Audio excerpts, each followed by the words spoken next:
Hey everyone, let's do some more Isaac today, and we'll talk about EVO 2024, which is taking place this weekend after we do a couple of runs. Hope you guys enjoy. We'll get started shortly. Let me make sure that the audio is working properly, because right now it's showing as slightly delayed. You guys won't notice it because I don't have cam on today, but the mic is transmitting a bit delayed, so just give me a moment to address that.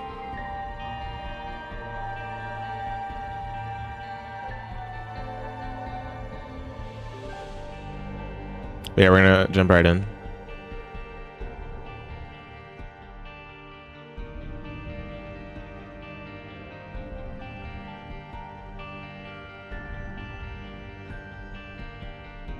Okay, let's get to it.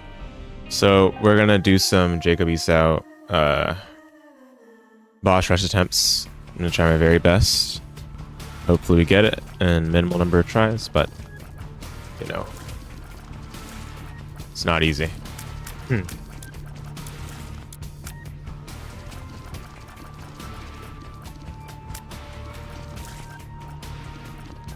One thing I noticed is that if you're holding the fire button while you're holding the drop button, then you won't drop anything.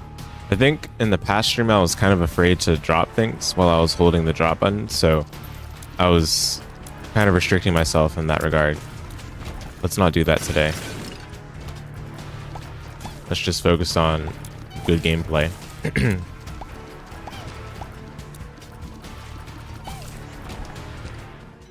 Curse the Blind is not ideal, but hey, sometimes you get good items. Hey, what's up, Robbo? Thank you. I'll try my best. Well, I mean, I shouldn't say it like that. It's always fun, but for Jacob and Esau, it's a bit more involving mentally, executionally, so I'm gonna see if I can give it my shot. Lurking? Yeah, no worries, no worries. Yeah, things are going well. Thank you. Likewise for you, I hope the same. Appreciate the lurk.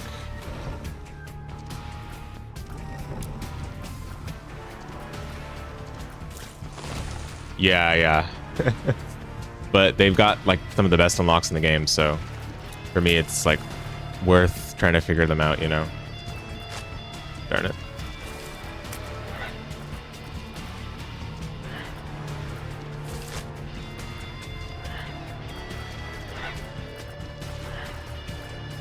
Nice, good to hear. I really want to finish up these achievements so that I can get back to Afterimage and Aria, because I do plan on speedrunning Aria pretty soon, but I'm also quite deep in Isaac at the moment, so might as well finish it out.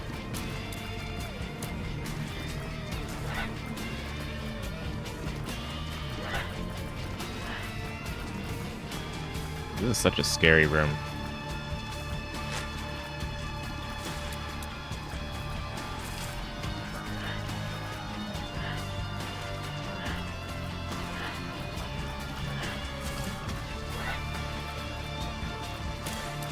My goodness. That room also wasted a lot of time, so we're not in a good pace right now. But I'll try my best. Oh my goodness. Yeah, this might be... We'll see, we'll see. I mean, we can always make up the time in future floors, but this floor is definitely a little slow. And it's not really my own fault for that. Hey, Waka, what's up? Hope you're having a good time today. How's the final stream before EVO doing? Well, we're only getting started, but so far so good. No complaints from me. How about you? How's your Thursday been? Work was pretty chill today, so that's always good. You doing fine? Excellent. Oh no, this boss is not good for these two characters. I'm gonna focus on dodging. I'm gonna focus on moving properly rather than getting the damage in, because my goodness, is it hard. This is actually like one of the worst bosses to get for these two. Okay, we're good. We're good. We're safe. I should have gone that for Esau probably, but we're all right. Good to have a chill workday? Yeah, absolutely. So far, a good start on this run. Damageless. Let's try to keep that up.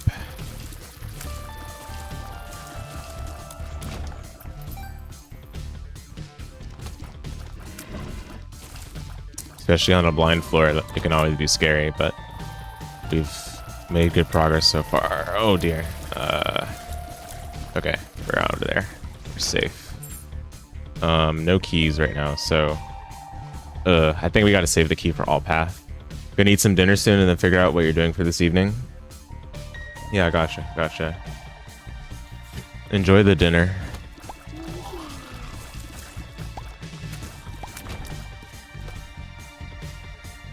Hope it's some good food.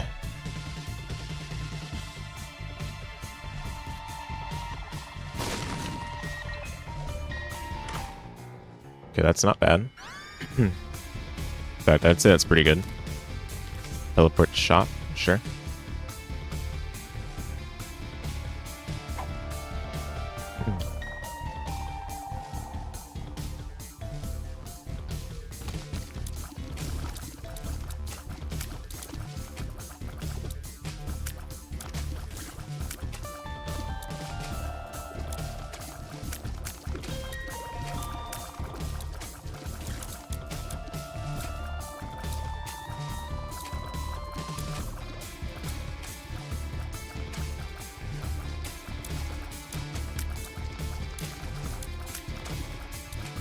Love the Claudies. They're my favorite enemy in the game. Totally.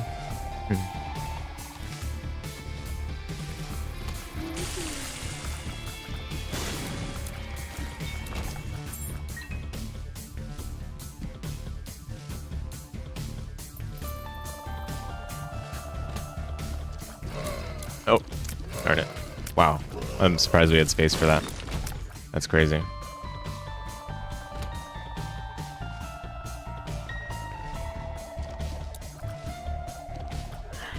Oh, careful.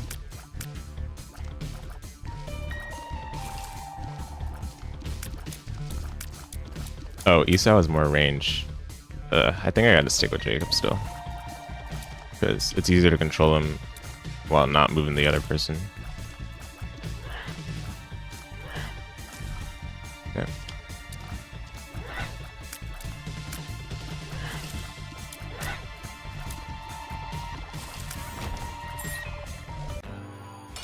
Ooh.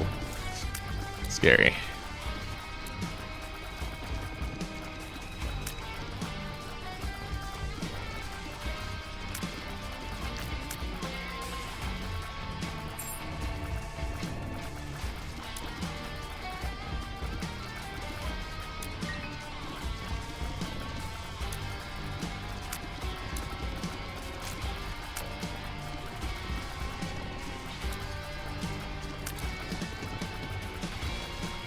Nice. Wow, we somehow got a deal. Crazy. Let's go.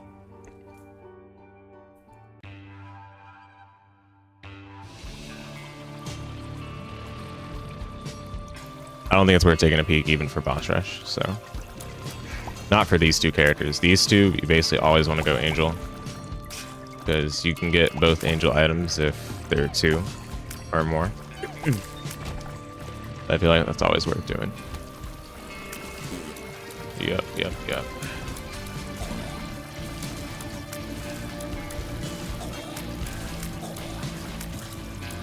Hopefully want to find some money soon.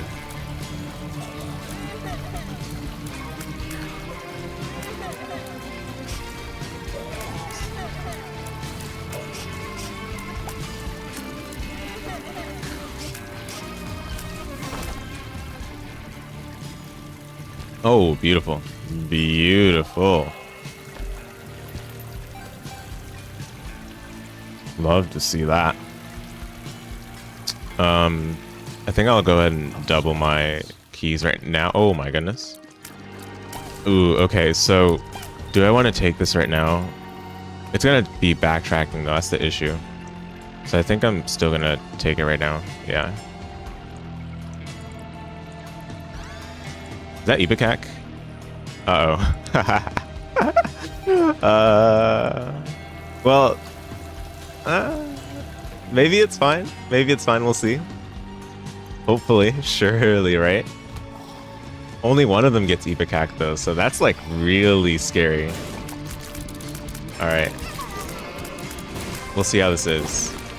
But I'm a little scared.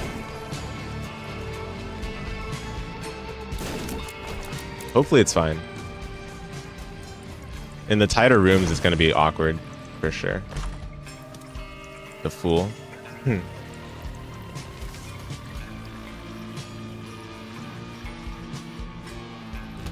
Oh, great. Get me out of there, please. I mean, Ipecac at least theoretically makes room clearing faster because we can skip a lot of rooms, but I don't want to skip L rooms because they give 2 charges for Book of Sin. So yeah, just focus on dodging. Should be good for the rest of this run, hopefully.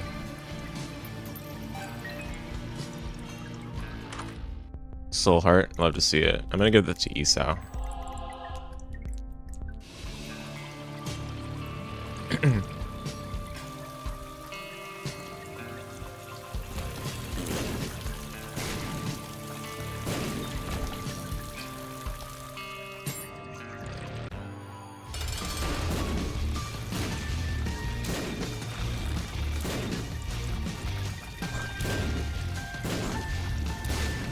No, not the desync. No, please, please. Okay.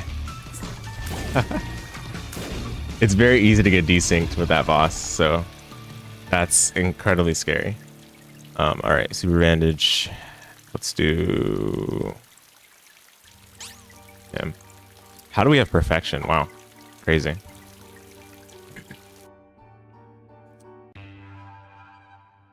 Winnable. What's our time right now? 10 minutes. Excellent pace.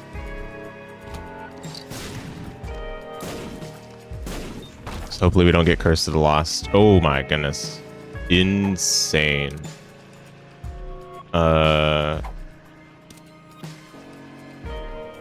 Okay.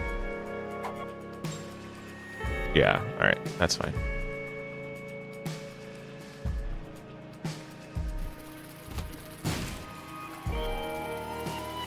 Oh, careful.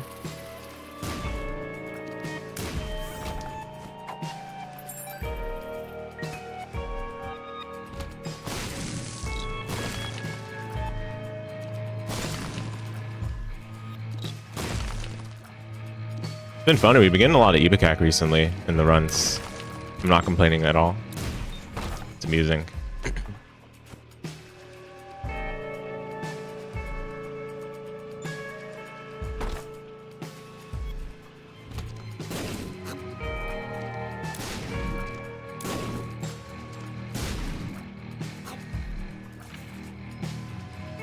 Hey, what's up, Alec? Oh, heck, do you have perfection with Ipecac on Jacob and Esau? I know, yeah. Yes. I got Ipecac and Downpour. I don't know. I'm surprised I have perfection as well, but hey, it's going well so far. That's all that means.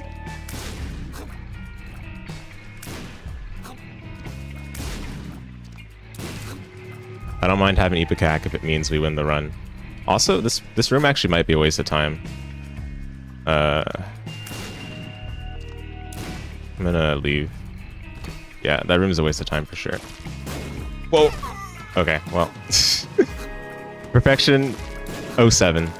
07. Put in good work.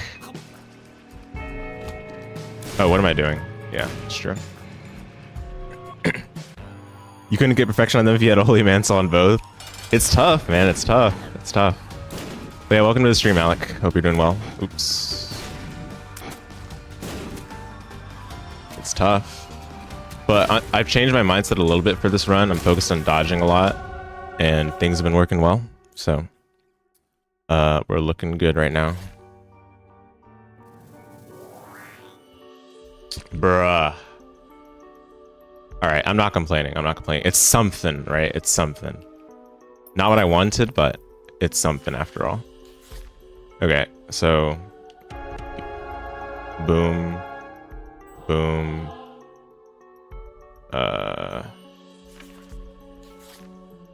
boom. All right, let's keep going. Keep it going. We should try to speed it up actually, because we can. Oh, we got XL.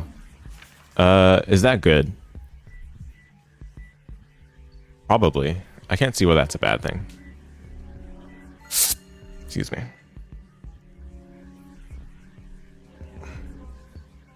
I'm trying to think here. What does XL mean for the pace?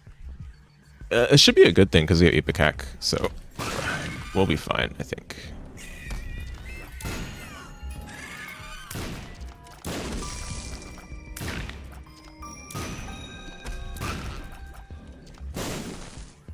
But I'm definitely not going to waste too much time on some of these rooms.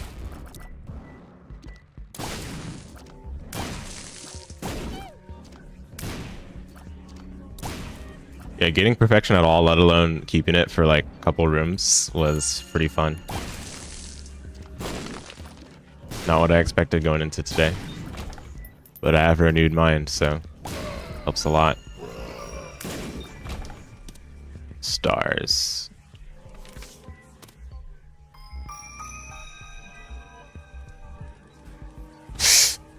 I don't like these enemies. Let's get through this room. Oh my goodness.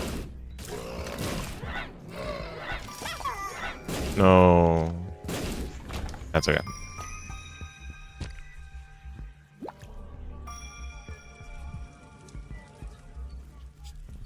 Pace is still great.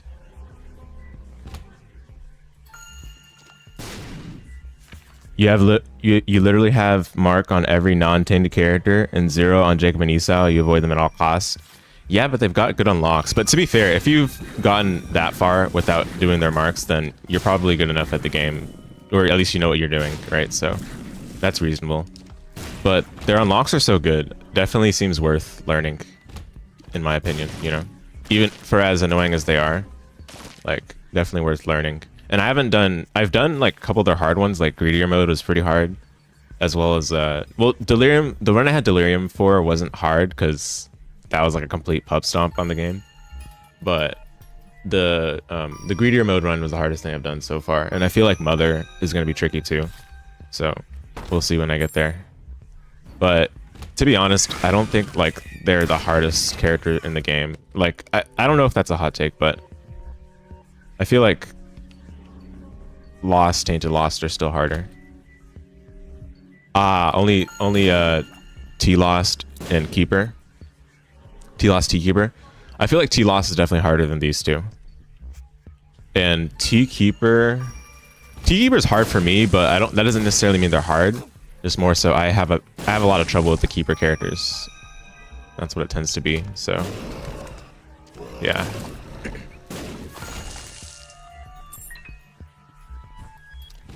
It would be funny if we were just going the complete wrong way every time, but par for course for XL floors. So glad we have Epic. All right, no longer funny. Now we got to find the right way. No longer funny whatsoever. I think this is a bad idea. I'm not gonna take that. I am gonna take that, however. You finished T-Lost a long time ago and you still avoid them? Wow. How many marks, or not marks, how many achievements do you have, if you don't mind me asking? Darn it. Okay, I'm gonna bomb through the rest of the rooms because we just went the wrong way every time. Post. Okay, some of these rooms are still fast enough to clear normally, but let me check for sure, for sure.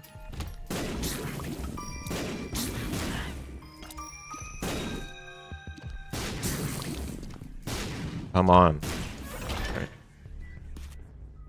All right. I hope this is the right way. We should still make it, but it's so annoying.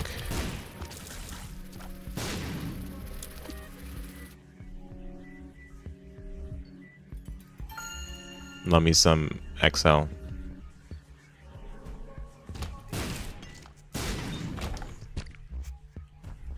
Oh my goodness. All right, stop it. That's enough. That's enough. Where is the boss? Enough jokes, please. Like, if I didn't have Epic Hack, this would have been so over. This attempt. Oops. Did I lose my bone heart? Oh no, okay, we're good, we're good. I was gonna say.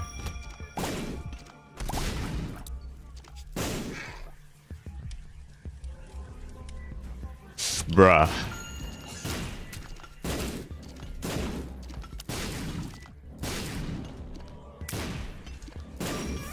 Wow. Are we gonna make it? Surely, right?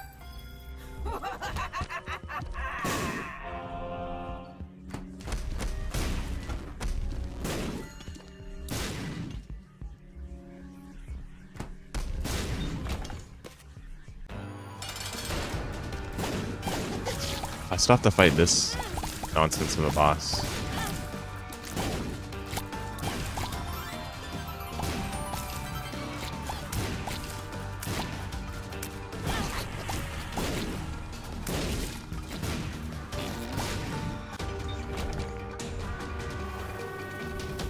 Okay, we're good.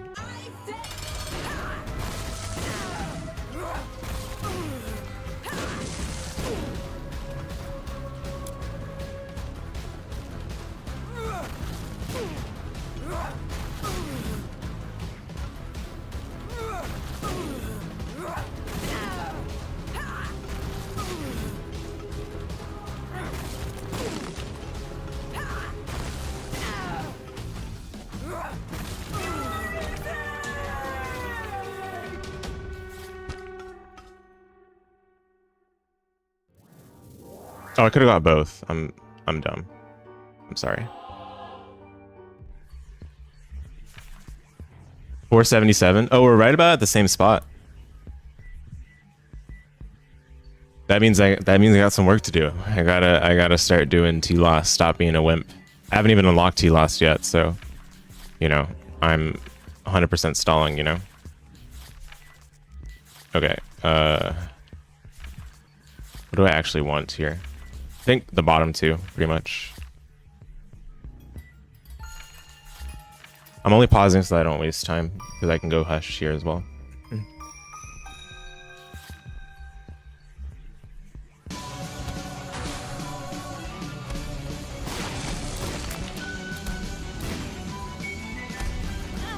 Oops. I keep taking damage on ESAO. That's not good. Not good at all.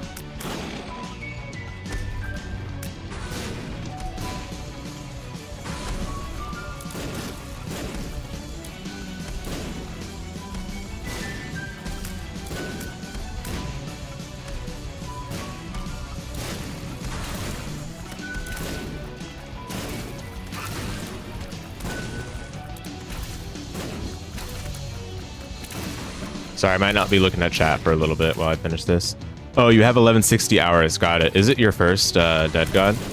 I mean, that's okay, though. Everyone plays the game differently.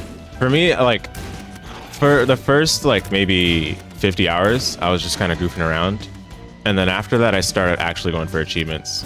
So I started going for, like, achievements pretty early. Like, or at least realized that I wanted... Oh, my goodness. Okay. Let me quickly focus here. Get the soul heart. Bloat the goat, huh? And he brought along a friend with him. Oh my goodness. Where is he? Where's Bloat? Okay, there.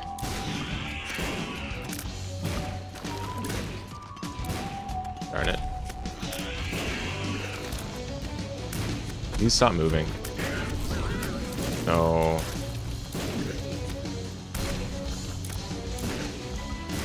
There we go. But yeah, what I was saying is that's completely fine. Like, everyone plays the game differently. And the unlocks are there as like a nice challenge as you complete or as you keep playing the game.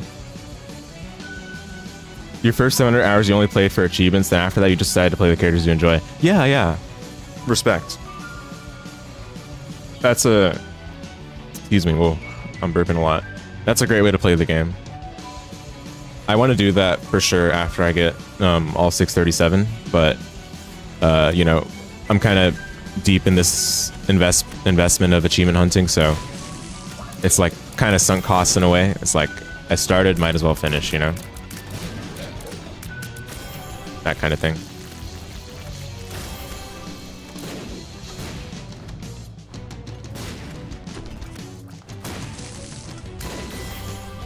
And also, before I actually started playing, I was watching a lot of an Eden Streak streamer called Chewy, and from that stream I learned a ton.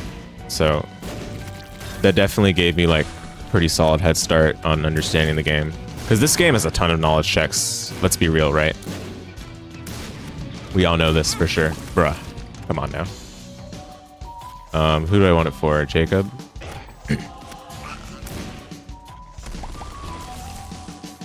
Desync.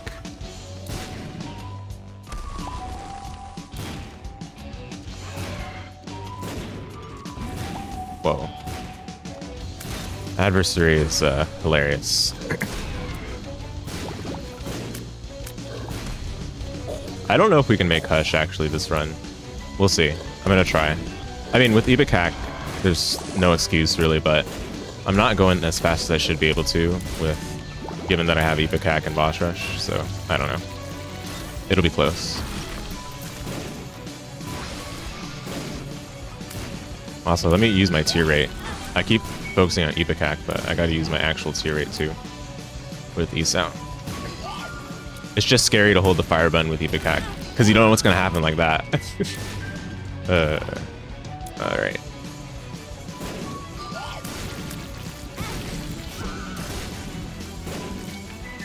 Who's my favorite character?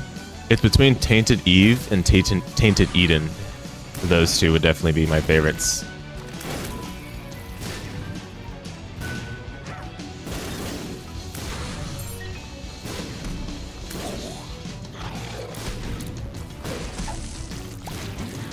Oh my goodness. Wait, who is that?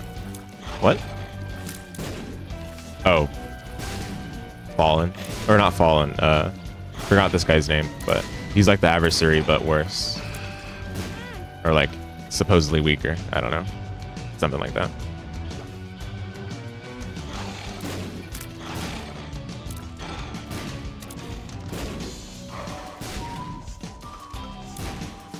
You crazy for enjoying Tainted Eden? I do like Tainted Eden quite a lot. For some reason, the D4 bug gives me a lot of dopamine. So it's fun.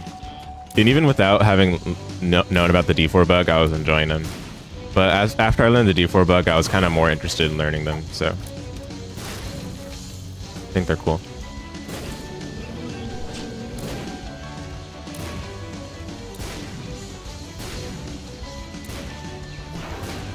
Good bodied haunt.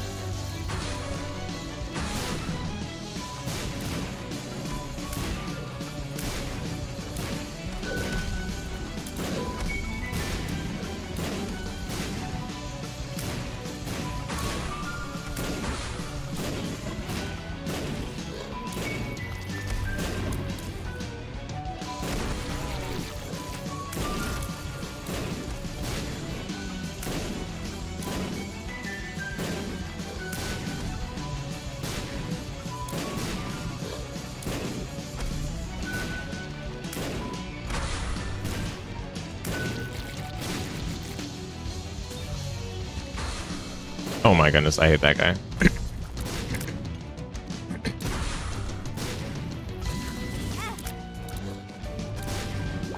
Hollow Heart was such a good pickup though.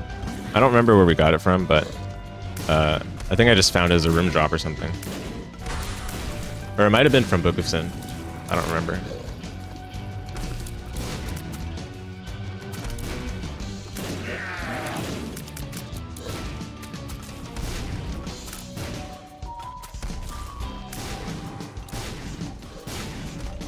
Stop jumping. Thank you.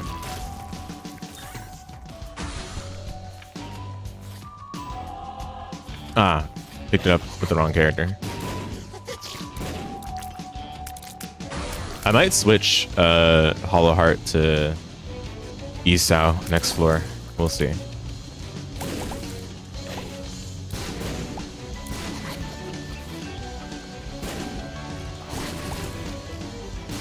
Apologies for all the pausing. It's just so I don't waste time, since I'm also probably going to go for Hush here. It's not because I'm trying to like pause buffer some dodge or whatever.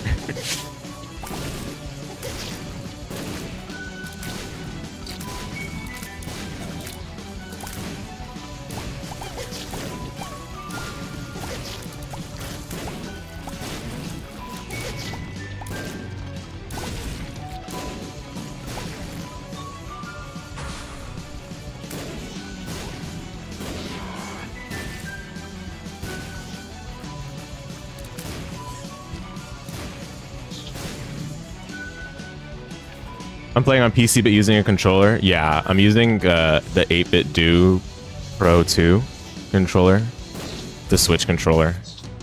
But I like using it for randomizer speedruns.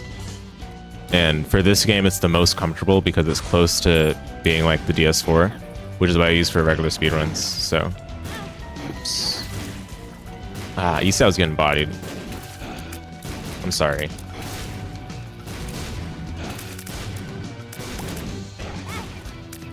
Ow.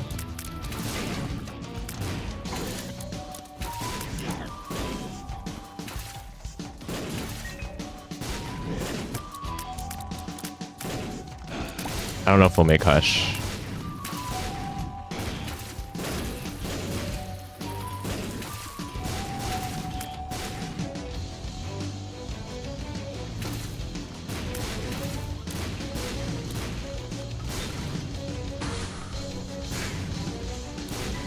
Yeah, we're not going to make Hush, I don't think. That's okay. Hush should be a bit better to make, though, in general. Getting XL and then choosing the wrong path every time was pretty rough, so that's how it be.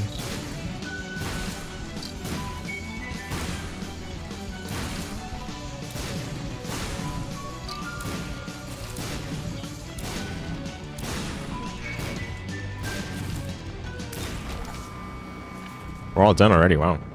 Okay, let me get Hollow Heart switched to ESAO.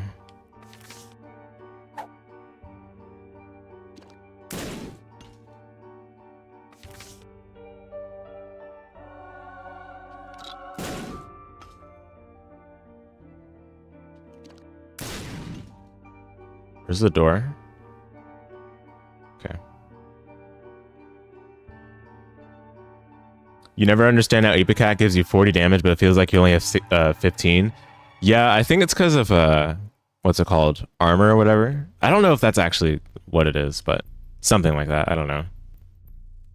It is weird, though. I definitely agree. All right, can we luck out with this?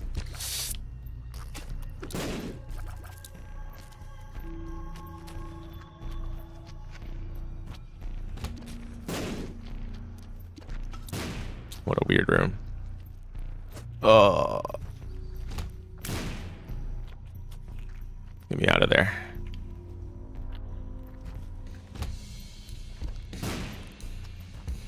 Can we make it?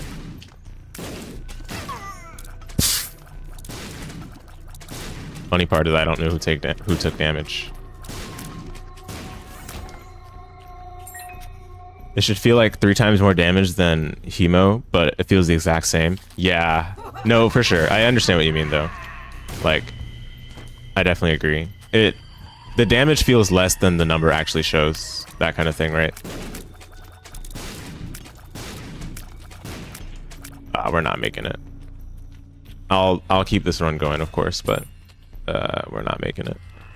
Oh my goodness. I actually should make ESAO smaller, now that I think about it. Because he's the squishiest right now. So it would have made more sense to make him the smaller one.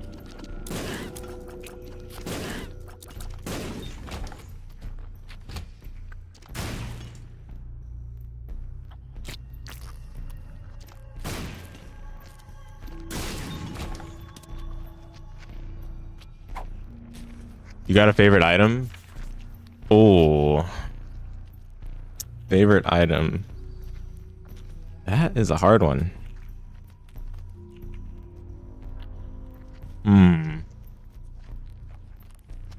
Most fun, you should say. So I have a favorite angel item, Jar of Wisp. But favorite item in the whole game, that's actually very difficult. I haven't really thought of it, I guess, so far. I haven't thought of a favorite item in the whole game. I can take out a list of the items in the game after this run. What's up, Juan? Hope you're doing well. We finished Boss Rush with Jacob Esau just on this run. This was the first run of the day, so isn't that amusing? But yeah, things are going quite well for this run. I just didn't make Hush, which is disappointing, but Hush can be made in a different run. In fact, I can do Hush on a run where I get Strange Key. So, and Strange Key is not as hard to get in a run as Mama Mega sometimes, so we should be good.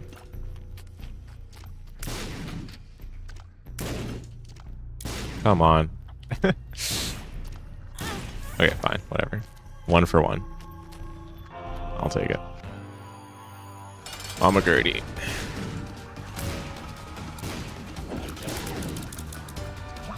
One of the bosses in the game that I never learned how to fight properly.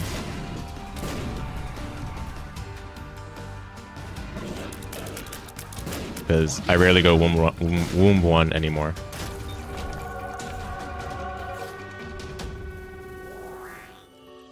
Breath of Life, yo!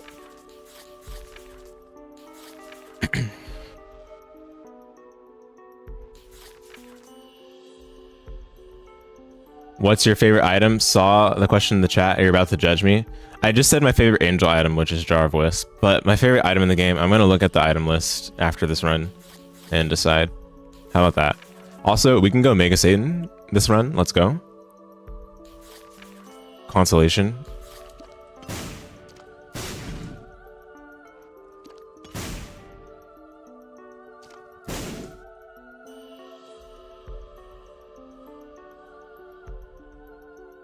Oh, I shouldn't have gone Sensor. That was dumb. I literally just said we're going Mega Satan, right? Silly. Whatever.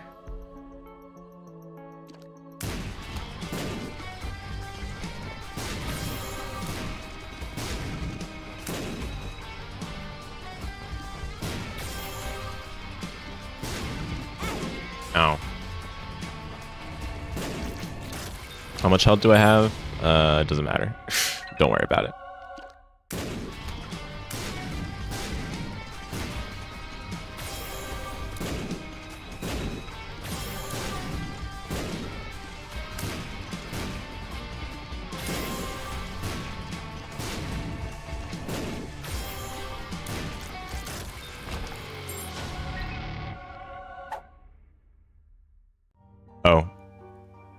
Oh, okay, never mind, that's fine. Okay, let's see how much health I have. What's your favorite item, Retro Rage? Now that I'm curious about. Hey, our health is fine, look at that. You think your favorite item is Samson's starting item, Bloody Lust? Is that it? Bloody Lust? The Binding of Isaac page tells you all the items in the game. Yeah, we're gonna take a look at that after this run. Whoa. Whoa.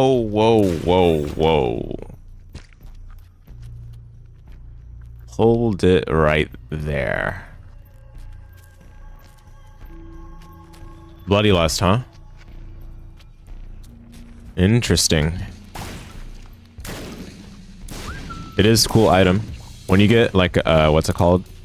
When you get Blood Donation Machine, Bloody Lust or Chocolate Milk. Chocolate Milk is fun too.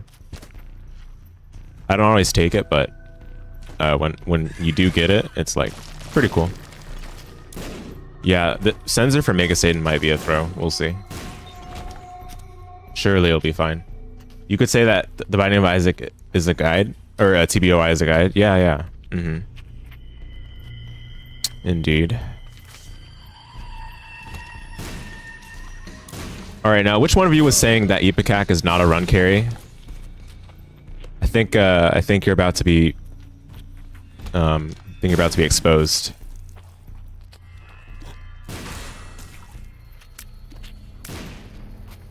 I don't think any of you today were saying that, but someone was saying something of the effect at some point.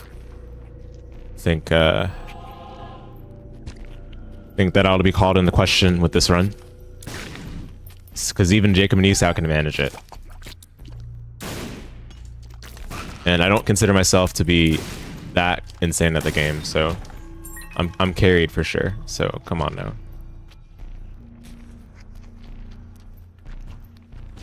Not even just for boss rush. Like, you guys watch. We're about to kill Mega Satan with what we have right now. Believe it.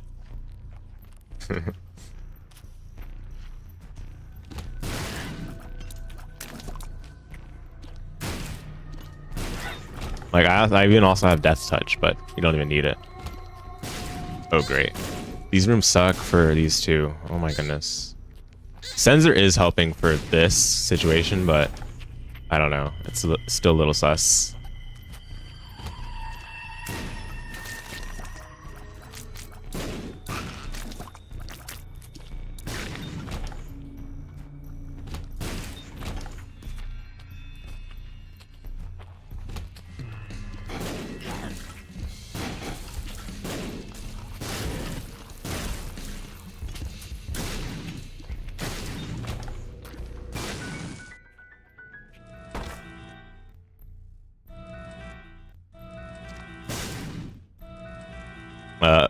Speaking of sus.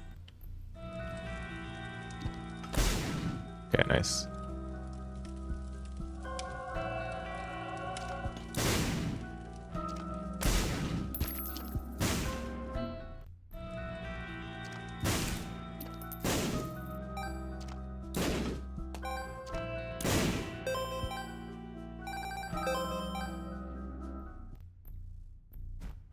Oh my goodness, this room. Ugh. Ugh. Get me out of here. Oh my goodness. Oh, wow. Okay, we're good. We got out of the hardest part of that room. Yikes. Sensor clutch. That was actually sensor clutch right there. No, I was so close to making it to the next floor with that. Meanie.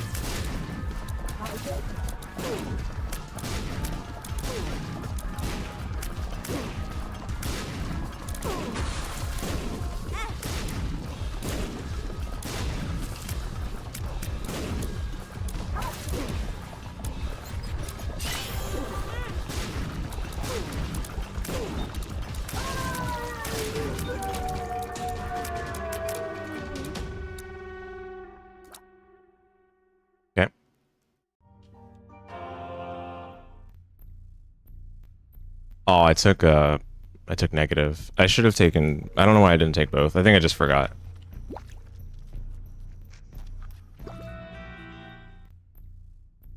Mistake of the ages.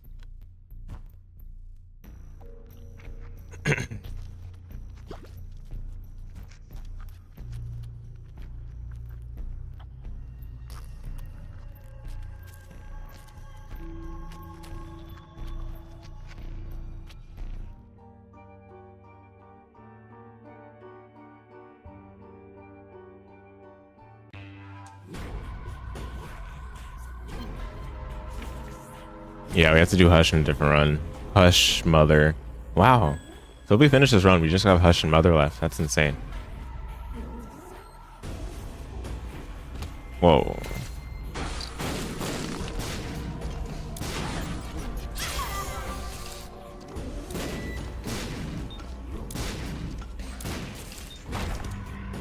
Hierophant.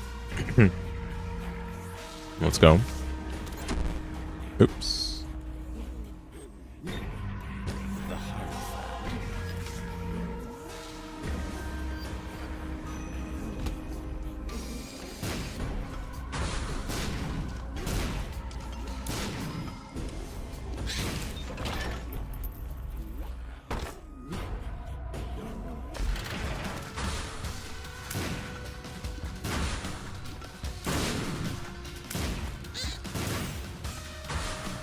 Whoa.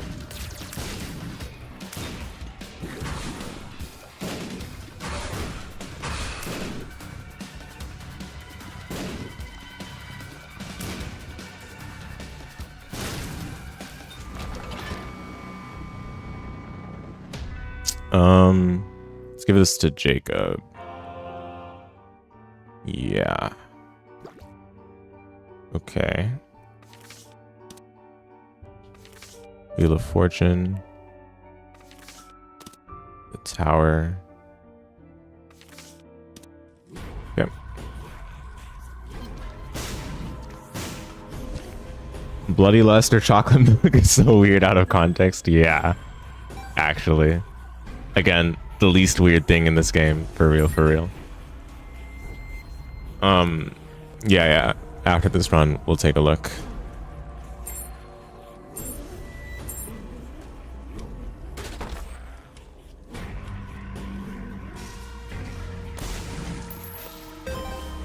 Yeah, welcome back, Waka. We did Boss Rush with Jacob and Hitbox, as the community affectionately calls them.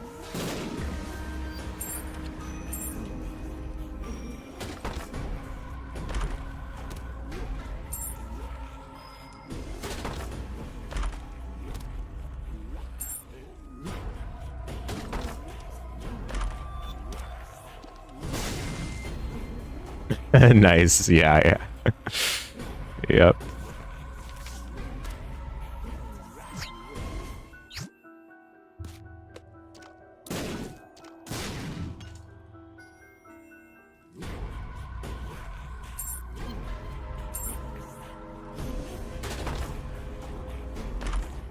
Old Bethany, huge. I guess I'll just hold on to that for ESO. Yeah, that's fine.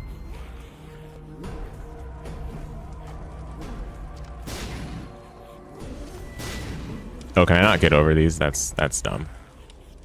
All right.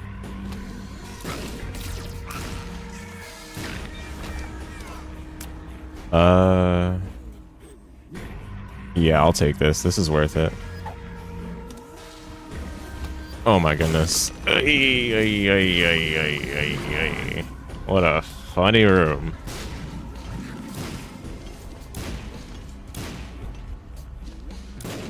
Where are you going, Fallen?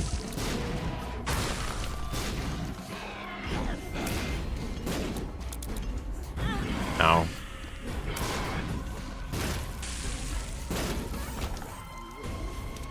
Moon.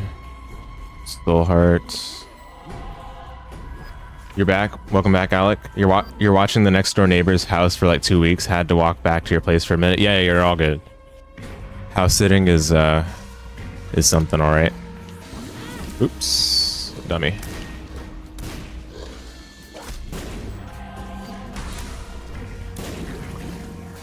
This enemy. You know what? I'm gonna skip this room.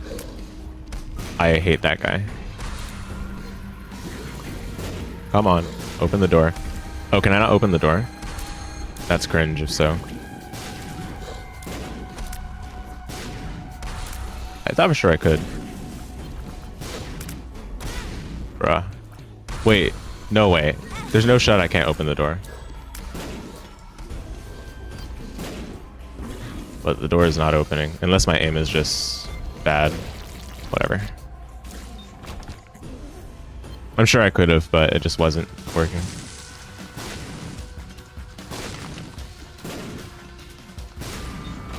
The virus. Hello.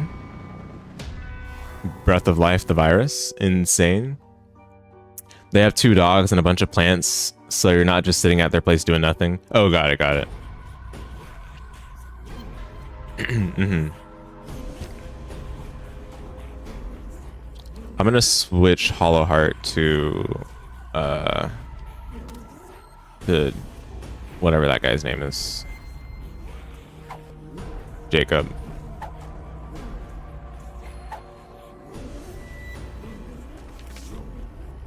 Also, you noticed you didn't have the Boss Rush mod. You recommend it? What does the Boss Rush mod do? The only mod I use is external item descriptions.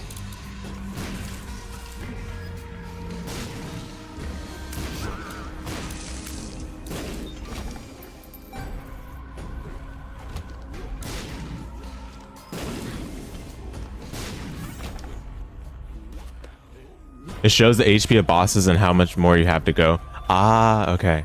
I've seen that mod before, I think. Good to know that that's what it is. I'll consider it. Thanks for making me aware of it. I'm not super fond of mods that are gameplay altering, but as long as it's quality of life, then I'm open to the idea. And this seems to be just quality of life. Something that frankly should be in the game already, but isn't. Yeah, it definitely sounds like it. Just quality of life, so to speak. So, seems nice. Oh, look at that synergy. Ipecac bringing them down to the corpse. Death's touch shot because it has slow travel speed, able to finish them off. Let's go. Genius mode.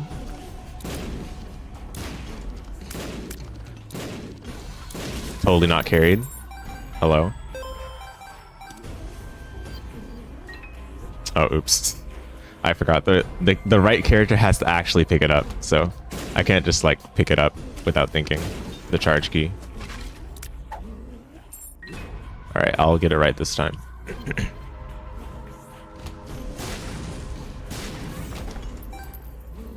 Okay. Oh. If only I had my bone heart still.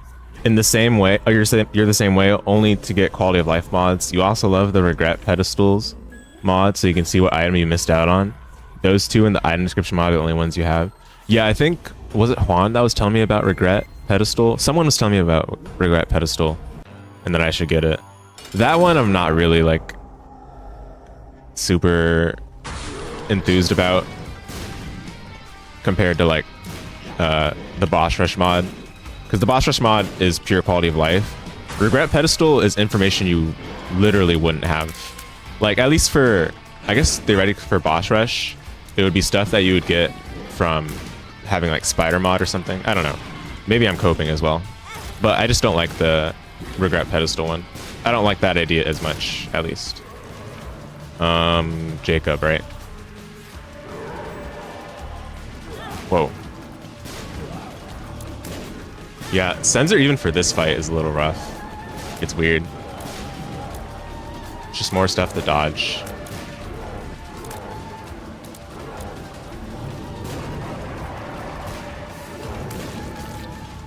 Thankfully I have health generation means, so we're good.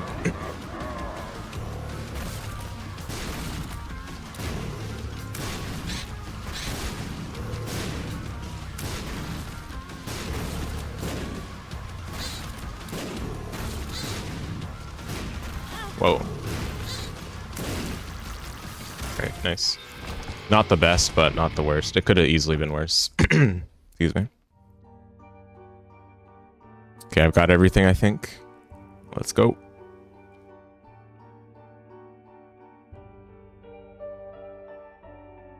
Just in case it matters, I'm in a position like this. You were just about to say you hate sensor? Yeah, sensor was a terrible idea to pick up. I was definitely trolling, especially for Mega Satan. It's gonna be pretty awful. I'll try my best, but yeah, it's not gonna be good.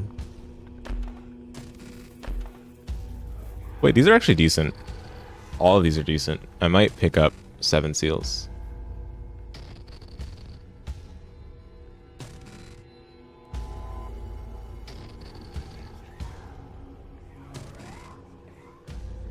Yeah, I think I'll pick up 7 seals.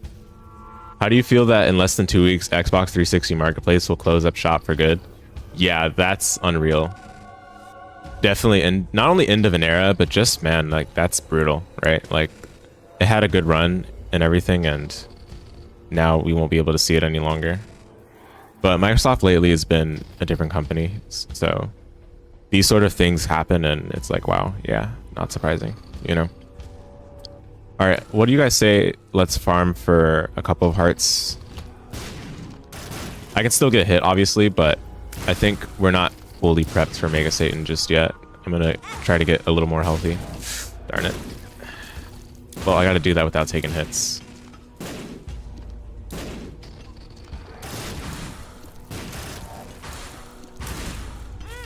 What? What did I get hit by? I don't know what I got hit by.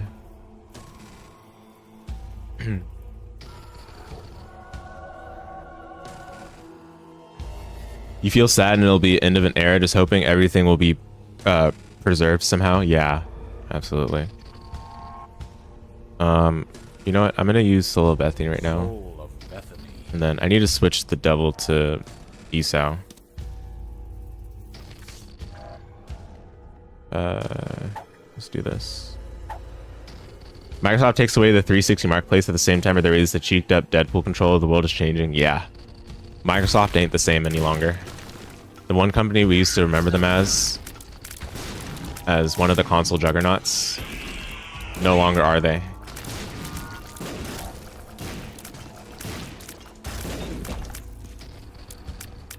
What a fall from grace they've experienced.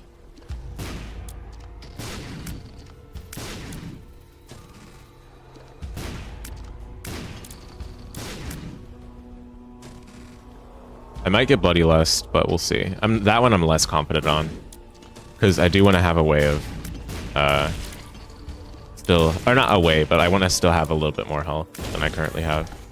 So yeah. Darn it. Okay, I'm not. Oh, I can't skip rooms anymore. All right. Just gotta man up, I guess. Whoa.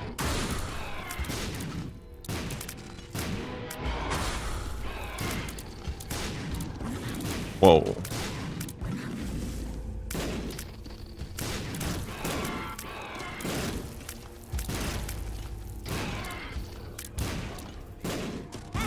What?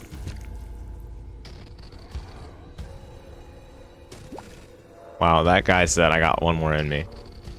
Okay, you don't know if it's the same day, but it's close enough. Still, the fact that it's at least close is something. Yeah, yeah. Oh my goodness. Hate this guy.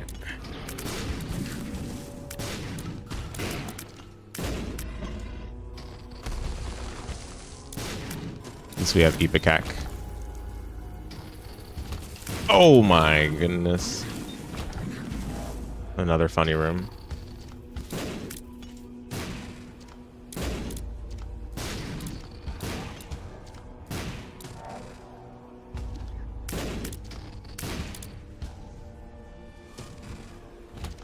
Oh, this guy.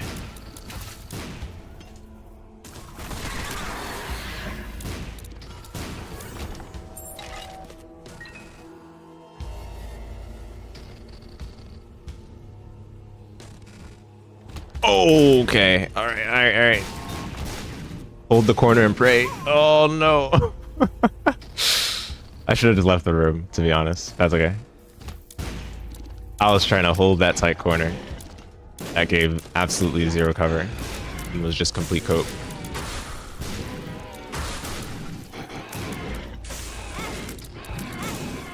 Oh no. Uh-oh. Oh, that was all on Jacob. That's bad. What a room.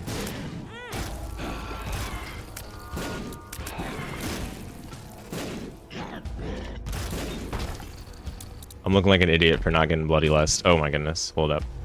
Hold up.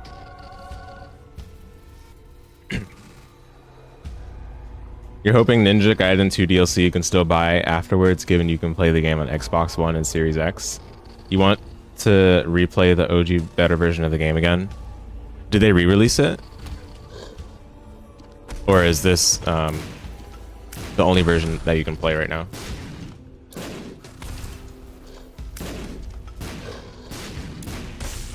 Meaning. Look at that, Soul of Bethany's already gone.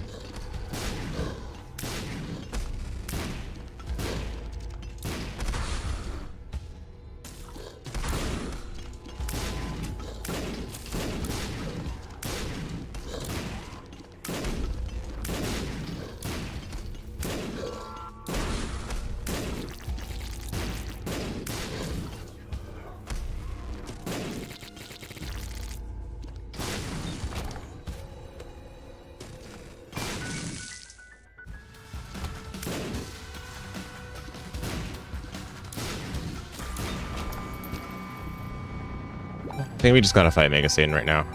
It's too risky to keep this going. I've done some of the easier rooms, but I think anything further would be too risky. Sigma 2 version, or Sigma 2 version, it's easier and not as good. It's also heavily censored, the Sigma 2 version.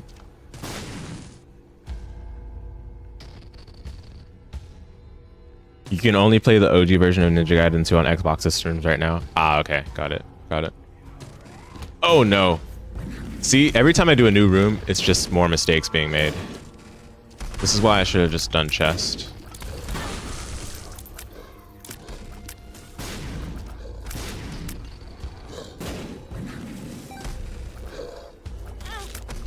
Oh, there goes my bone heart. Both bone hearts are gone now. That's pretty bad.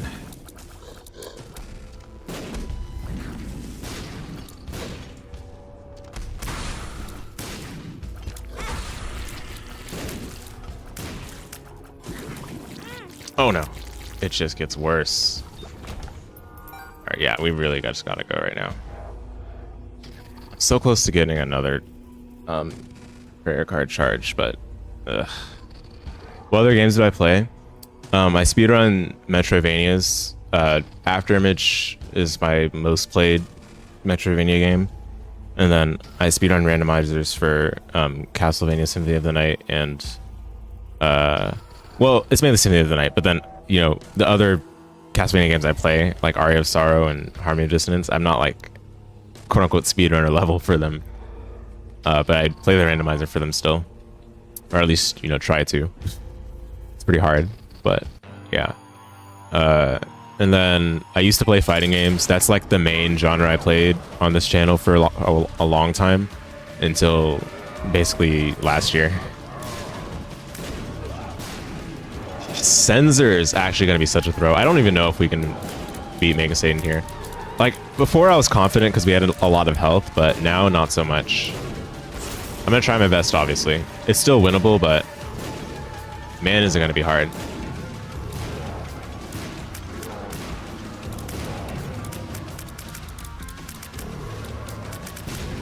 The fact that we're getting these enemies means that I'm pretty slow on the kill right now, which tends to happen with Ipecac, to be honest, so I'm gonna be so real.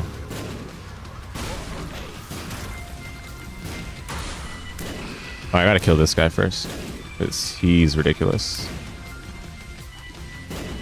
No, meanie. Ah.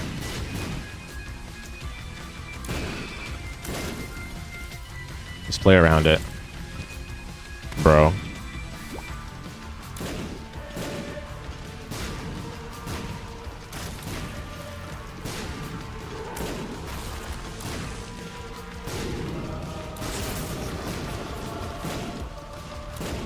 Still winnable, but man, is it gonna have to be clutch. I still have Breath of Life as well, which I should probably use, but I'm a little scared to use it because getting point blank is scary. I don't know what else to say.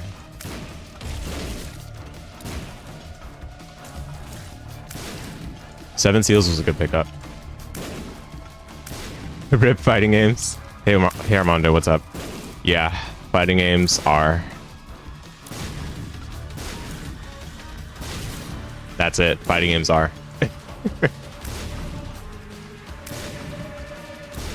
And yeah, I'll be talking about fighting games towards the end of the stream, so I guess I'm still conflicted, or I'm coping, whatever it is, as we all tend to do. No, get away! Oh my goodness. Oh, did I hold it too long? No, no! Oh my goodness. Literally Mission Impossible? Oh, I'm almost dead. I need to get to the soul heart. Ah, okay, just give me to the soul heart and we're winning. We're winning. Almost there, almost there. I just need to get to the soul heart, please, please. Let me go. Okay, okay, okay. We're so back. We're so back.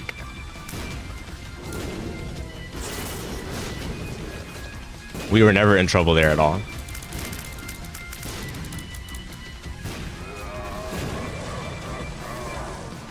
Legit though, how am I gonna deal with phase 2?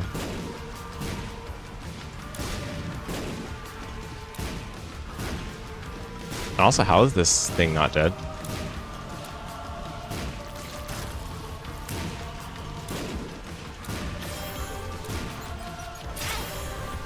Oh, oops. That was smart. That was completely smart. Completely pointless.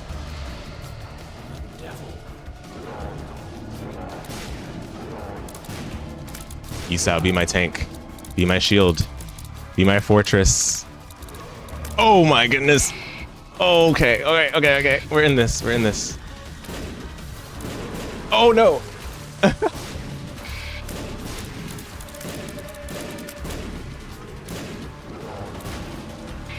I never knew this phase existed, which is how badly I'm doing right now.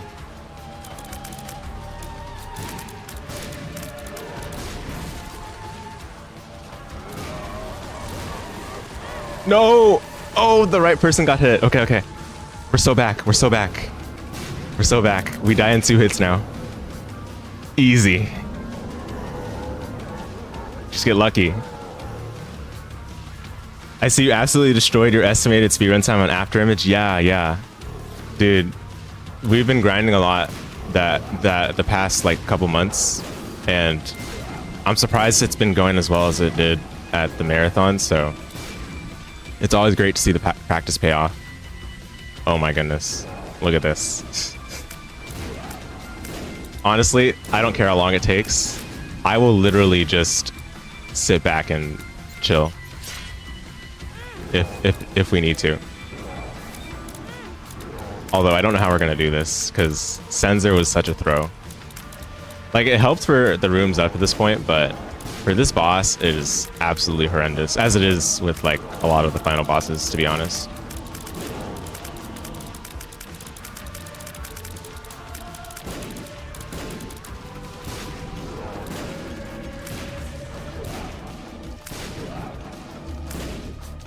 I guess it's fine for that attack pattern, but for most of the patterns, it's pretty bad. Like this one.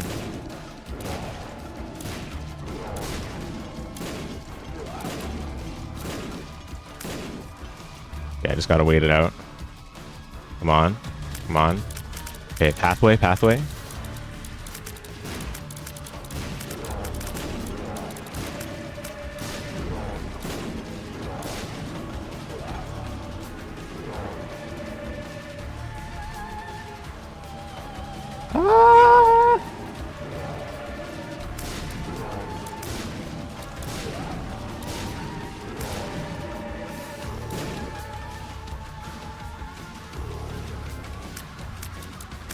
Okay, wow. I literally die in 2 hits no matter what. Or, I guess a maximum of 3 hits, but that would be unlikely. 3 hits is very unlikely. Come on. Clutch. Oh, look at that dodging skill. So skilled, guys, so skilled. Oh my goodness, though. Oh, we won! Oh, let's go. Oh my goodness. 7 seals with the finishing blow.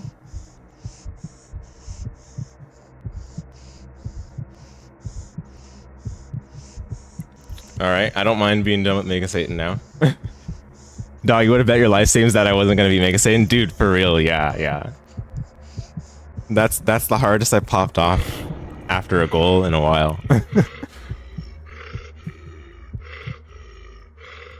But let this be a lesson. Don't pick up Sensor if you're going for Mega Satan, for sure.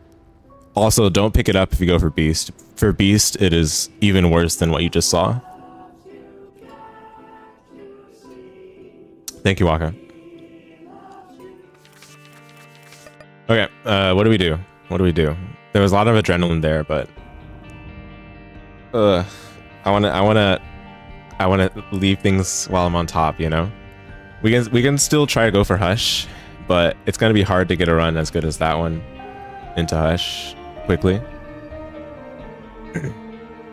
Something I'm gonna enjoy? Yeah, agreed.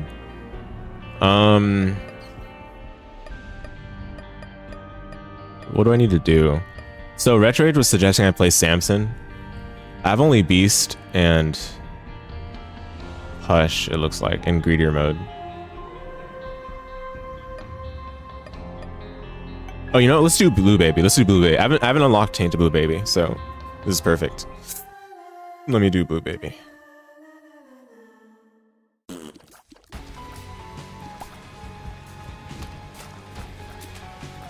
Wow. Going from Jacob Esau to now back to like a regular character, it's like a reward, you know? And I don't have to play fast for this run at all. Isn't that so nice?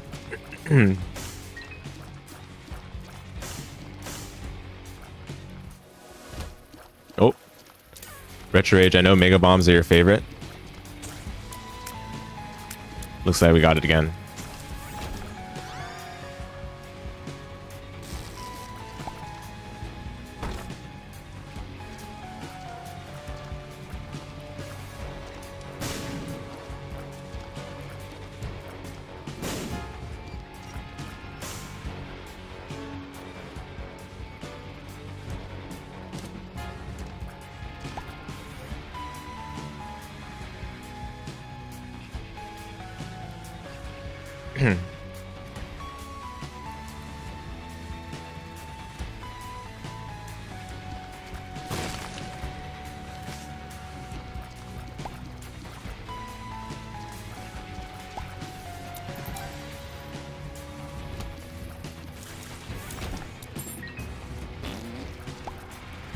Oh, let me pick that up. So good to find out early for Blue Baby.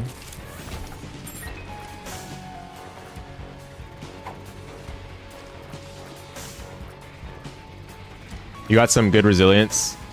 You're the quickest person to hold down R.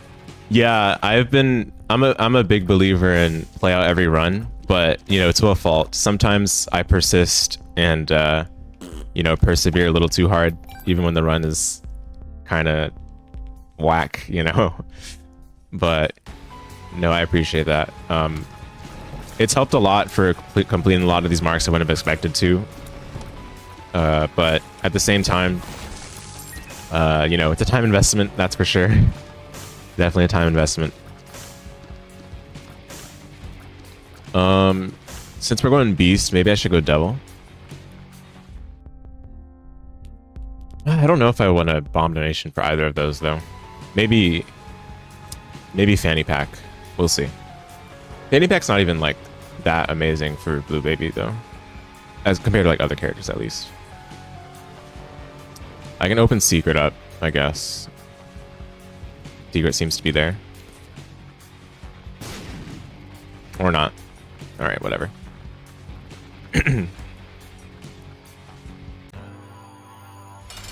I could spend High Priestess for the other location I want to think it is. Because I don't want to spend real bombs on that, you know?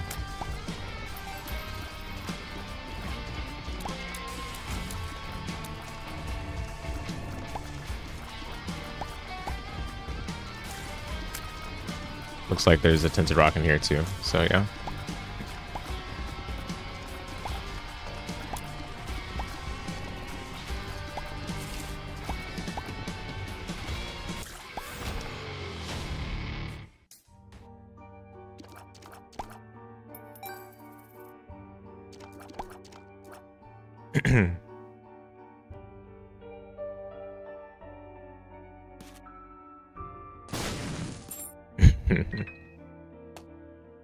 Okay.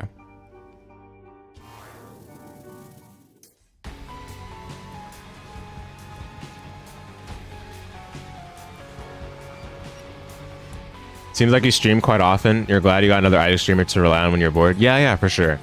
I try to stream as often as I can, but some days after work I'm like really tired, so I won't stream on those kind of days. But these days especially, I've been streaming a lot, so yeah, glad you could check out the streams. It's a fun time over here. Yeah, I don't think I'll pick up either of these. I don't think that's worth it.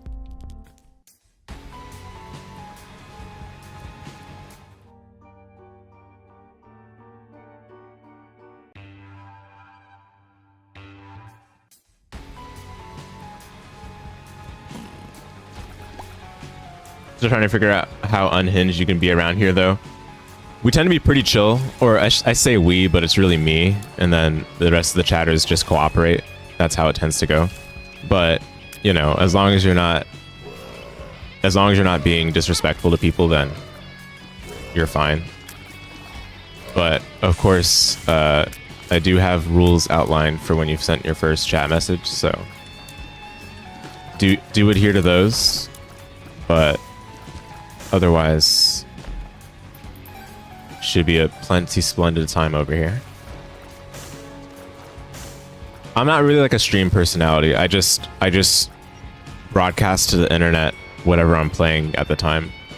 So as long as you see it that way, then, you know, that's all there is to it.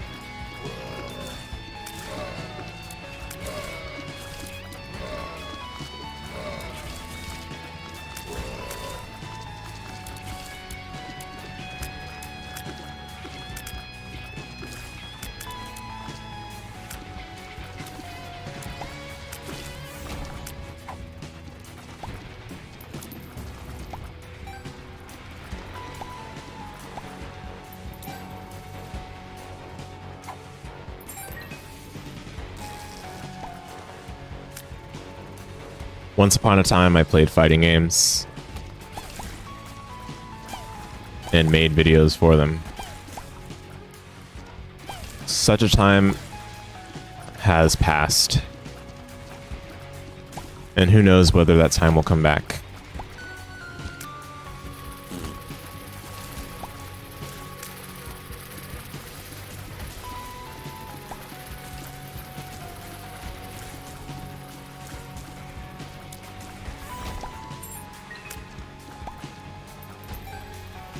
You seem more of like a Street Fighter Tekken person, not Mortal Kombat. Kinda, I guess. I mean, I'm definitely not Mortal Kombat, that's true. Street Fighter 4 was my roots originally, but I would say I'm more of like an anime fighter kind of person. So that would be Blaze Blue, Under Night in Birth. King of Fighters isn't anime, but King of Fighters is one of my favorite fighting games along with that. But yeah, definitely not Mortal Kombat. Please do not consider me among the Mortal Kombat folk. Thank you very much. Do we for Tekken? Yeah, exactly. Well, I do like Virtua Fighter though. And Virtua Fighter is definitely not a weep game. That's a I'm getting old for fighting games kind of game. Or I'm a salary man, old man kind of game. Though it's amusing.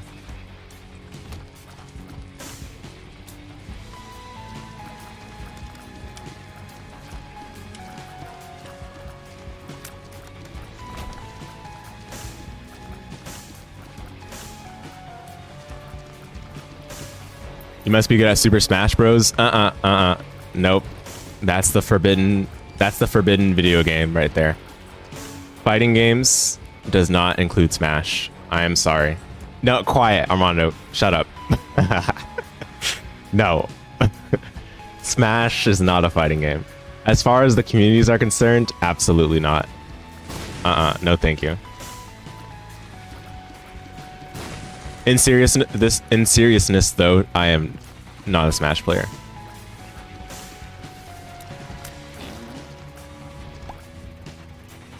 Quite opposite, for that matter.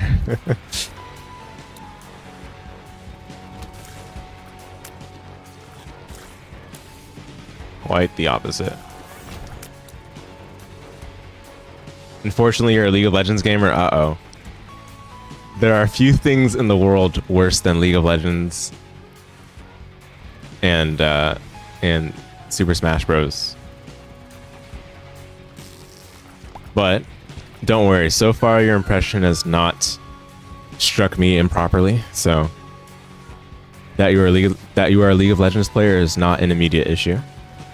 Although I do pray for your safety. That is a dangerous game. I'm sure you know.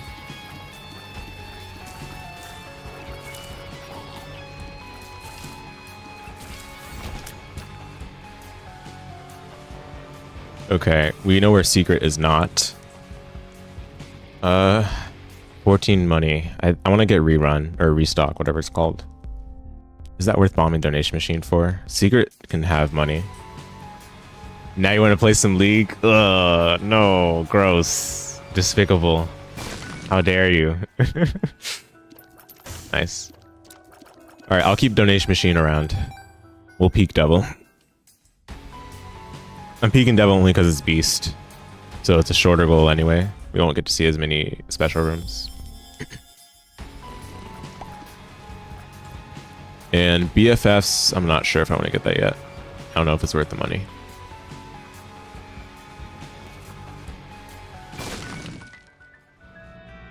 Cool. Let's fight the boss.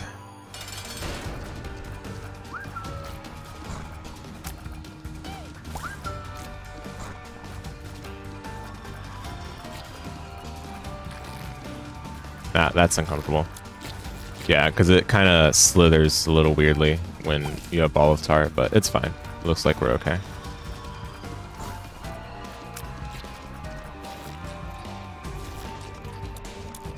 Just gives me more time to react. Haha. Take that, Dingle.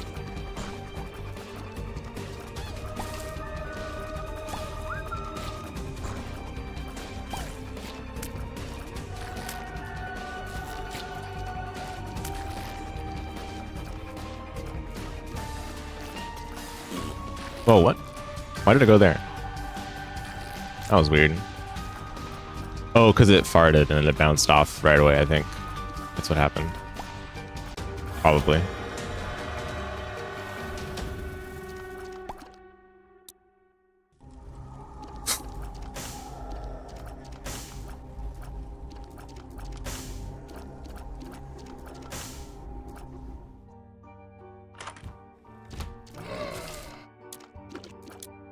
Retro, you wanna help me with the devil tier list?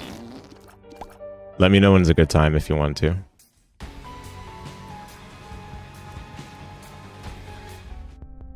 Because man, there are some bad devil items. Or I shouldn't say the items are bad, but the deals are bad rather. The opportunity cost of taking or committing to devil room for the rest of the run. The prospects aren't so bright for some of these items whatsoever.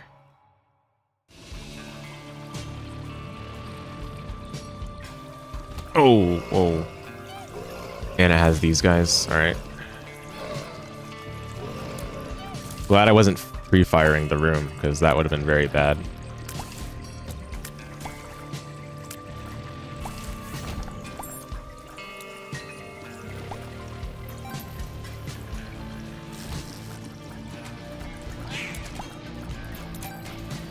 Let me get out of there for now.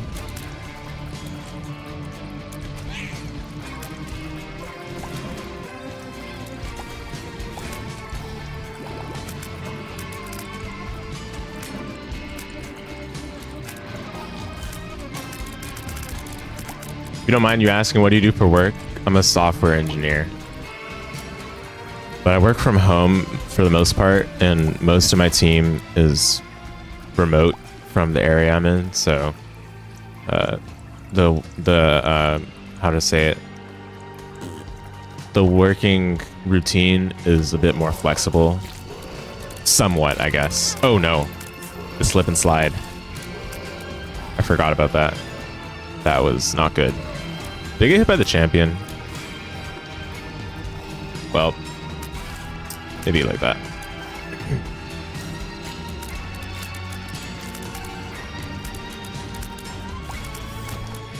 Pretty sure I did. Your pops works from home too and is an IT, so pretty similar, but the same thing.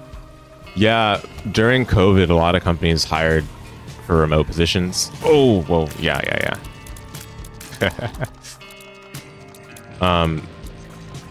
Yeah, so I mean, my position wasn't from that time period, like COVID-esque, but because the team is pretty remote, that's why it's like this.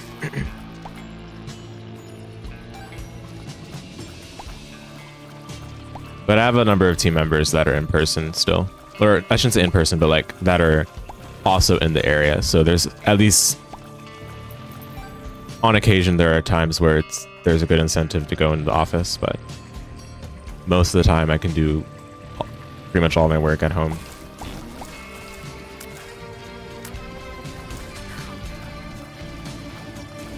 Just important meetings that have to be done, or not have to, but would more likely be done in person.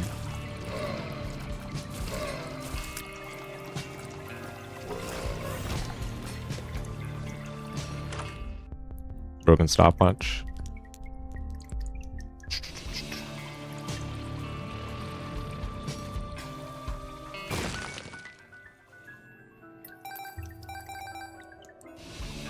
Your dad has worked from home for the past 15 years and he's in the Netherlands right now for work just to spice things up because they offer him to go there for like 2 weeks. Oh wow.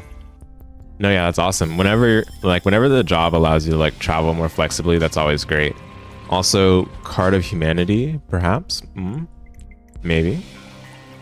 Should have probably bought that first instead of buying stopwatch right away. That's fine. I need to leave a trinket in item room, and I forgot to do that last floor, I think. Rosary. What a clutch. Because I didn't get too hot of a start on this run, so that's huge. So this last room is mirror. So where's super secret? Man, I really should have bought Card Against Humanity first. What a misplay.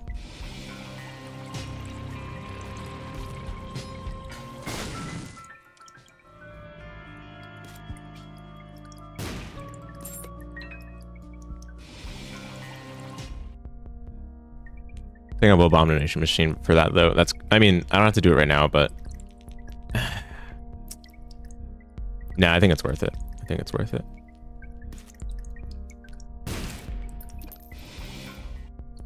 That's like just huge value, especially for this character.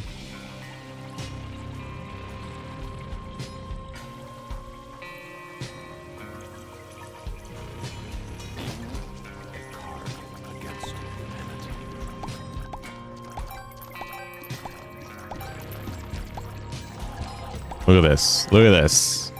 It's beautiful.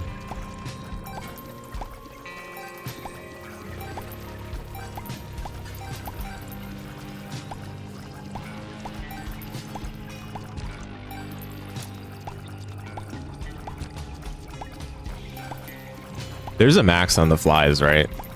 Probably. I guess I can fight the boss right now and then come back and get some flies for the next floor. Sounds like a plan.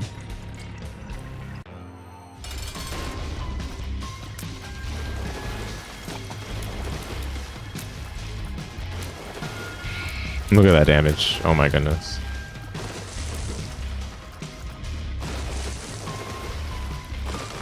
Oops. Can't see the gaps because of all the tar on the ground.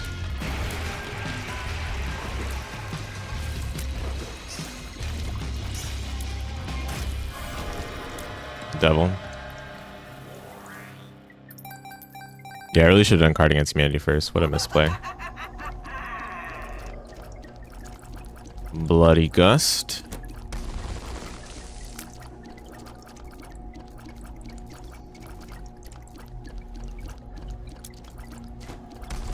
I think I'll get Gimpy for sure. I don't know about Bloody Gust. We'll see.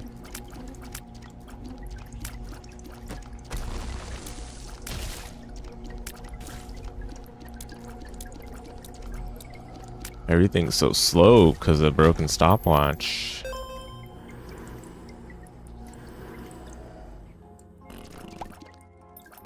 Alright, let's finish up this value engine. Plus we have restock, which is broken. In fact, let me just get Hive Mind right now. No reason to wait any longer. Your contributions won't be forgotten. The 2 of diamonds as well.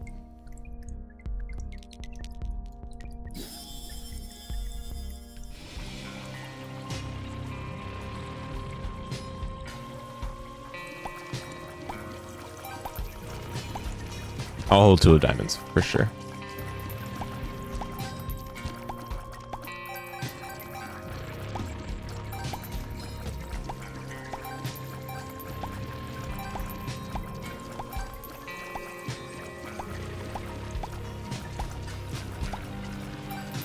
The value off of 5 cents. Crazy.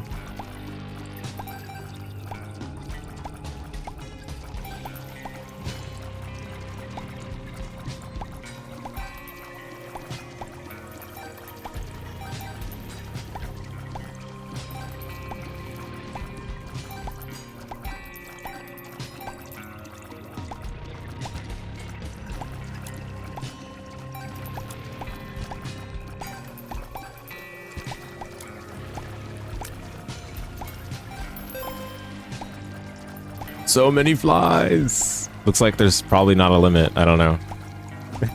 Doesn't look like it to me.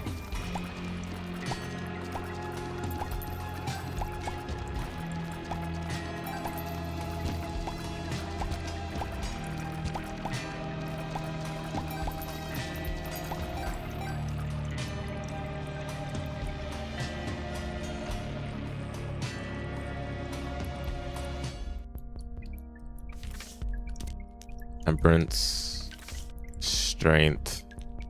Okay. Maybe I'll use 2 of diamonds this floor. Yeah. Range up. Tears down.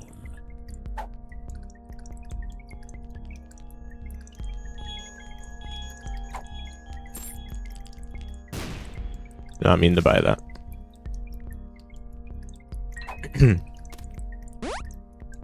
Pretty fly. Chariot. Okay, temperance chariot.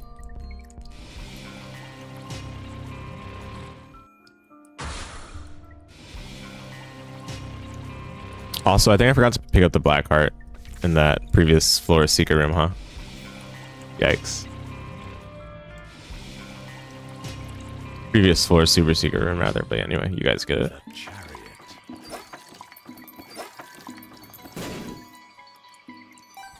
Not bad. I could have waited, I guess, before picking that up, but that's okay.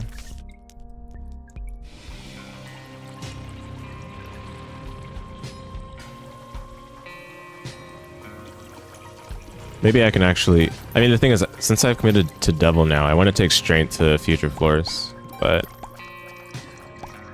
I kind of messed up order of operations already.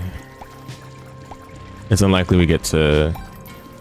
like 48 or 49 cents again from these remaining poos, so we'll see.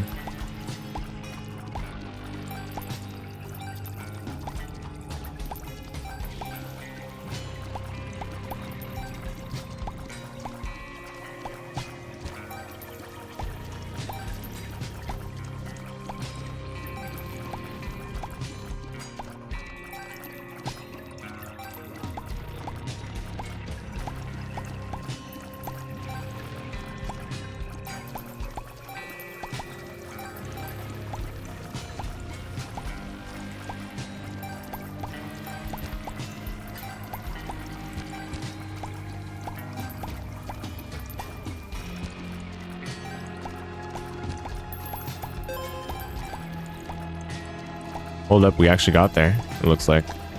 That's crazy.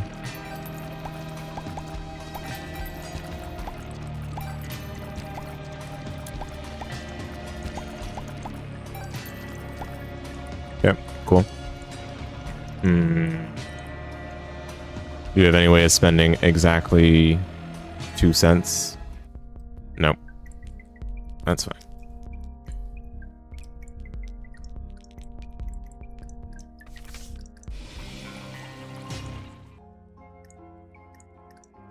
Oh, I mean, Dark Prince's crown is actually so useless. I'm not even gonna bother.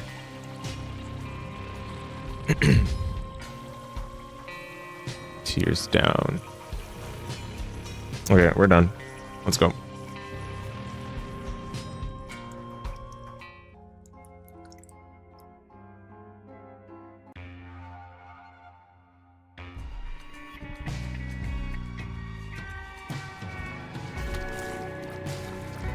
How many flies we have? Crazy. A bone heart.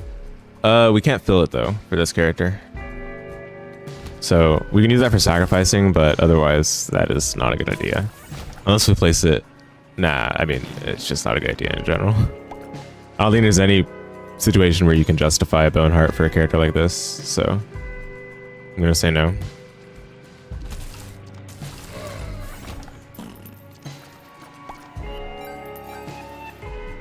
Oh, we shouldn't have picked that up. Yeah, forgot. Shouldn't really be opening anything or picking up anything.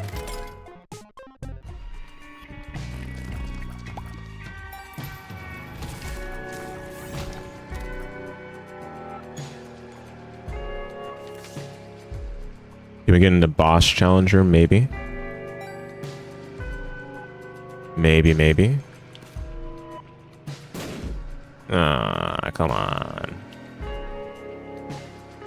Alright, I'll hold on to this still. Never know.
Are you guys falling asleep because of broken stopwatch slowing down everything?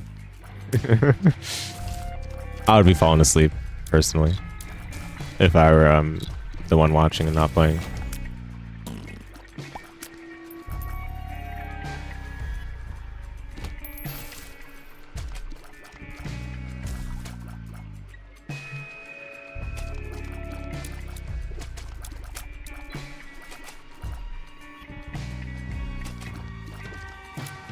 Still need some more things to accelerate this build. Maybe I shouldn't have taken Bloody Gust, but whatever, it's not a big deal.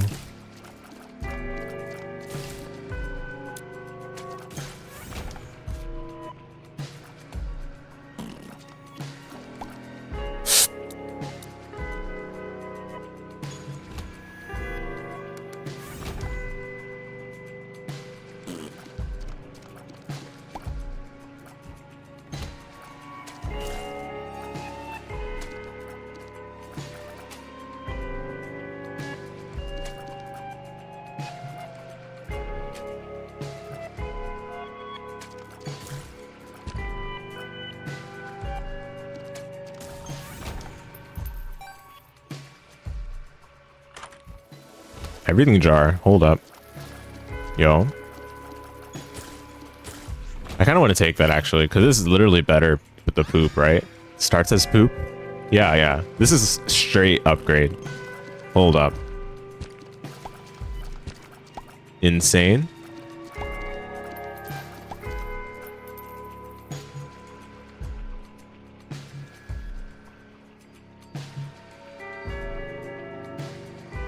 Yeah, I don't know if I'll be able to get into boss challenger him, so I guess we can go into curse room with the hermit.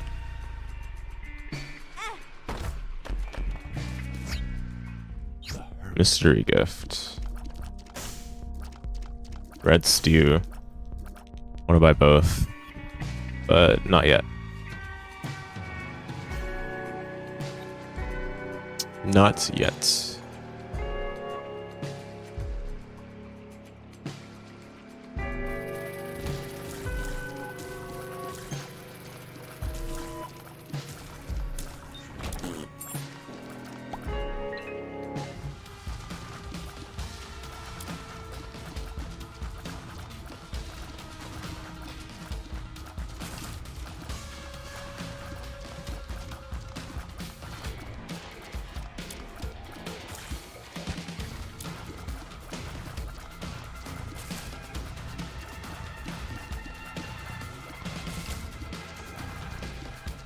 You're back or doing some things? Yeah, no worries, no worries, all good.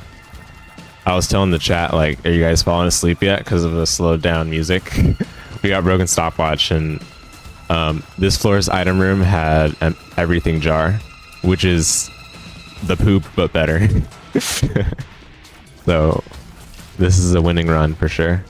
Let me see. Yeah, I'm just still gonna do the beast though. Shoot the whoop.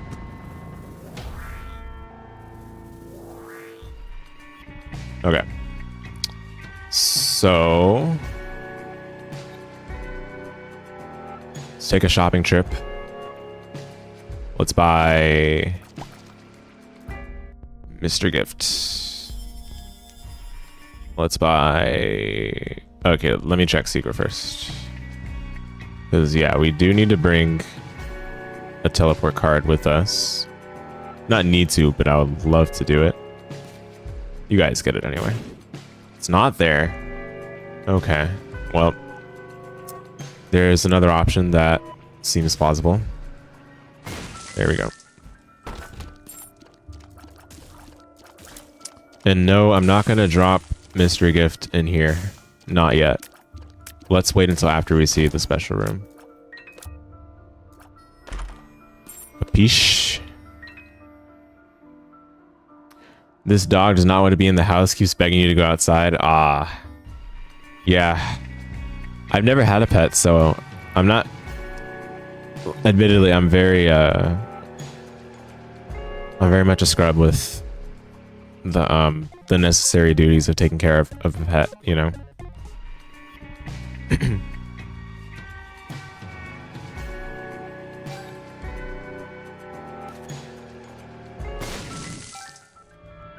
Bills.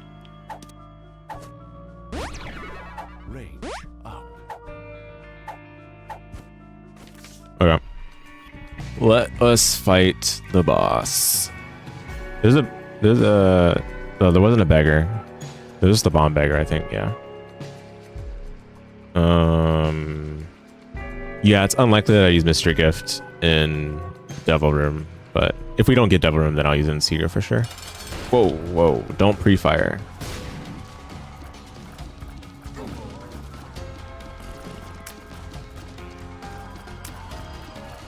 I'm actually probably going to use a bomb for this fight. I don't know. Feels a little sketch.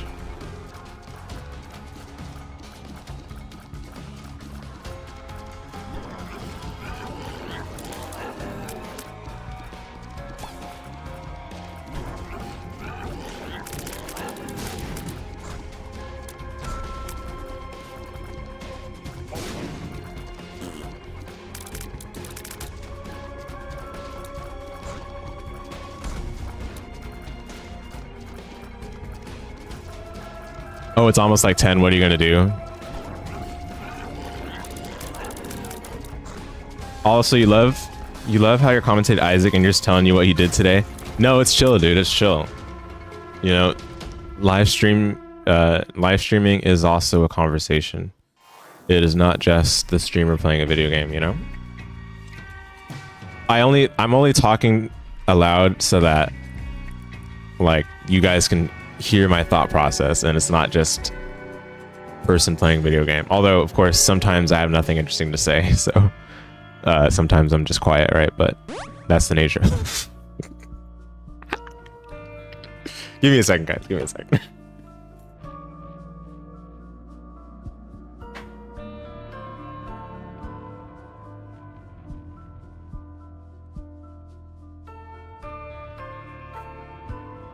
You're kidding me, right? Where's Funny Bluebird? Oh my goodness.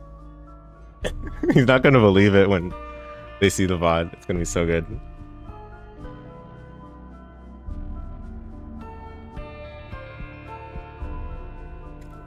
Sorry, I just needed to get some water, but man, that's hilarious. All right then.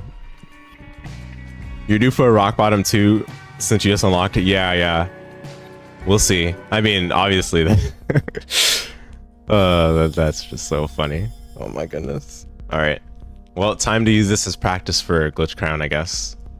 Although Okay, let me buy the ladder.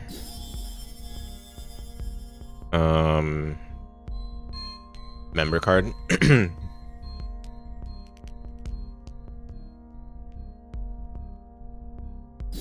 Whatever. I'm bad with this. That's why we need to practice.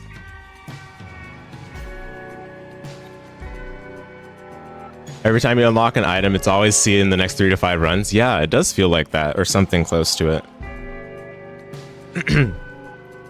I guess because of the way the runs are seeded, it's just like, you know, obviously you're not going to see it until you unlock it, right? But once you do unlock it, it's like not unlikely to have it as part of the next seed or whatever.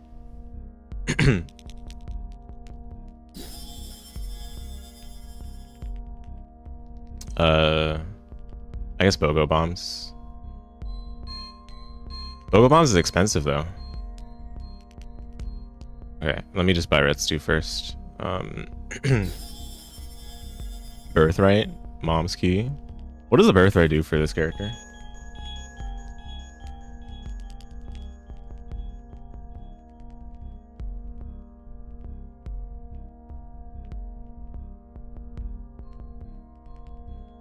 Whenever a red heart container would have been gained, grants 2 soul hearts instead of 1.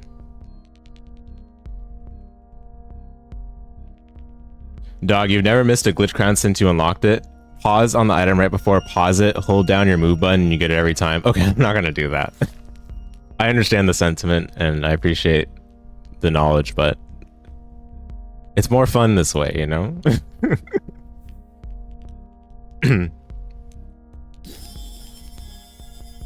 I'm not gonna do that. Okay, the rest of these aren't great, so I'm not gonna waste too much more time. Let's skedaddle.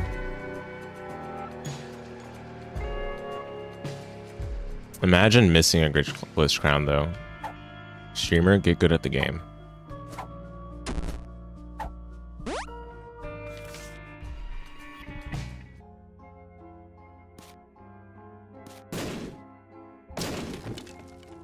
Bro's trying to work harder and not smarter, but you respect the integrity.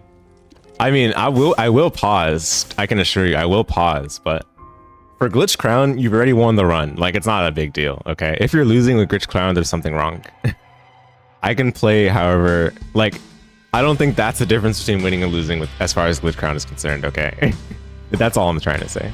But also, like, I understand. Like, yes, it is definitely better to do what you're doing or do what you're saying.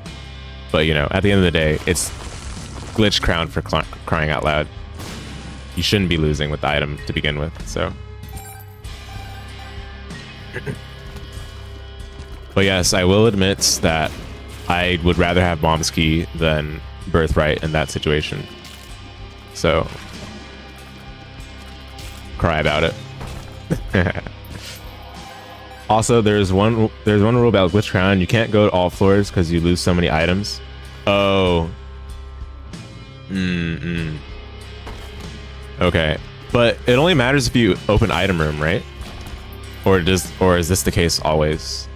If this is the case always, then I can understand. I still feel like alt path is worth going to, but that's something I never considered still. So that's good to know.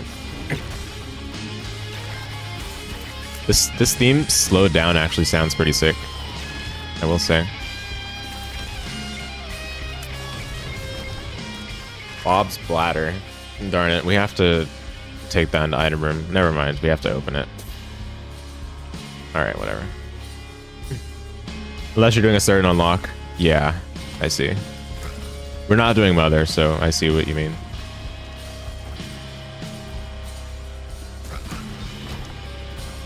Thanks for the knowledge, though. Hey, Alex House, welcome to the stream. We've got a glitch crown run upon us, so sit back and enjoy. You're pretty sure no items get lost if you don't enter, but you're not the programmer of the game. Yeah, no worries, no worries. Yeah, we can figure that out. Different run or something. I mean, there's just so many things about this game. It's just impossible to know everything, you know. Like, it's completely fine, you know. No worries at all. Greed? Hello, Greed, my dearest friend. Give me a Steam sale, buddy. Come on, you're my bud, right? Ah, come on. Alright, it's not like we needed one anyway. It's okay.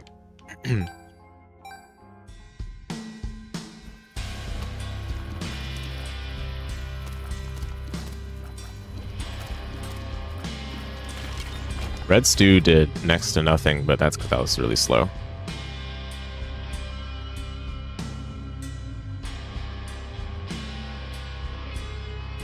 Holy moly, wrong account. Oh well. Oh, who would this be? Okay, you don't have to say. You don't have to say. If you need to switch accounts, then please feel free. But I appreciate you tuning in regardless. Hold up, we get an Alex and an Alec in the chat. Do you best not start no beef. Oh my goodness. Their battle will be legendary. Polyphemus.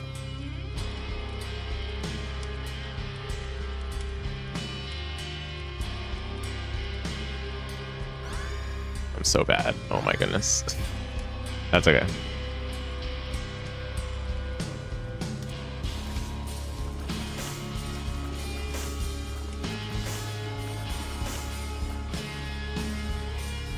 Oh, okay.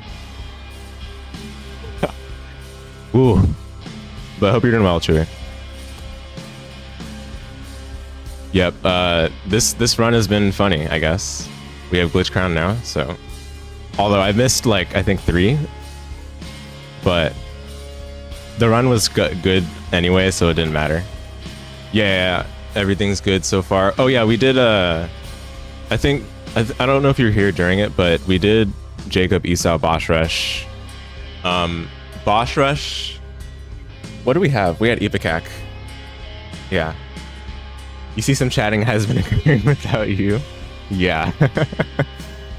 I guess now that you're here, do you know if skipping the item room while you have Glitch Crown causes you to lose any additional items from the respective pools?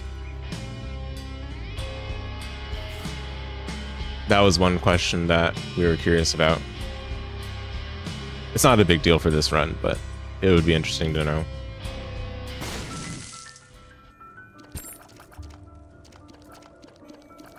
Skipping item room, yeah. Like, let's say you have Glitch Crown and you don't open the item room, then do you, like, the items that would have been in item room, do those items get removed from the pool? I imagine not, right? Because you didn't go into item room, you didn't see them.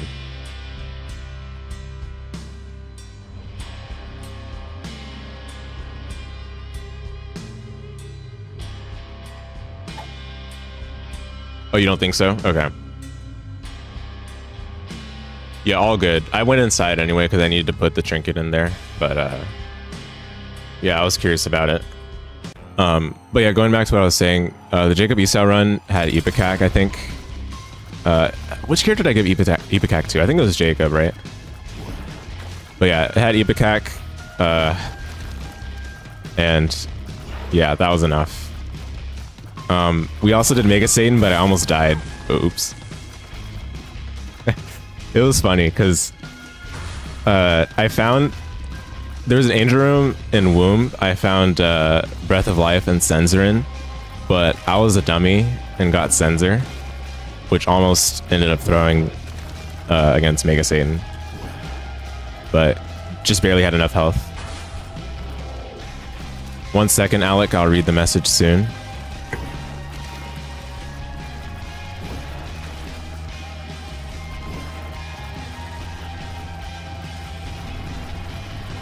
Oh, oops. I'm throwing. I'm just kind of... Oh, my goodness. What am I doing? I'm kind of baffled how everything jar is just an upgrade to the poop. It's crazy.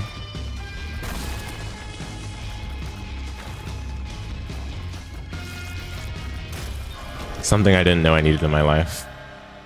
Alright, fine. Birthright would have been good for this, I guess.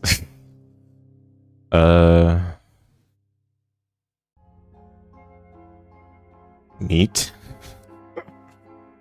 What do I need the most? A damage would be nice. Yeah, I'll get meat.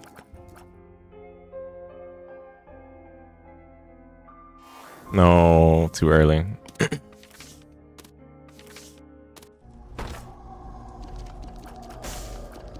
Okay, let me read.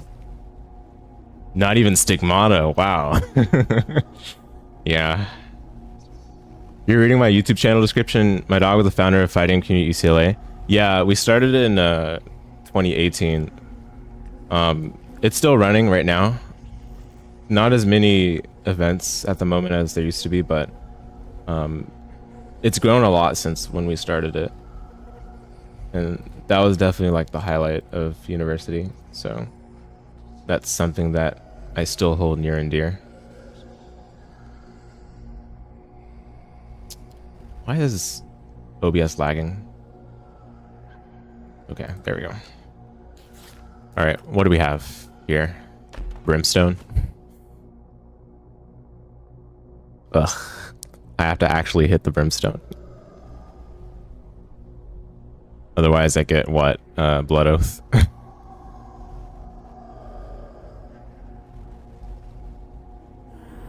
Okay. I should have used strength. I'm a dummy.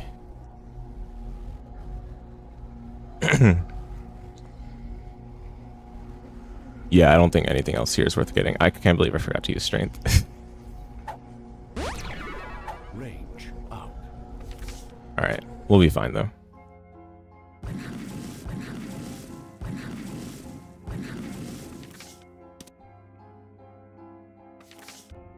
Your highlight of university was doing all the things you shouldn't be doing in university. Hey, I mean, it is that time of everyone's life, you know. Everyone takes that opportunity to do things they wouldn't otherwise do. So I definitely get it. But it's also nice to keep people away from trouble with something like that, you know? Something like a video game club.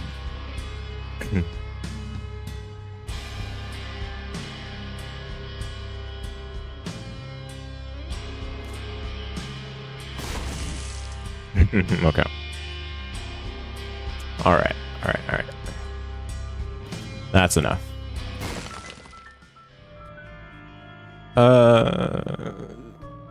We get two more shops. You got a lot of gold and not many shops. I mean, yeah, we just got greed, which is fine, but we didn't get Steam sale. That's the issue, right? I think I'll play this a little bit. What's the worst that can happen?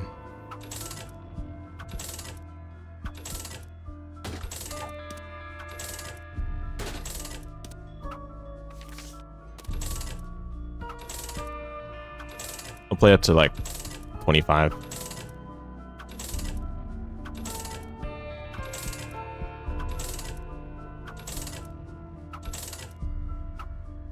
Okay. Sad. Oh, okay. Hold up. Oh, why didn't I bomb it with this? Alright, that's fine. Somehow we will get money from this. Or not. Alright then.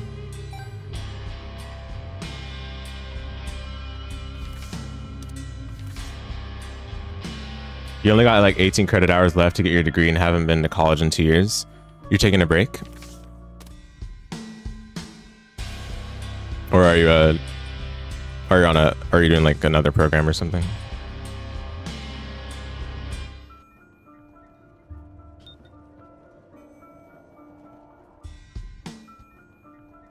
Oh, okay, let me use Wheel of Fortune for cursor. I should have done that before fighting the boss, but I didn't realize that cursor was there.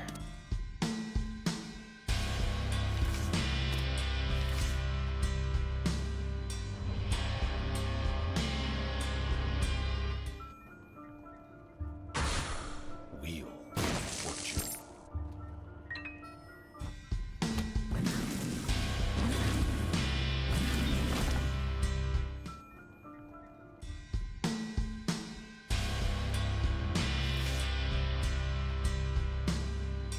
Some reason you're really tired, might just go to sleep soon. Yeah, no worries. I feel like we're all tired a lot, aren't we? But yeah, if you need to take your leave, have a good one, Waka.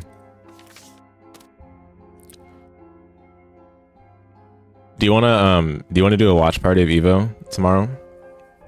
Or I can DM you later.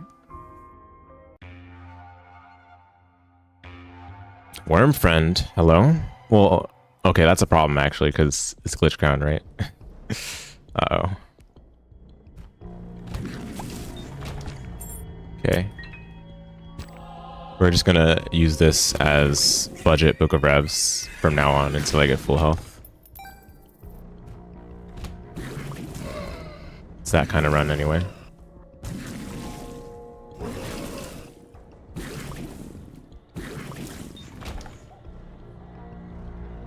You're down? Okay, yeah. Sick, sick. I'll message you later. Whoa. Oh my goodness. The speed up and then slow down is spooky. Oh my goodness. It's okay. We're good. We're good. I hate this room.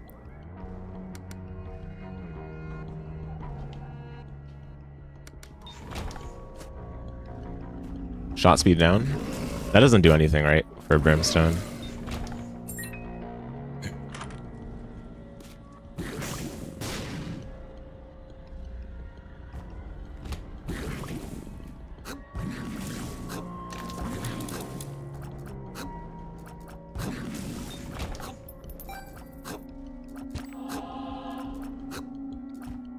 Planetarium, hello? Oh, we have to glitch crown this too. We have to glitch crown everything. All right, just practice, practice.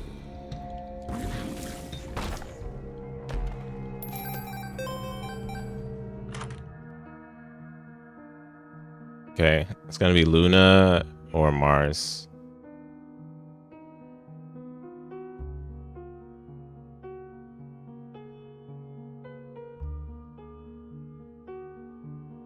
I'll do Luna because I'm a scrub. Wait, there's only one more floor where Luna matters. I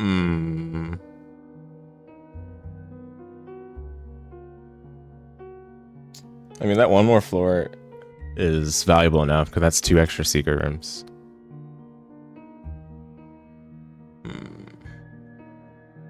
I'll do Luna, yeah.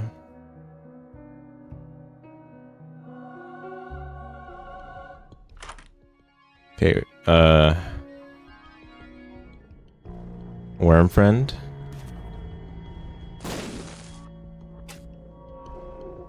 I liked this the last time, so I want to do it again.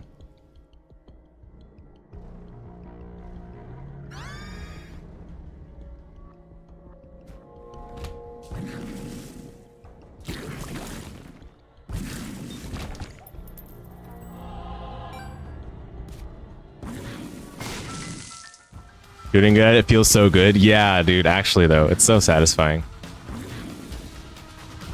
I understand the timing I want to use, but there's a couple of times where I kind of go too early in the anticipation, you know? So that's what's been happening. I mean, I can come back, I think. I don't think any of these are really required. Everything jar is good enough for the rest of this run. ED6 is funny, I guess. I'll come back. Okay, here's shop. The Bible is staring down at me. But I don't have any Seraph in progress right now. Oh no, I have Rosary. True.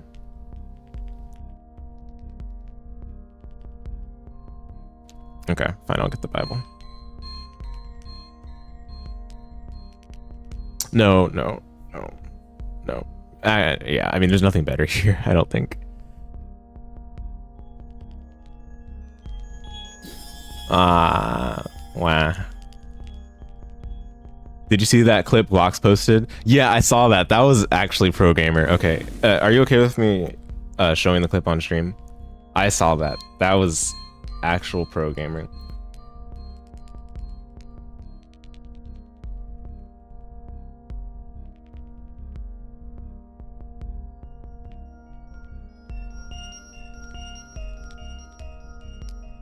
That's the reason you've got 1400. Okay, gotcha. Let me get the clip.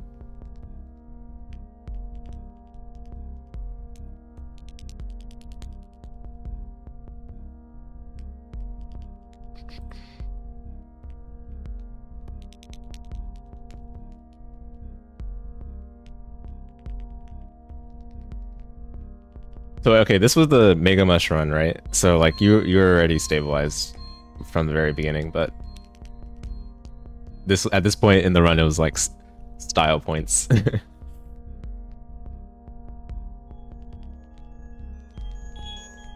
Intentional damage to get Book of Shadows.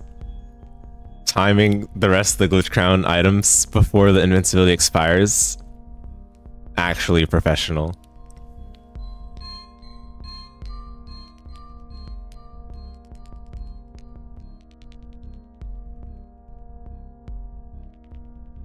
Feats like these are not deserving of the human eye.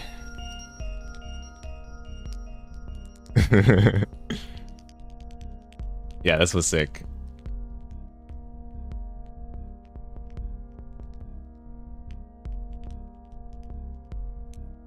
Did you say a bad word though? Yeah.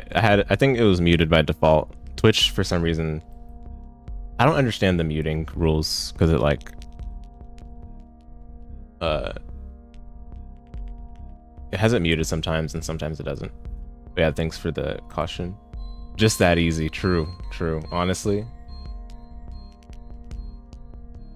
Glitch Crown. No sweat whatsoever. Just gotta hit it every time. Okay, I'm not gonna take any of those. The moon. I think that's just a random secret room, so it doesn't really matter. I gotta find the marked rock. Oh, well. There it is.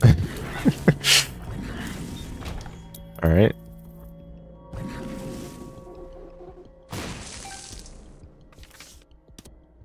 And we'll just head to boss now. I think boss is here.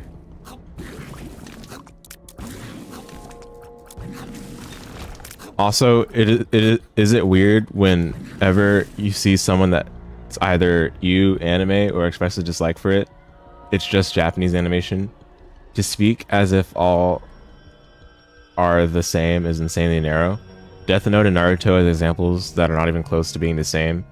Made you think of this since Crunchyroll is a part of EVO for this year. Oh my goodness.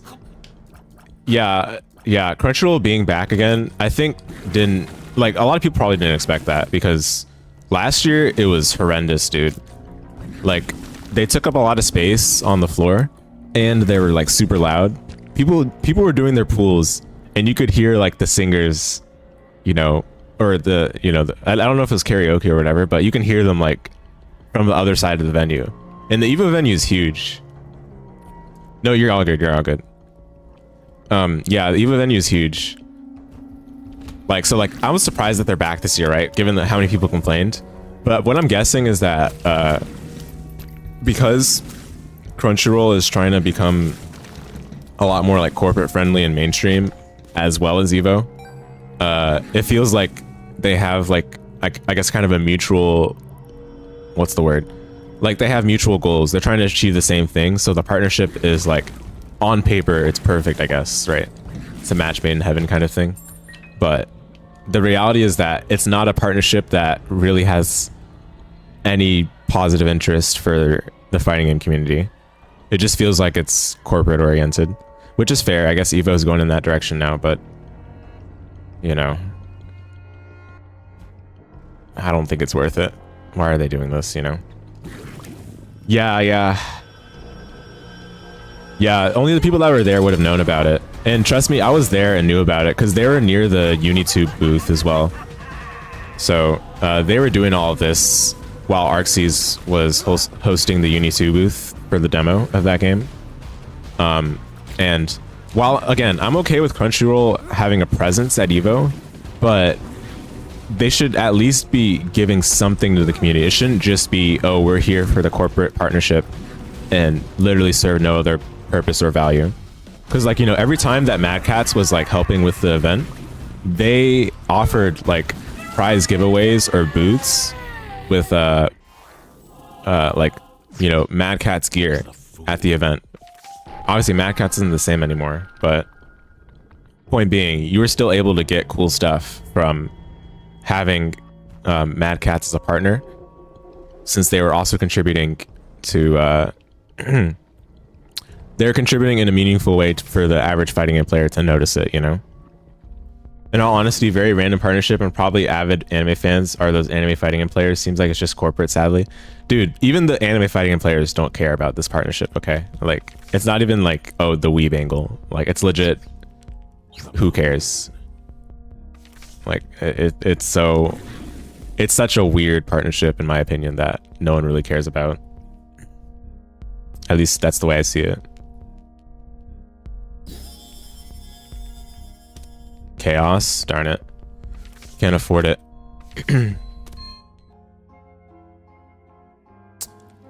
That's what I would say if we didn't have the quarter here.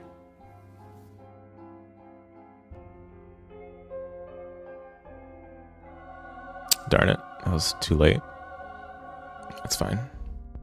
Okay, Chaos, I'll just have to leave you alone. But good glitch round practice in this run, for sure. I don't think I'm forgetting anything, right? We have everything we need.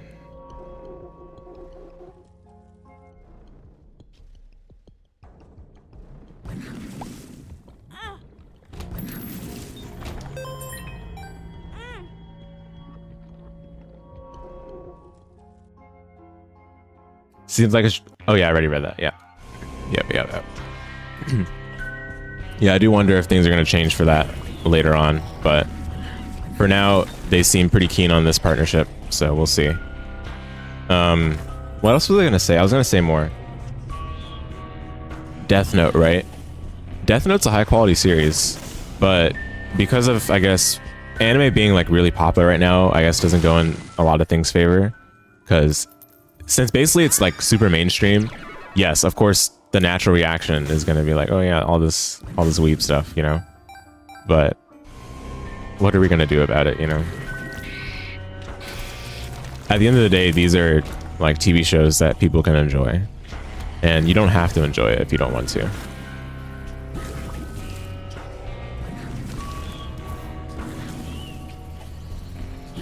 Remember all those people that were saying, you Guilty Gear, back in the 09 era, SF4? Everyone was like, "You Guilty Gear," and now look at everyone. They look pretty silly, don't they? Playing Guilty Gear Strive.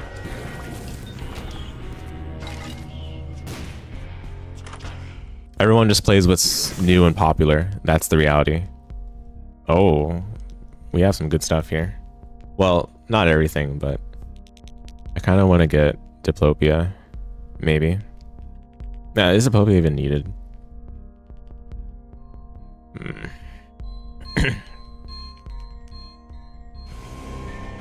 don't really need any of this. We don't get any more devil rooms anyway.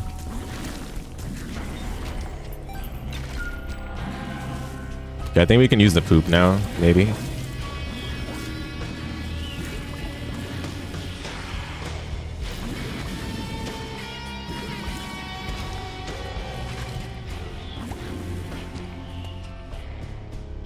You don't really care about the partnership. One of your few reactions that always annoys you is the blanket hate on anime when it's just Japanese animation. It annoys you and it's total brain rot mindset. Yeah. I understand.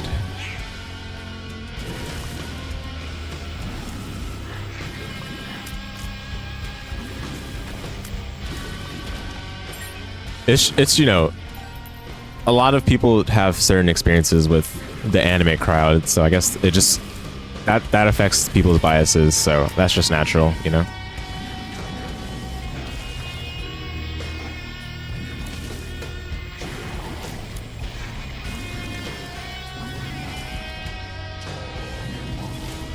And then those very same people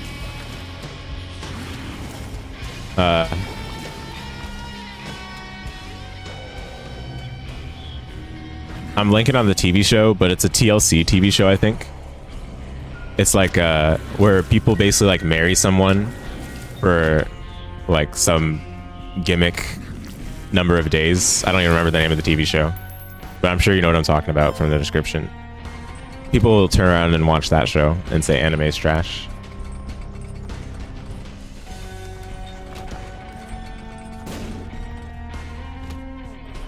Oh my goodness.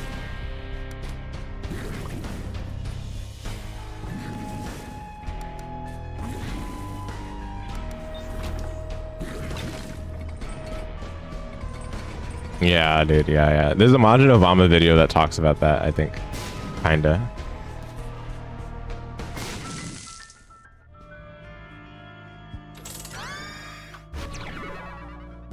Also, I forgot to use the poop, didn't I? Oh well.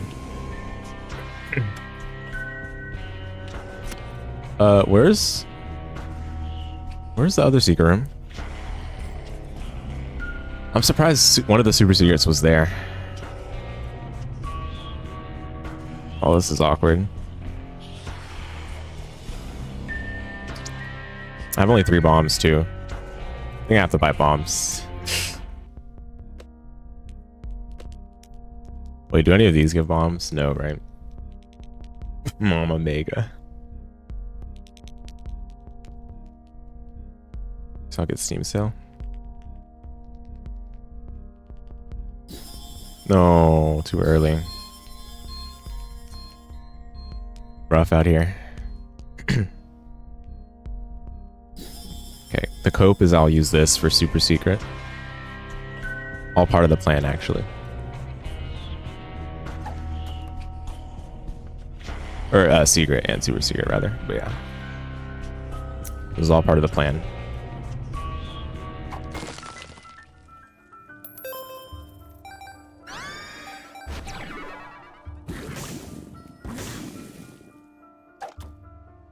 What?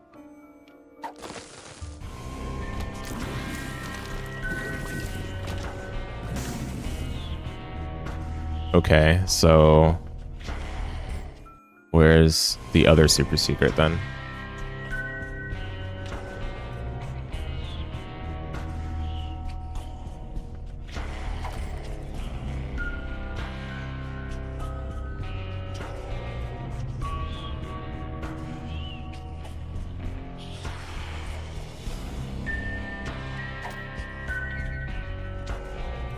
Oh my goodness.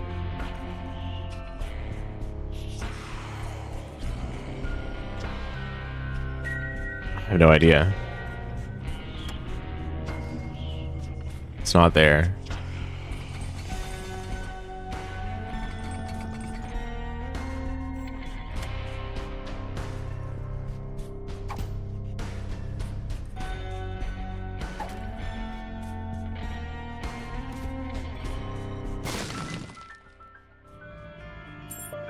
Nice. Whatever. It didn't matter, I guess.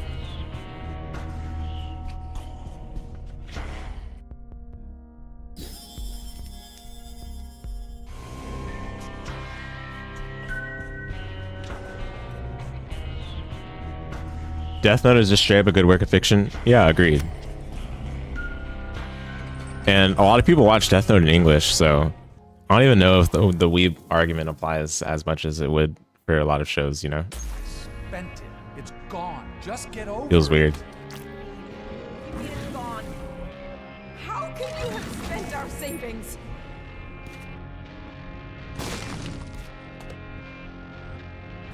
Oops. Haha.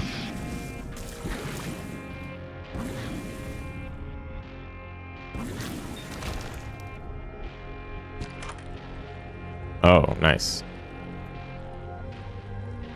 Wafer, because I'm a scrub.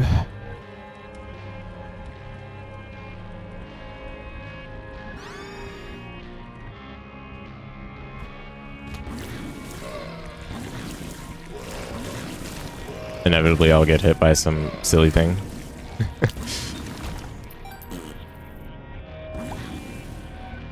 Yeah. Alright. I think we're good here.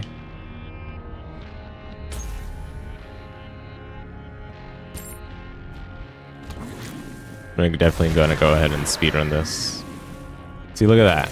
Silly hit. Silly, silly, silly.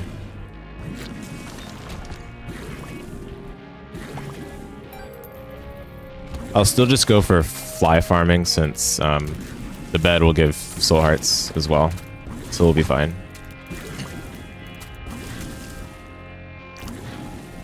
But reminder to myself to pick up the cracked key. Pick up the cracked key.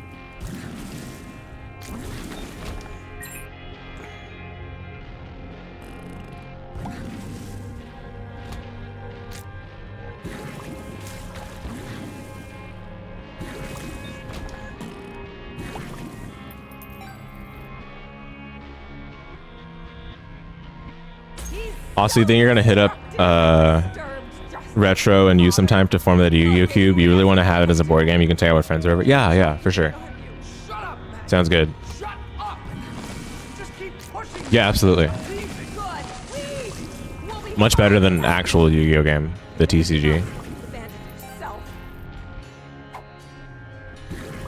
I'll tell you that.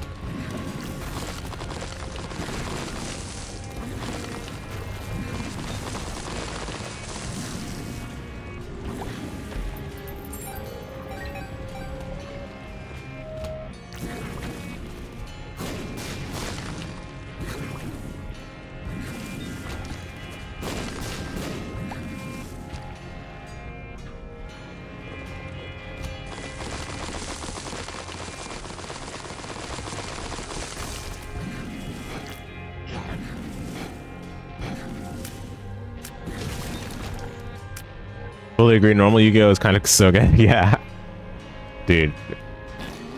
Retro has helped me build a deck for the new format if I went to YCS in Sacramento, and I was doing test hands with agents because that's the deck he was helping me build, right? And he was like, "Oh yeah, we're like this deck can actually do stuff, right?" And I was telling him, "Yeah, but like I still lose to the common culprits." Ash, Imperm, and yeah, I mean that's it. Ash, Imperm. I still lose to those. It's like when what's considered the bad deck is doing all these insane things, and you still lose to the same hand traps that people have been playing for a long time now. That's how you know the game is rough. Because dude, 6 Samurai support is really insane. Oh yeah, using the poops with string is interesting. The only reason I'm even thinking about it is because I'm playing Blue Baby, I wouldn't have thought about it otherwise. But the minute I saw this, I was like, oh yeah, this is just better the poop. So I was like, yeah, let me just leverage it. And we found Hive Mind in Downpour 2, so it's perfect. It's absolutely good. And that's the only reason, again, like, because I'm playing Blue Baby. If I weren't playing Blue Baby, then I would have definitely done the Soul Hearts, like Soul Hearts or Gold Bombs like most people would do. And by the time we got this, I think we also had Glitch Crown anyway, so it didn't matter too much.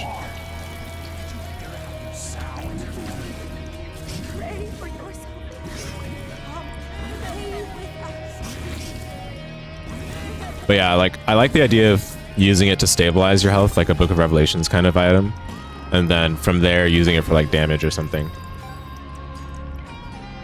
Because I understand like you've looked at it in a different way now yourself with using it for gold bombs, which is definitely like a good way to go.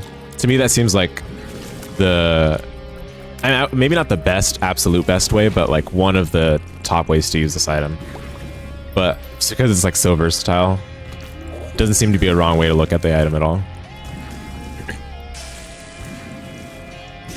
Like even using this to generate pills or cards doesn't seem that bad. I mean, the cards maybe is a little all over the place. For pills, you could argue it's good if you have PhD. But yeah.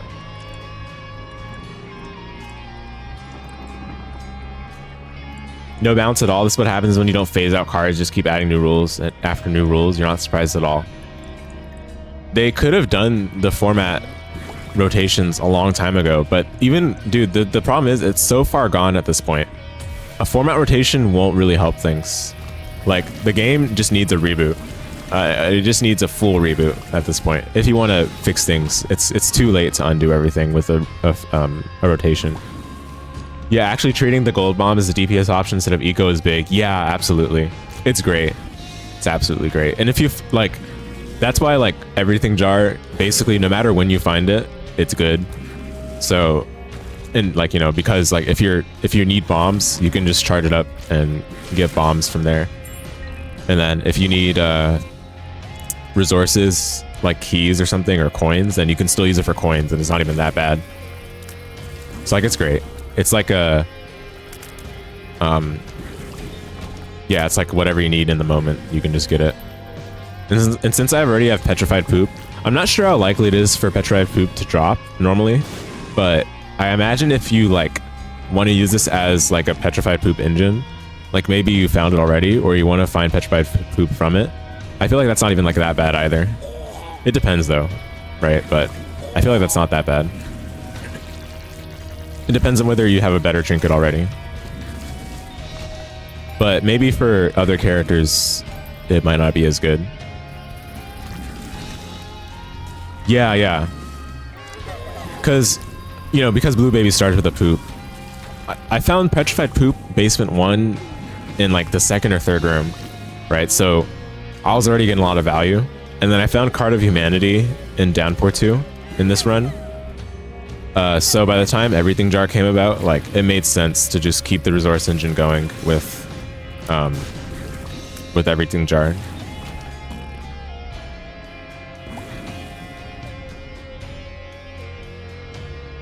That is true, and you're thinking that the reboot is needed, but with such a long history behind it, you would hate to see it. It's necessary though. Like, people are still enjoying the old formats, Waka. People are still enjoying, how is it called? Edison and GOAT format. People are still enjoying those. So you can still play whatever you want to play.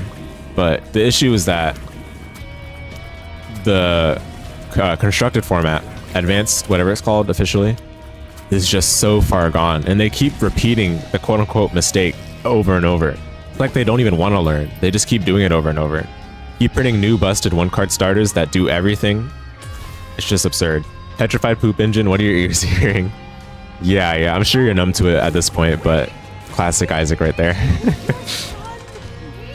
Wait, does old formats have a player base? Yeah. If you want to play Edison, people do play that at events right now.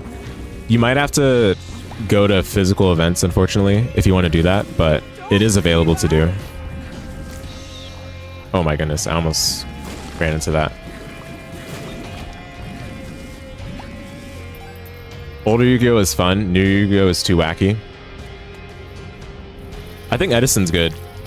I don't like GOAT personally, but I think Edison's good. GOAT is a little bit too whack.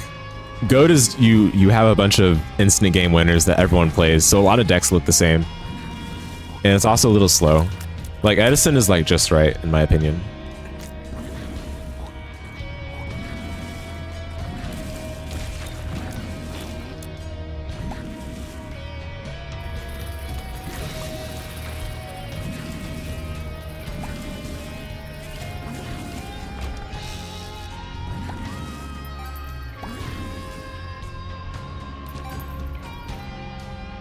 Mm-hmm.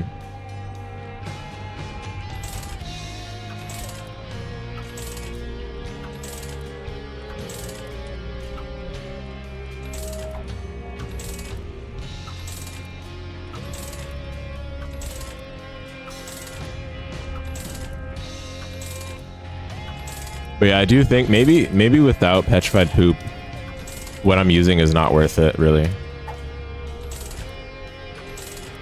Like, you probably already have to have it. Like, or I don't know. Maybe that's not true, because you do get a poop every single room.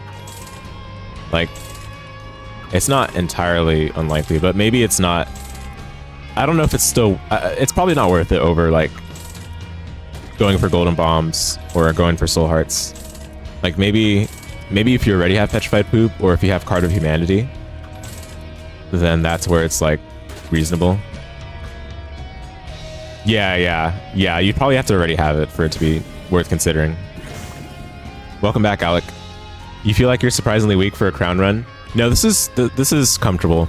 I purposely kind of played lazily and not optimally on some of the floors because we're chilling anyway. We have the wafer. We have as much health as we could ever want. But you are right. For a crown run, this is definitely not strong, but that's like my own doing on purpose. We could have gone harder, but also I missed a bunch of glitch crown hits, so that's part of it too.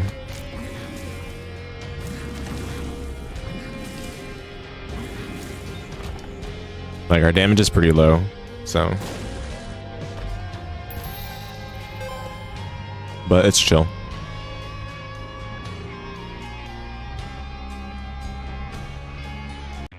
Based on watching you fight Mega Satan, you know you're gonna win, but not even 4 damage is crazy. Yeah, I mean, it's Brimstone though. But you're definitely right, yeah. Like, it's interesting that it wasn't as strong as it. Probably should have been. But who am I to say that it should have been stronger? Always good to have practice runs for this kind of thing. Yeah, definitely. Absolutely. Like, we're not really at risk of losing, so it was fine regardless. Okay, after this, just one more tainted carrot. Oh, what the? Oh. I have to step away right away. I have to tap it and step away. I forgot about that. Your practice runs on the R button. Oh my goodness.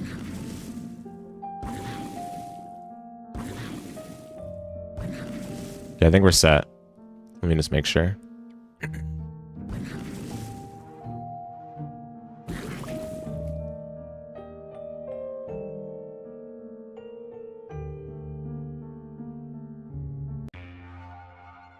Yeah. We're not really fond of the R button, Alec, so I hope you understand that. But at the same time, you know, play the game how you want. Ow.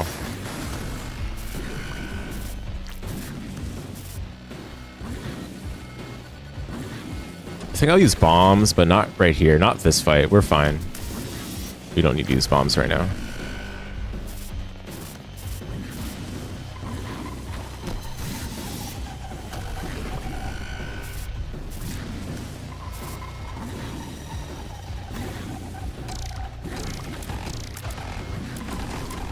What the?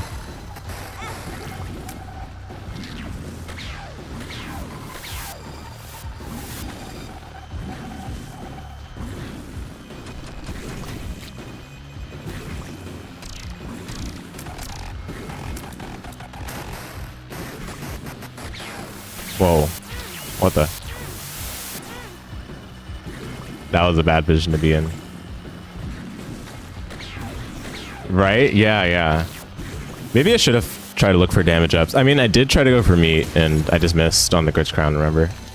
So there was that, but... I also had Strength card carried for a long time, but wasn't able to take it in here because of Crat Key.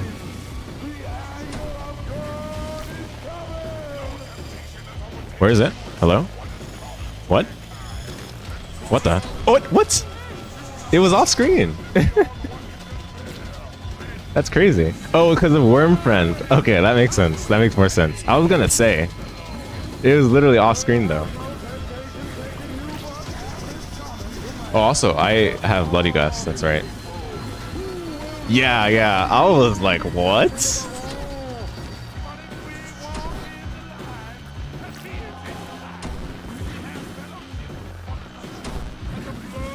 Gimby kind of clutch though.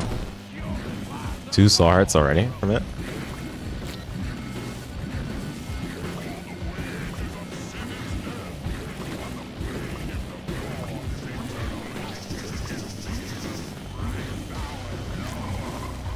Look at that. Yeah, that's exactly what happened. Oh my goodness.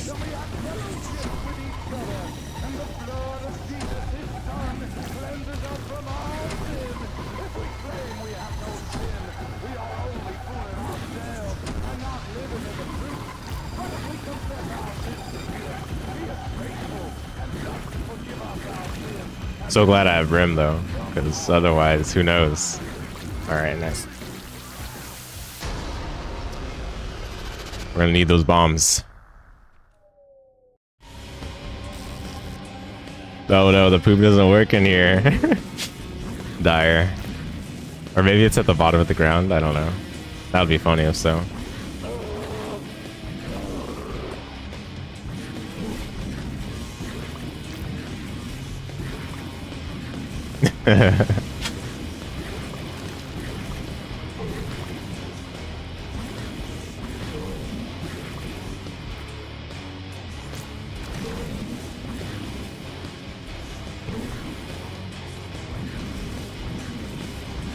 Hearing you talk about the game's items is so funny.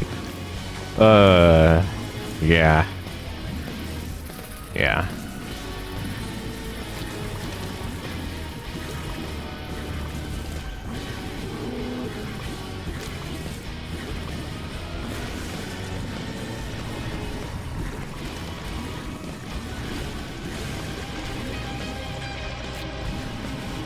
Have we ever gotten this long into the first part of this song? I don't think so.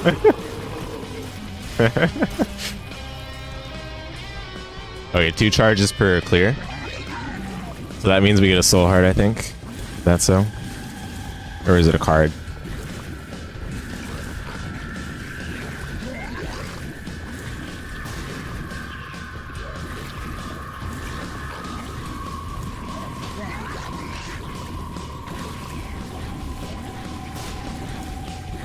These themes go so hard. I know, right? It's so good. Like, legit, I've never heard this part of the song in the fight. I listened to it on YouTube Music a couple times, but not in a fight have I heard this part of the song. The problem is it's slowed down. So sad.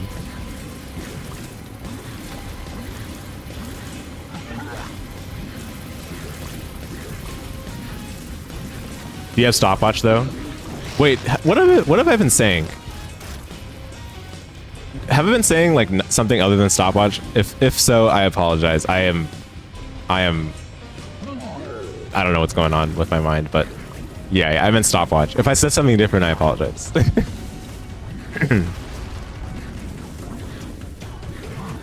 What kind of music? Oh, what kind of music do I listen to? Oh ho ho! I'm glad you asked. Math rock is my favorite genre by far. Math rock and progressive rock, but math rock definitely above progressive rock for me.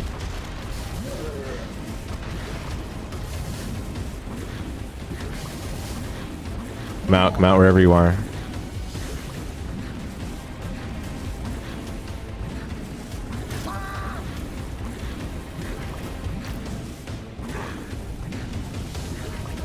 Oh yeah, math rock. Waka knows what's up.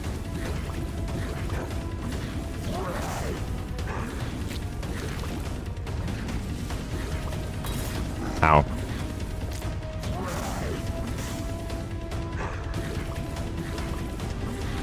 You like math rock, but you lean more on progressive metal? Right, right.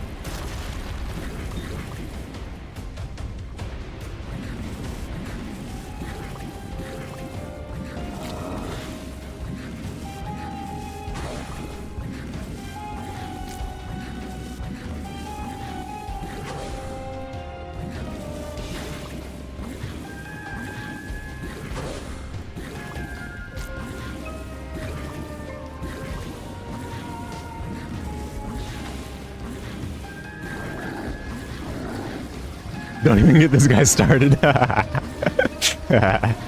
Yeah.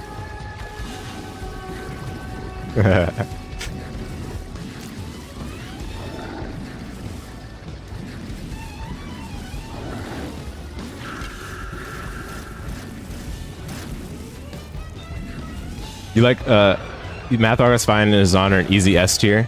You're a big Suicide Boys listener. You would guess you would like to say underground rap, metalish rap? Do you listen to any indie groups or indie artists? Indie stuff is the good stuff.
Oh man, our damage is really low.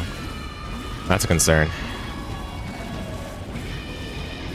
Yeah. When you see this attack, you know you're kind of in trouble in terms of damage. But we're okay. We're okay.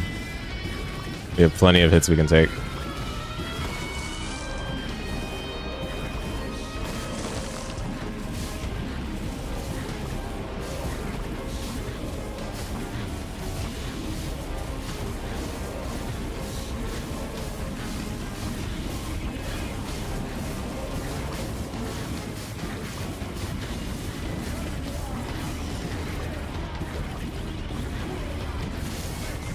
Should have tried to farm for a bit more bombs though. Maybe golden bombs. If I thought ahead, that would have been the plan. Oh well.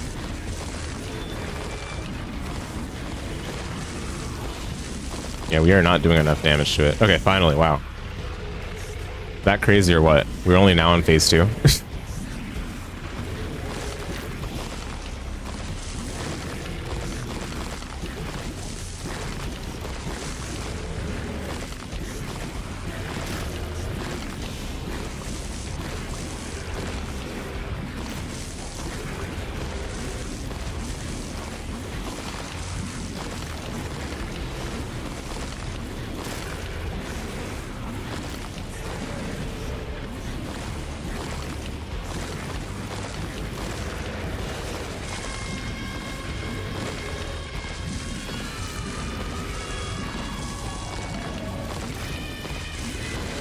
Almost there.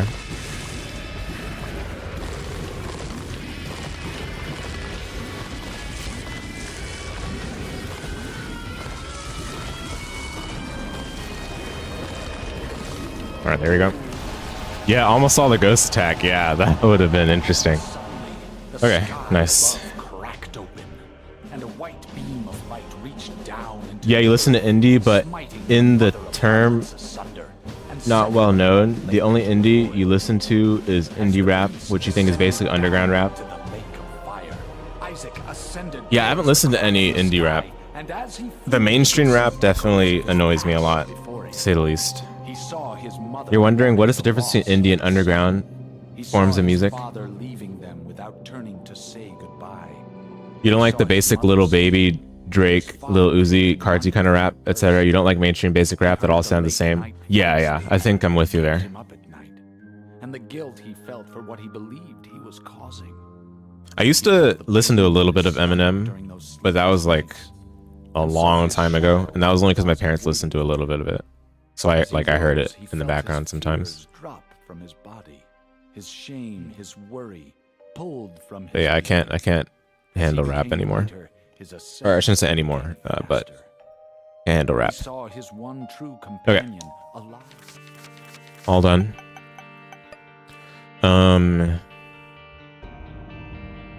Maybe Hush in the Dark Room next for Blue Baby. What does that unlock? I was only doing Blue Baby to take a break from Jacob Esau, but let me see. Hush unlocks a trinket. I don't know what this does. Dark Room also unlocks a trinket, it looks like. Wait, no, is the Hush unlock actually a trinket?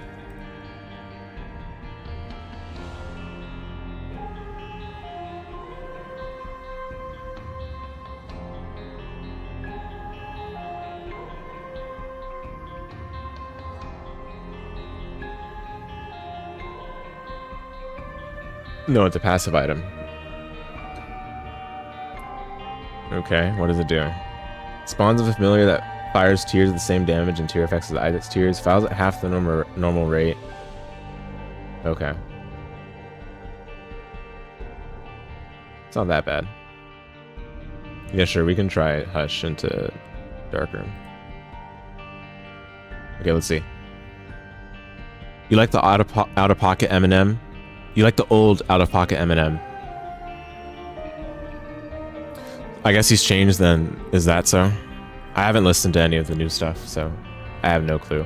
Of course, there's the whole mom spaghetti stuff, which I guess has become a meme at this point, but that was a long time ago too.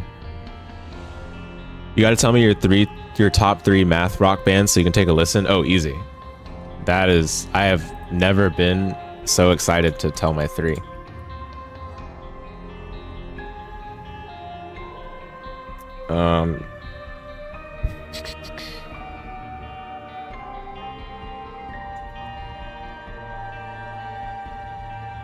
Actually, you know what? Instead of saying some arbitrary subjective top 3, let me look at my top 3 listened bands right now, because that'll give you an idea of what that'll give you an idea of what I've been listening to recently. I think that's better.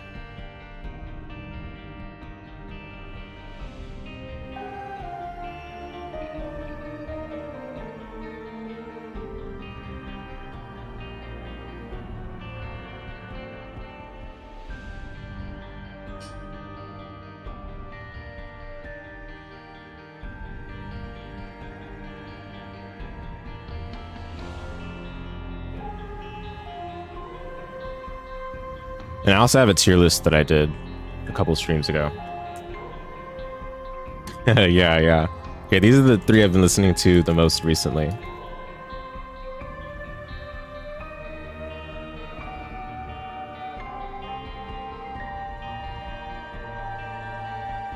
The last one is not active anymore. It's a French band from the 2000s. So, but that being said, it's a really good band. And if you want my like actual top 3, let me tell you my actual top 3. I'd rather have a top 5, but top 3 I think is fair enough. Those are my like quote unquote actual top 3. Okay. There are very few rap songs you like. You very quickly want to put by on metal whenever one plays. Oh, oops, I need to pause. It's mind-numbing, a lot of rap. You admit you probably have not heard good rap though.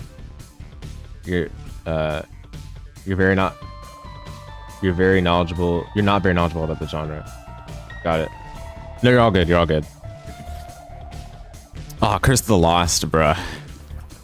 All right. Well, we'll see if we can make hush with this. Thankfully, it's Basement 1. I guess that's the bright side. 1 second.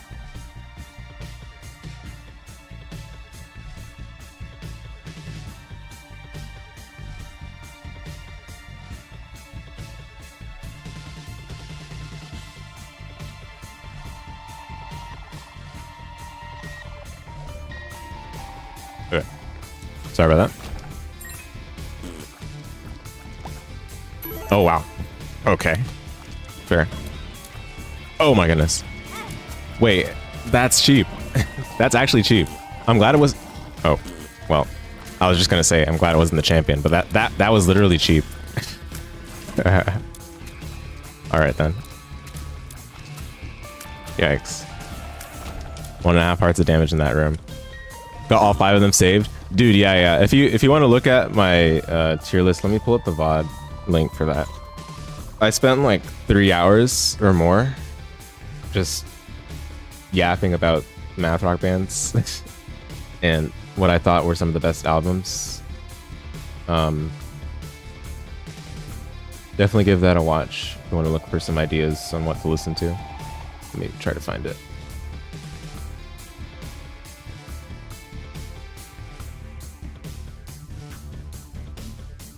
Bro, where... I can't even find my own stuff. That's how you know.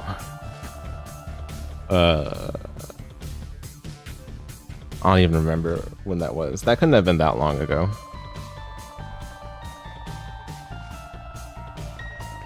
Just gotta look for the VOD that's like 5 hours, right? Okay, there it is. Oh no, it was 8 hours. Oh my goodness. That was an 8-hour VOD. That's crazy. Okay. There should be timestamps for it, so... this link doesn't take you straight to the tier list, but that's the VOD at least, and it should be timestamped in the description. Okay, so based on the minute you swipe through, you like the music that's perfect for gazing at the sunset. That's an interesting conclusion to come to. You know, I'll keep that one in mind. I wouldn't say that that's the way I would describe it, but I am interested in hearing any way if people have of describing math rock the first time they listen to it. So I'll keep that one in mind.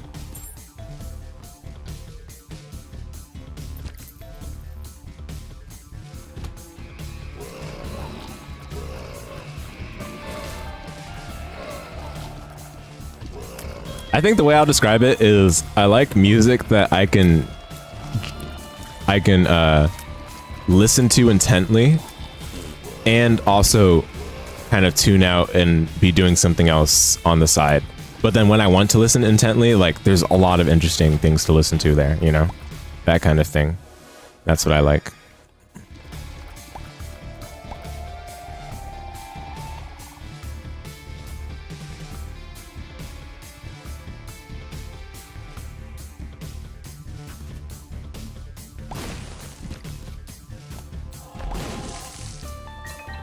Yeah, I know, right?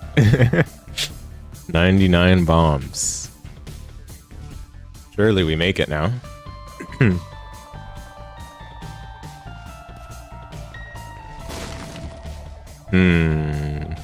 don't think I have time to backtrack, so I'm just gonna go ahead and get it. I think I'm okay with getting it.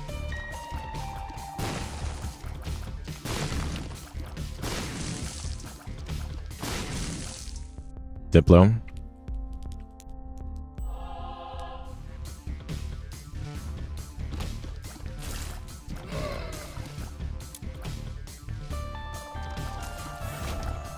Oh, I shouldn't have picked that up. That's okay. Habit. First time you heard math rock, you thought it sounded like abstract and artsy progressive rock, so naturally you took a liking to it instantly. It has its roots in several indie rock genres. I think some of the main ones would be... What would they be? Maybe post-rock. Oh my goodness, I did it again. Post-rock, punk. Well, specifically post-punk. Post-hardcore, and progressive rock, yeah. But there's just like so much overlap in some of these, so it's hard to say it took its inspiration directly from one exactly, but you get it, you know. It really depends on what band you're listening to, the style of math rock that you'll hear, because there's just so many different styles. Okay, pretty good start.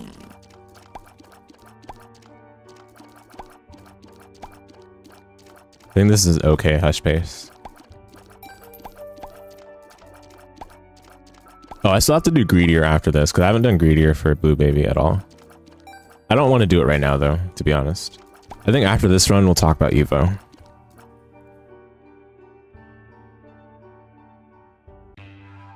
I should have checked for a super secret, probably. Oh well. It's fine.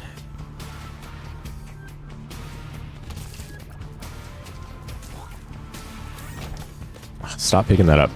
Oh my goodness. It doesn't matter, I guess. Oh, there's boss. Easy.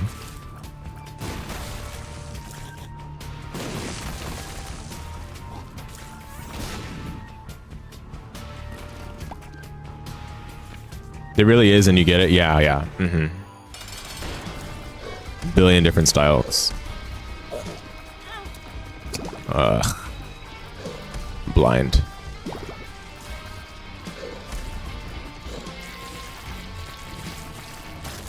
All good. Now we're just back to starting health. Hooray.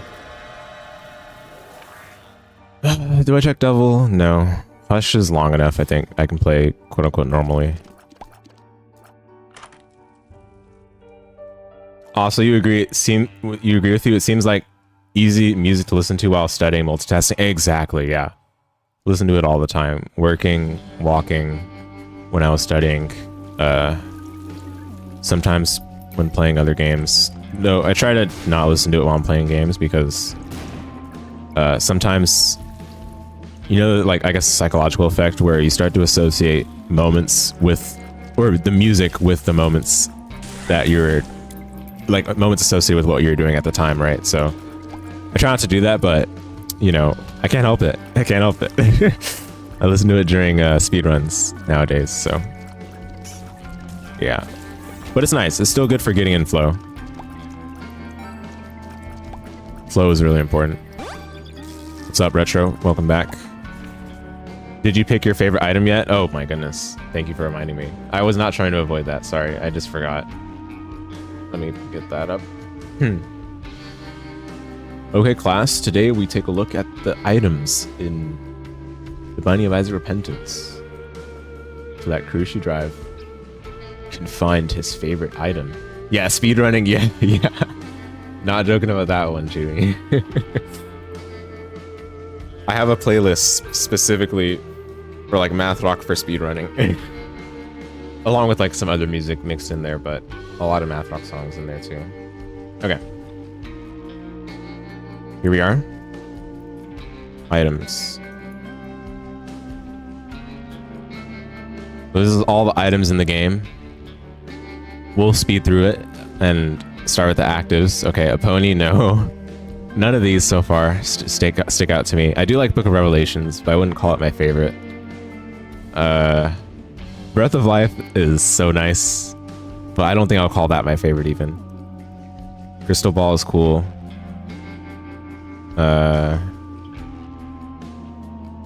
None of these stick out so far, I must say. You should do your biased Isaac item tier list. You should. It's content either way, you know?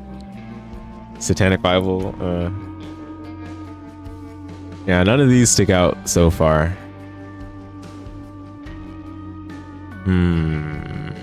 Okay, I do like Hourglass a lot. I like Hourglass a lot. That might be like top 5, maybe. Hourglass is sick. Let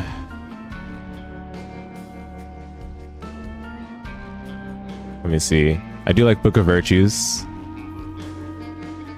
But Book of Virtues is not like super interesting necessarily. Flip is cool. Jar of Wisp. Okay, Jar of Wisp is my top angel item, but I don't know if I would put it my favorite item in the whole game. That one is a bit of a stretch. Okay, that's all the actives. So right now what we have is Hourglass and Jar of Wisp for actives. Okay, passives, there's a billion of them.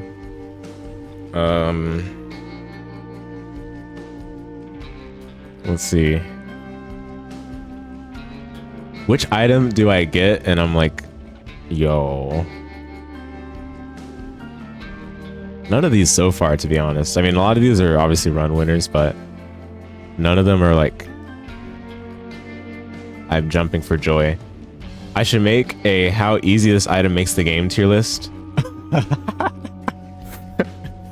That would be actually a pretty hard tier list to make, but there are a couple of items that are immediately obvious, like Spirit Sword. Happy Brain Juice every time you see it. Which one? Wait, Brain Juice? Let me see. Oh, sorry. You're talking about what I mentioned earlier. Yes. Yeah. Sorry. Ugh. All right. Use Mascara. I've been liking it a lot recently. I wouldn't say it's my favorite though. Habit, Mantle. Ipecac, yo. My run carry, my goat recently.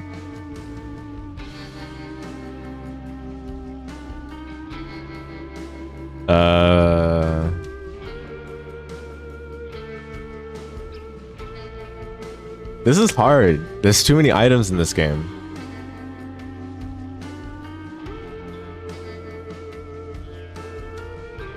We're already in S and I don't really have anything I'm like really attracted to.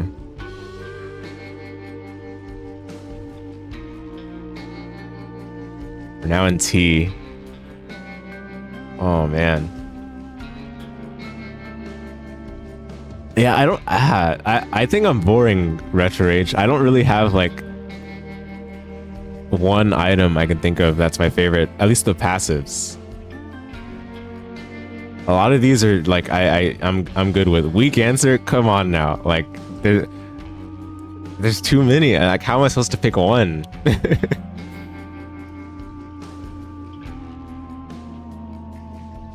Okay, Tech X is cool. Tech X is cool. Oh, okay, we're not the end of the alphabet. I think it just starts from the base vanilla. Card reading, final answer. Okay, I will admit, card reading is nice because it makes runs faster. I like card reading too, but that's a hard one. I don't know if I can say that's my favorite because I like Jar of Wisp more than card reading. And I wouldn't put Jar of Wisp as my top one. Okay, Glyph of Balance is kind of hype. I like Glyph of Balance a lot. Let's see.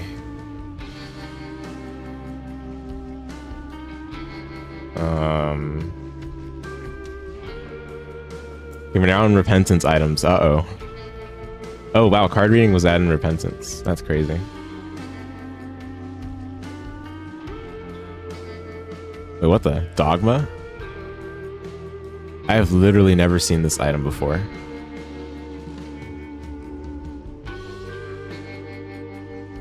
Oh. Oh. I always have it for the Beast, but I never noticed because they removed the found HUD. Okay, whatever.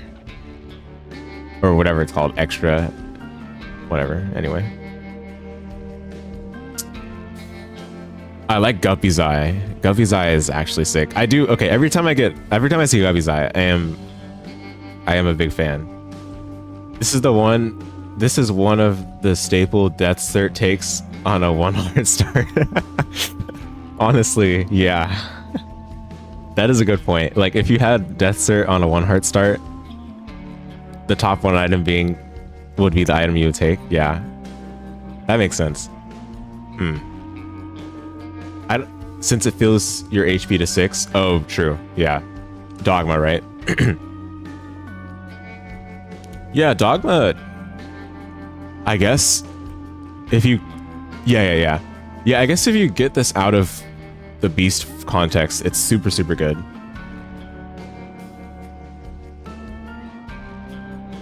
Yeah, that makes sense. Magic Mush, dude, you're boring. You think I'm boring? You're boring. Come on now. That's no way you think Magic Mush is the real answer.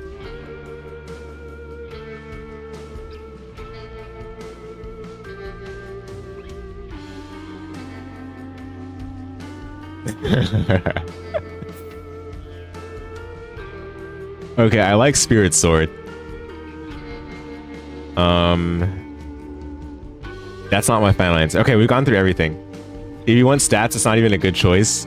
Yeah, I mean, isn't it like, it's an all stats up, but it's not even like that insane. I guess what's like nice about it is that strength card is the Magic Mush effect, so getting that temporarily is really good. Yeah, I don't know, Retro Rage, Magic Mush, there's no shot that's your favorite item. I'm sorry, I cannot allow that. Okay, final answer. So okay, we've got like a top 5, I guess. Jar of Wisp, Spirit Sword is somewhere there. I don't know where it would be in the top 5 though. Guppy's Eye,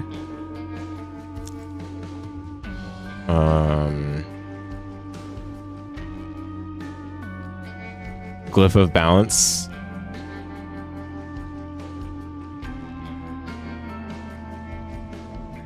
oh man, I forgot what I even said earlier. What did I say as well?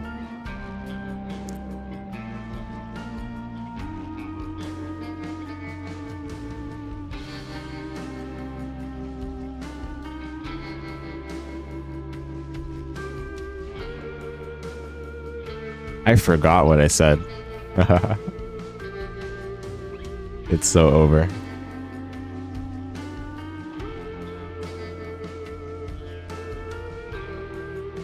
It was somewhere here though in the actives. Was it Book of Virtues? Okay, whatever. Oh no, Hourglass. Okay, Hourglass. Yeah. Yeah, actually, I'm willing to say this. Favorite item in the game? Glowing Hourglass. I think I'm locking that in. Glowing Hourglass, favorite item in the game. Every time I see this, I am figuring out how I can incorporate it somehow. And the only reason I wouldn't incorporate it is if, like, I already have a good active, maybe. Yeah, I like this item a lot. Okay, there you go. Locked in. All right. Back to the regularly scheduled programming. Why are you crying? Hourglass is insane.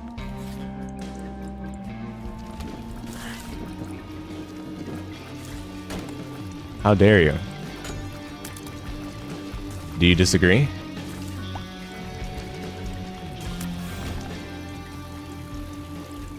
Okay.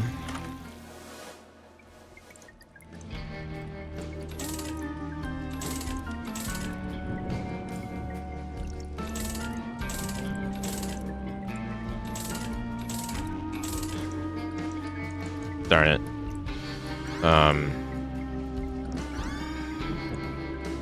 I don't want to commit to this, but I don't have enough money to keep going. You and the homies hate time. Wait, do you know what Hourglass does?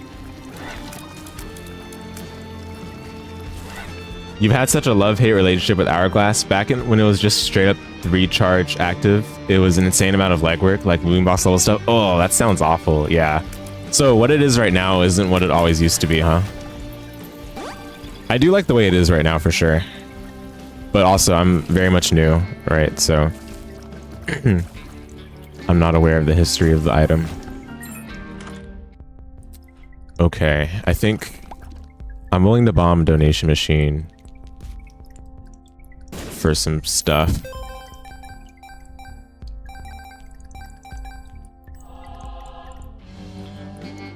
Surely we'll get something good from this item room, right? Sunk cost.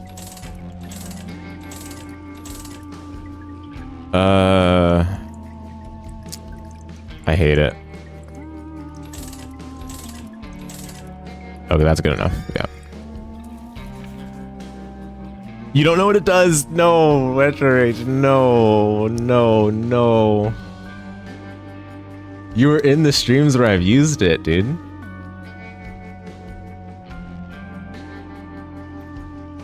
I'm greatly disappointed in you. Okay. We're gonna read the wiki page as a class. Yeah, it used to be way stronger. The nerf definitely made it more manageable on the brain. Oh, I see. Okay. Got it. Yeah, I'd be interested in maybe seeing like how it used to be. But in a way, I'm kind of glad. Like, I feel comfortable with the way it is right now, at least. I can understand what's going on without struggling with my brain. It reverses time. Okay. On use, Isaac will be returned to the previous room, and everything that happened in the current room will be undone.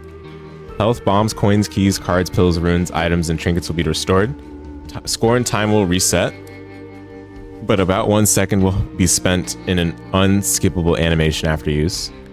Most permanent unlocks will be reverted, but can only be used 3 times per floor, otherwise it functions as the regular hourglass until the new floor is entered. And then there's a billion things you can use with it because it's crazy how versatile it is. So yes, it reverses time, but it's much more than that. It does so much. You're back. Rewatch the item review. To even pick up Breath of Life, Jar of Wisp, and Glyph of Balance is a felony. Okay, Glyph of Balance is a misdemeanor. Uh-oh. Uh-oh. Chewy, looks like we might have to fix that up. Yeah. Uh-oh, indeed. Alec, if I might recommend you, give Chewy stream a watch, and there'll probably be a run where he encounters any one of those items, primarily for Glyph of Balance, though, because that item is pretty frequently picked up since it's very strong. Jar of Wisp, maybe not as much. Where is there any value in Jar of Wisp? When you get it early. But even if you don't get it early, I like picking it up because it's protection. It's obviously not the best protection option, which is why I'm willing to say it's not a good item, but I like the item still. And I fully understand that the item is a little rough because it's an investment, right? But when it's good, it's good. Glyph of Balance, on the other hand, that's just a good item right there. There's no way you think Glyph of Balance is bad, right? Surely not.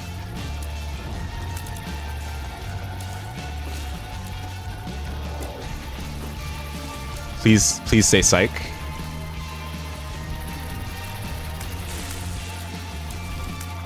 Please, pretty please say psych.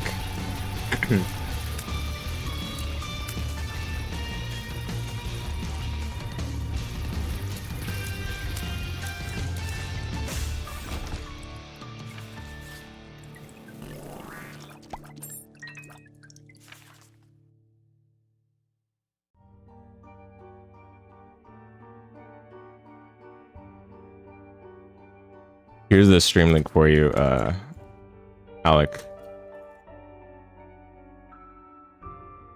I think that's right? Okay.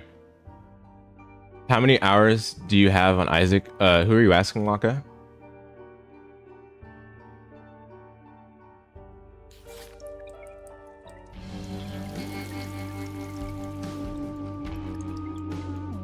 You're asking me. Let's check.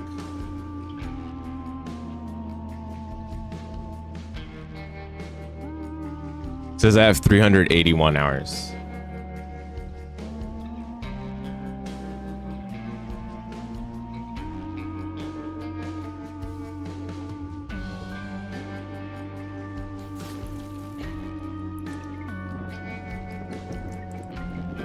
That's still a lot. Yeah, it's more than I have on Afterimage. Isn't that crazy?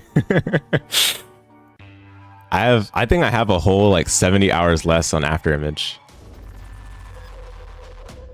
I've been playing this game too much. Lately, that is.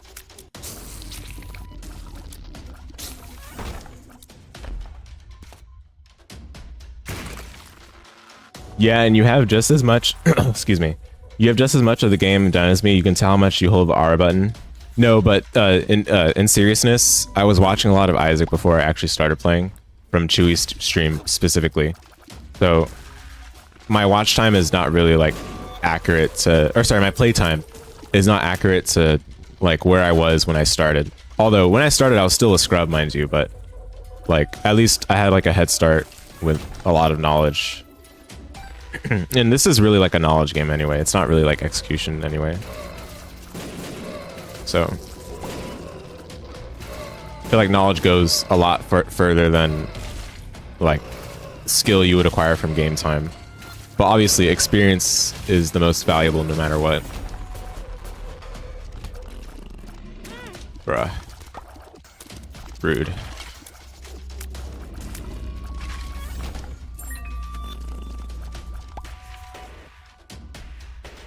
A game having more hours than Afterimage? Yeah. For me, it is weird.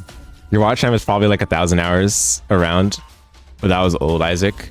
Which version of Isaac was that you watched the most, Retro Age? Do you remember? Was it like Rebirth? I guess I'll take a look inside here. Damn. In fact, to show my rebellion, away you go.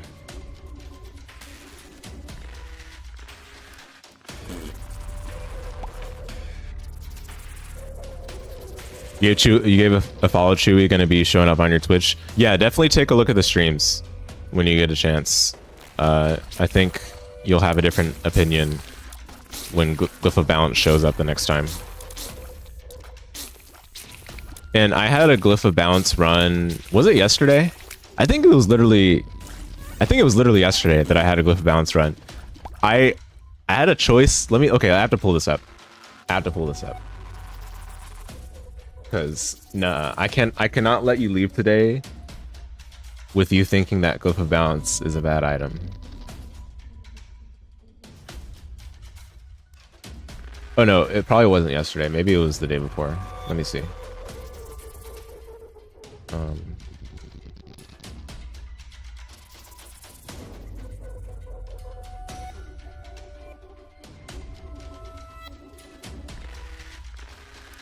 Yeah, maybe it was the day before.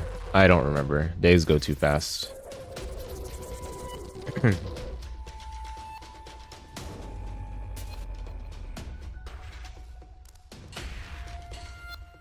Speedrunning on Metrovania is hard to sink a ton of hours in compared to something like this. It's all focused practice runs. Yeah, you're right about that, though. That's true. But Afterimage in particular is a really big game, so it is interesting. But no, yeah, you're right. This game is 100%. Like not just like a time sink just as a whole, but it's easier to spend a lot of time playing this game, like compared to what I'm used to. Okay, I have the run. What was the choice? It was Tainted Isaac, it looks like. Okay, I'm gonna be honest. The item choices here didn't really matter. It was Mantle or Glyph of Balance. Either choice is gonna be good, but I took Glyph of Balance, okay, because I wanted to prove a point.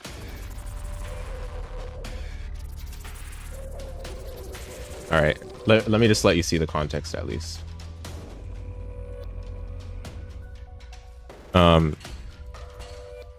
So I had Birthright already, right? So I have more item slots, and I like to be honest, I already had Epic Hack, so the choice here doesn't matter that much. And Mantle is probably the better choice. Let me be real, okay? Mantle is probably like just reasonable to take, but I wanted to prove a point because the situation was just too perfect, okay? But anyway, I'm gonna skip forward because you don't need to see this. But I took Glyph of Balance, and Glyph of Balance, it's most useful when you don't have too many heart containers, because you need to give yourself flexibility for the several effects it can give. But basically, if you have any of your red heart containers not filled, okay, let's just establish like what it does to begin with. So let me fast forward this in like 2 times speed while I'm talking, because this is time to be educational. So Glyph of Balance, it modifies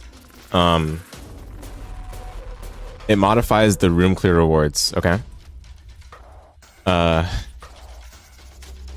If you take this item from when you take this item and onward, if you have any red heart containers that are not filled, the room clear reward will be modified to drop a red heart so that you can get your health back, right?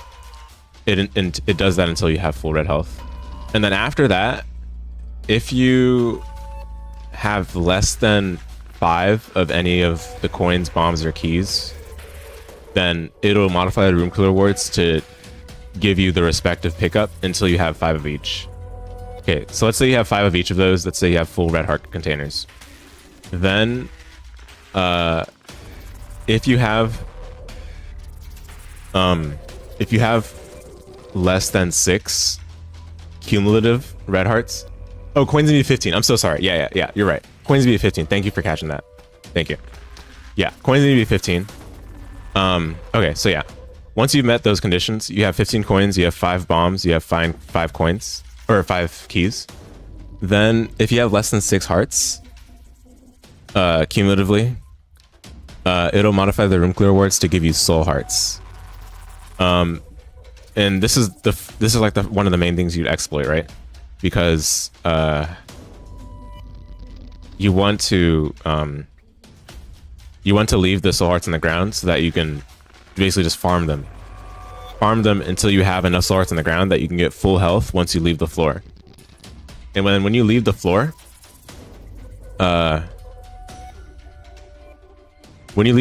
then that's when when you're ready to leave the floor, that's when you can pick up all the soul hearts so that you have full health.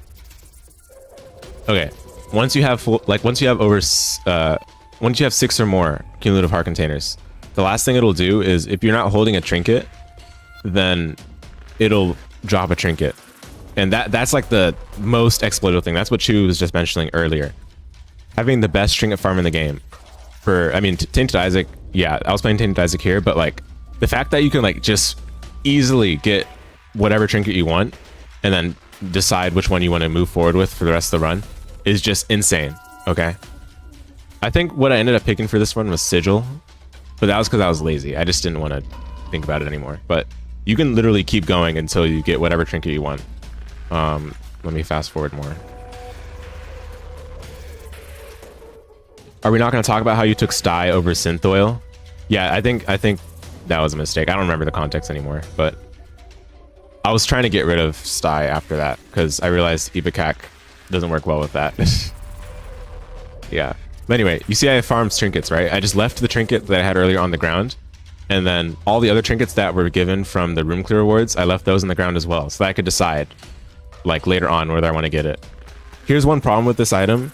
If you have high luck, the higher the luck you have, the higher likelihood, like, you see what just happened here. The higher likelihood that your room clear reward gets replaced with a chest. So when you have this item, you don't want to have high luck. You want to make sure you have as low luck as possible, which, you can do this with luck down pills, but you do have to make sure to consider this before you take the item. But otherwise, this item is just broken, okay? And if you didn't realize any of this, then, let this be the day that you've learned of these things. We cannot allow any further slander on this item, okay? So yeah, I hope that helps. It's a very complicated item, but when you think about it, it's very easy to understand. Okay, back to the stream. Hey, High Lord Glim, long time. Why is chest reward bad? For Glyph of Balance, you'd prefer to have the trinket drop because you get it guaranteed, or not, it's not guaranteed, but you get it with high likelihood. With the item, like it's effectively guaranteed. It's not actually guaranteed, but you don't want the chest to like replace it because Glyph of Balance will give you coins, bombs, and keys anyway. So you don't really need chest, you know what I mean? Yeah. Breath of Life Slander you can handle, but not Glyph. Yeah, actually though, dude. And I mentioned all those things. It also gives you 2 soul hearts on pickup. Like,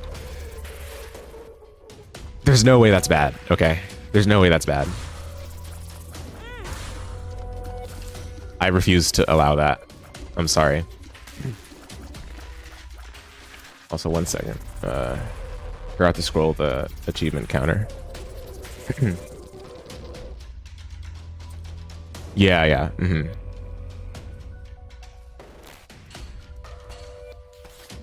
Oh, everything before rebirth. Got it. Okay. Yeah, Waka, if you're still there, definitely show me sometime the Monkey Ball Rumble, Banana Rumble levels you were talking about.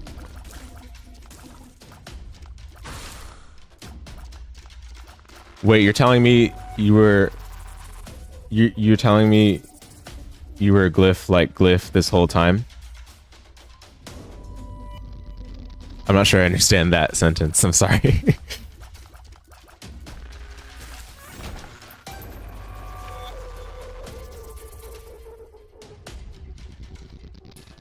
Oh, you were typing Glyph like Glyph this whole time. Oh, yeah. Wait, hold up. Run winning item. Hello?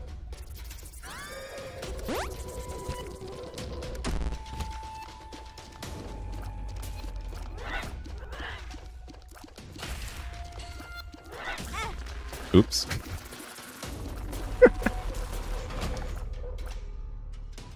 Yeah, see, Retro H, I'm not a Tiny Planet disbeliever, okay? It was just that situation that I had in that other context that I wasn't willing to take it in. All right, that's different. Please understand. Although for this room, it is a little whack.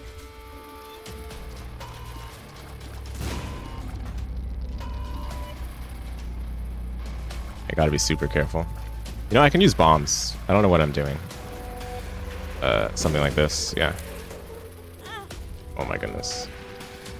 This is what I would say if I were better at the game.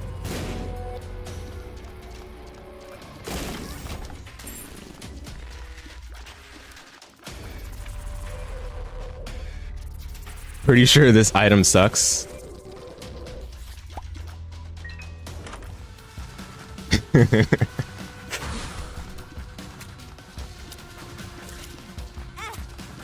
Well, I will say I suck at it. That's true.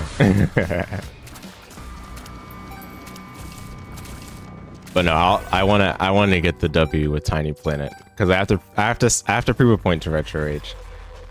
This item you were talking about before pales in comparison. No way.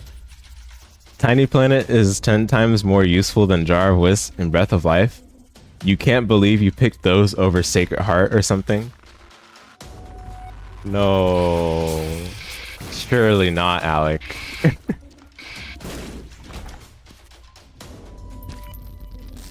Say psych.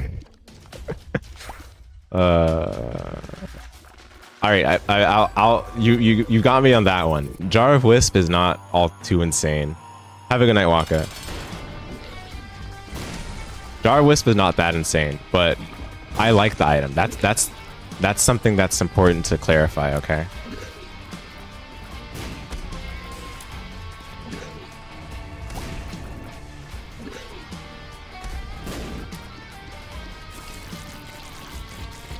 With the right synergy, oh, that's a clutch. Tiny Planet can be room clearing OP. I guess so. Are you saying that Glyph of Balance doesn't carry harder though? What can you say? He's just too based.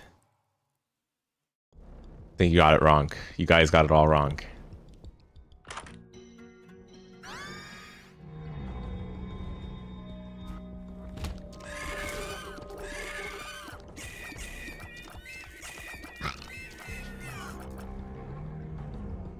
Oh no. Oops. I think those do half a heart though, so should be okay.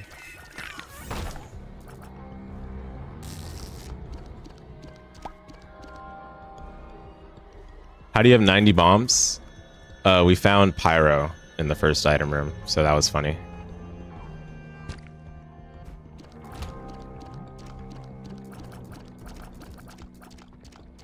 Pyro gives 99 bombs.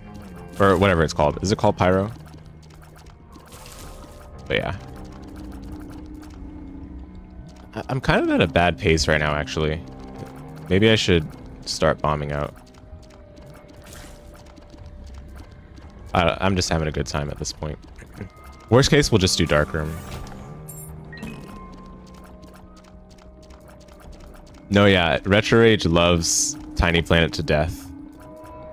Okay, what I don't understand though, are you sure that you haven't like seen what Glyph of Balance does, like with what I just said right now?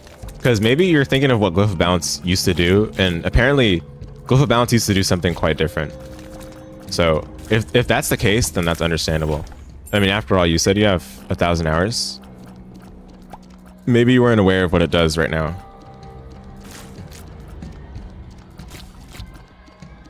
And of course, I'm willing to give you the benefit of the doubt on that because I'm pretty new, right? So I'm aware of what it does right now and not what it used to do.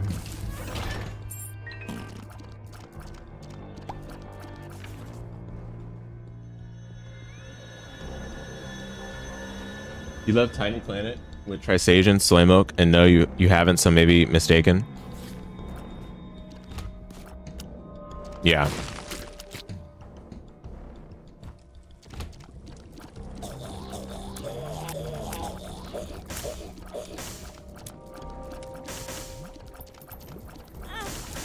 Oh, fire, yeah. Duh.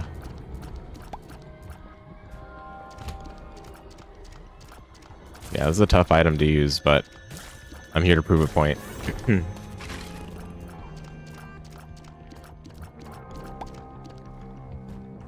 Things will be made right this time.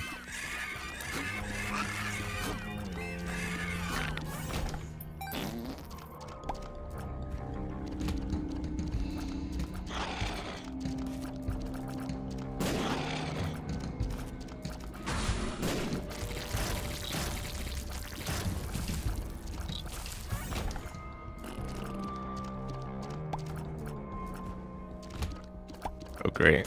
At least it's not Jacob Esau. That would have been a funny room otherwise. This one would have. Yeah, maybe I didn't need Tiny Planet for this run, but oh well. Too late to have regrets.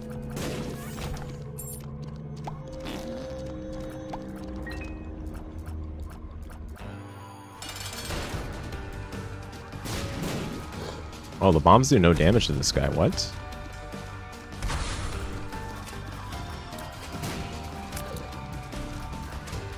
Or they do enough damage, I guess.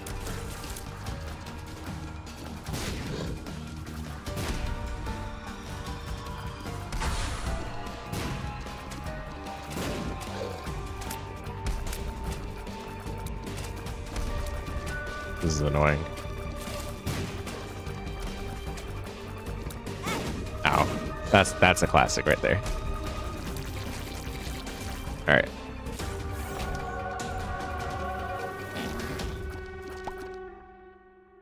First danger.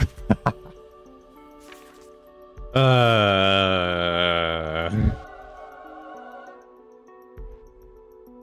don't even feel like whatever. That actually sucks a lot.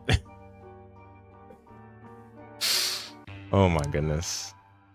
Yeah, opposite of happy brain juice. Yeah. Okay. Well,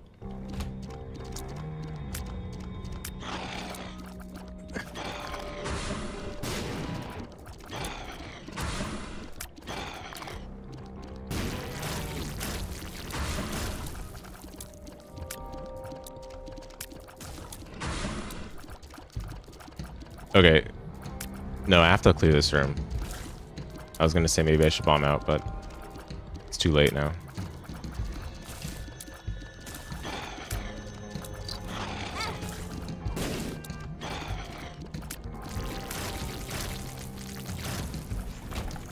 Problem is, I might even have to use Genesis, which is just sad.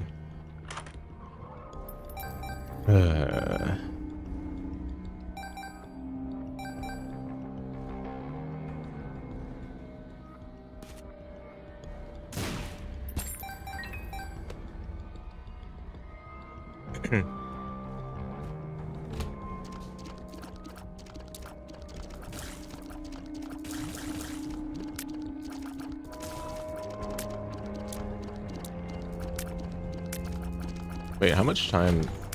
Okay. Yeah, we still have time for the Evo talk. We're looking good. Oh, I shouldn't do this room. Oh my goodness. There we go. Oh, the fool. There we are. I didn't even notice. Was that a marked rock? I did not pay attention. Oh, great.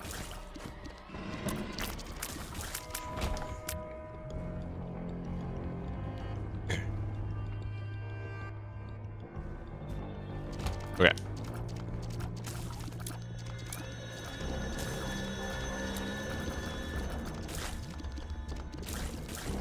Gamer time here. Ah, we should be in womb right now. We want to make it. So yeah, I gotta start bombing out quite often now. The issue is that a lot of these rooms are just weird to bomb out of. I don't know.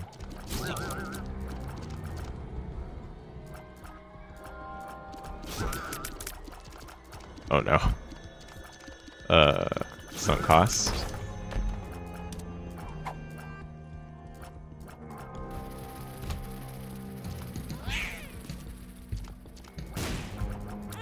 What?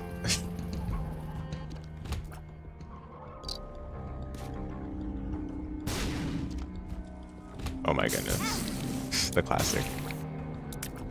Alright, alright, alright. We can do this. Easy. Oh. I placed that badly.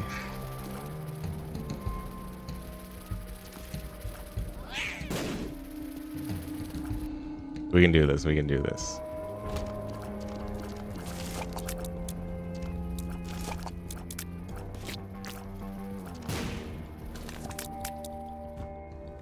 Ugh. I have to clear this room.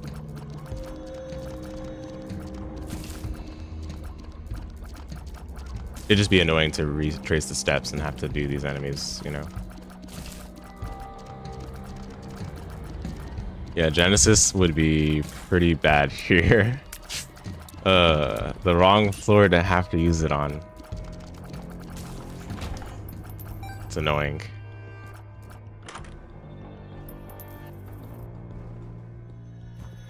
Oh my goodness, even worse. I guessed wrong on the direction too.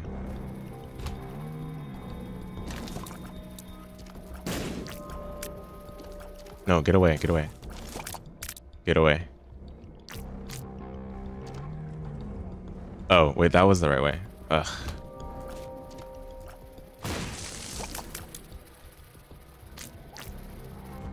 Yeah. Oh, look at that. All right.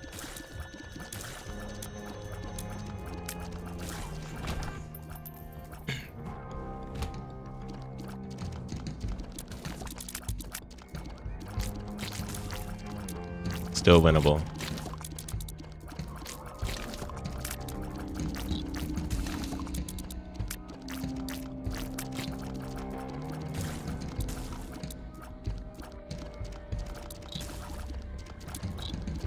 No.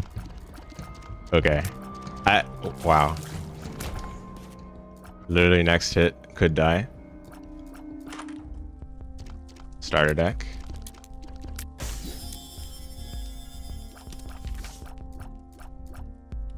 Okay, this is the right way.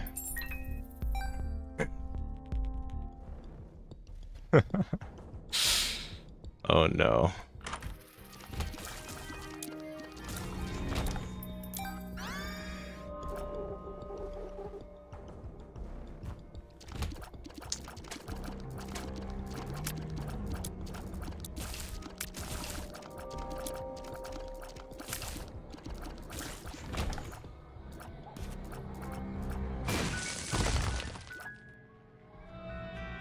No. Ah. It sucks that I have to use this.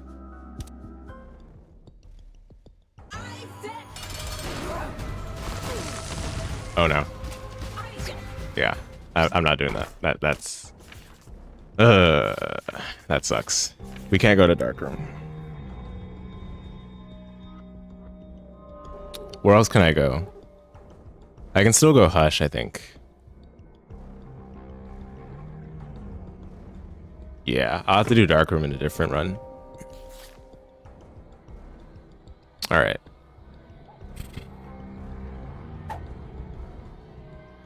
That is brutal.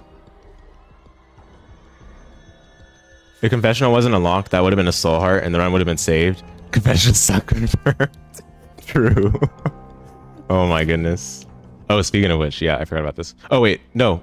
Wait, this is bad, right? I shouldn't have done that. Hold on.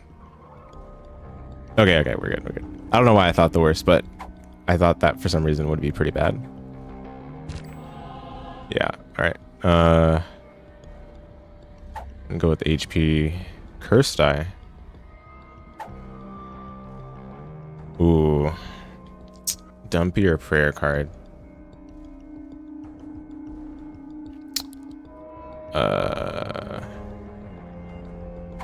I'll go with this. Lusty Blood. Rosary. We have full health now, which is good.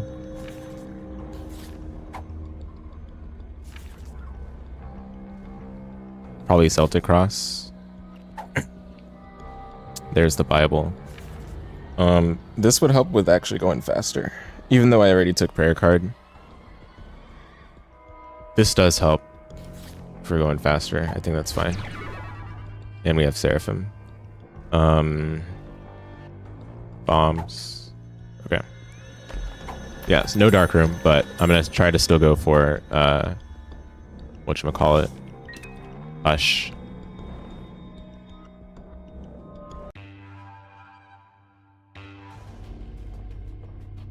We have 11 bombs. It's not the worst.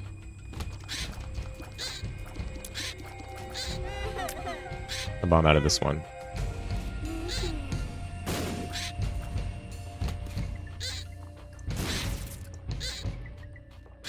Base movement speed though.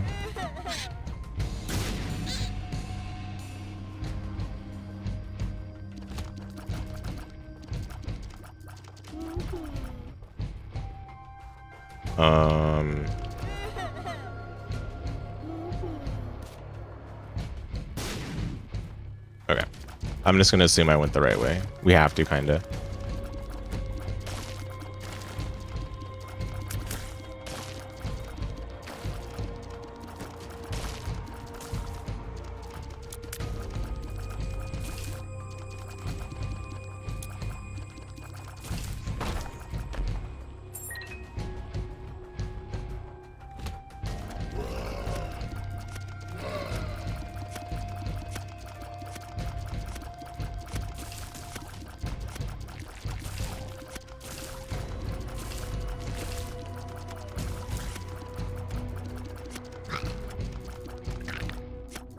$26. Yeah, if I didn't go the right way, then it's over.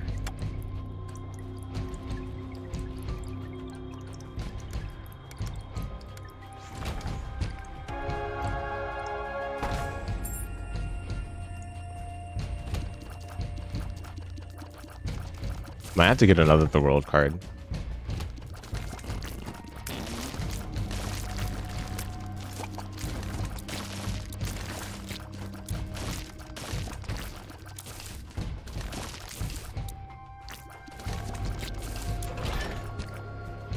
Okay, we went the right way, I'm pretty sure. I'm gonna assume it.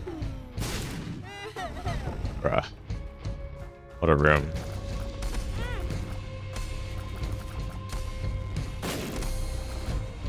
Nice.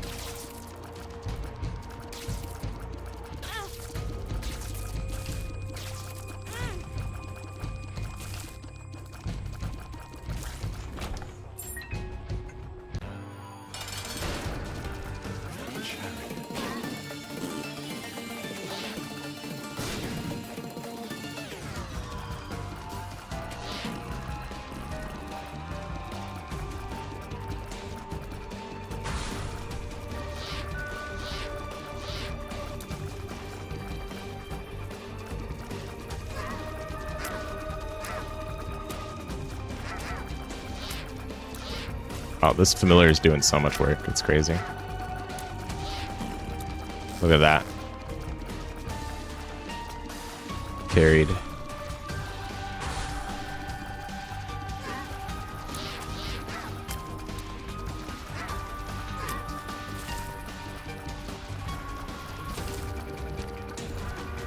Okay. We're almost there. We're almost there. We can make it. Just guess right.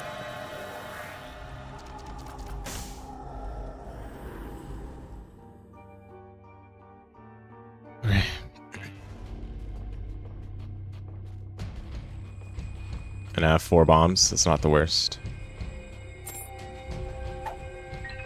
Soul of Bethany.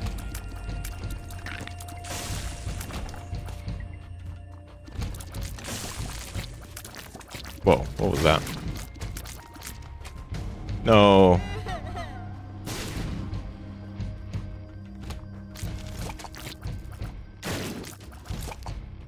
Okay, 2 bombs. Please. 3 now. Oh, that's gonna be so close. It's gotta be it right here.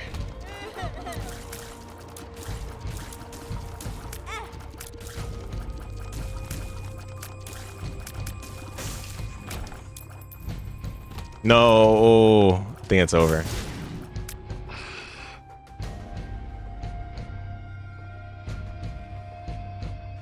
We have a chance. We have a chance. Please, pretty please. Ah. It's not looking very enthusiastic at all.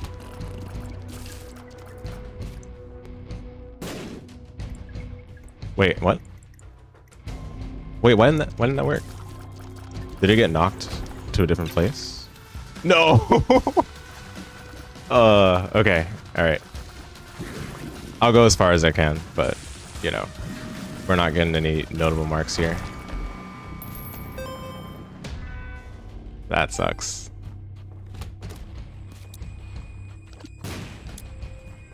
Yeah, oh my goodness.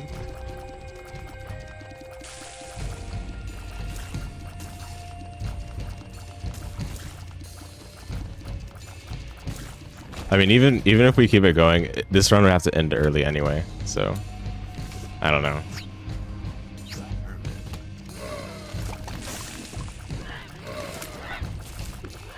Because we didn't get the Polaroid or the negative.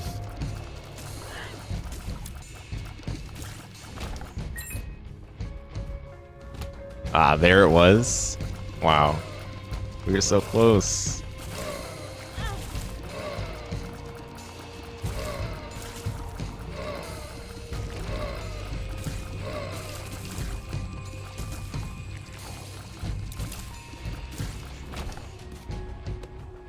So close.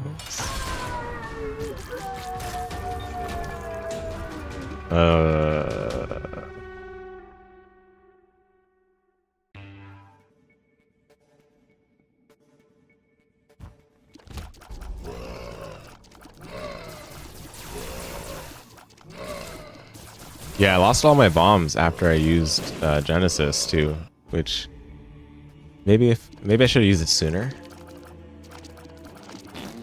But having to use it in that situation is just bad no matter what. So, I don't know.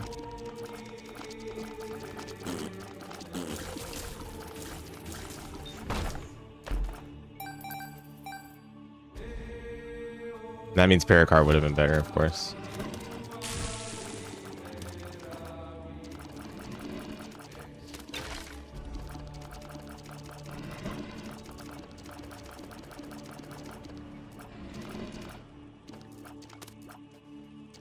On the bright side, this did give us Seraphim. Wow, that thing knows exactly when I'm about to leave this like pot hiding place. Wait, can Sack Dagger hit it? Oh, nice. Okay.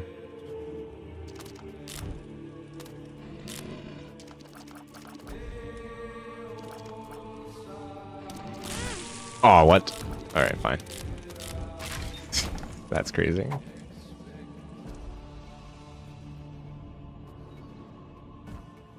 No.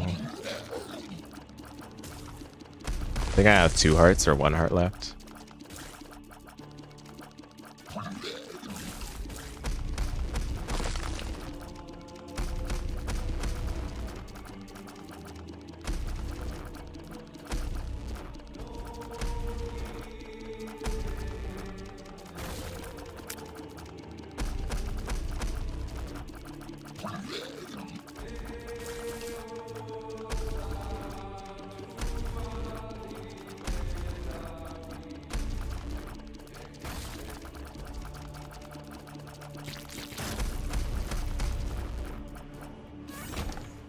Crazy, you can still attack after it dies.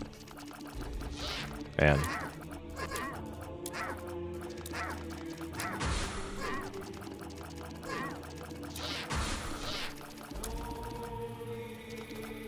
No, my hiding spot.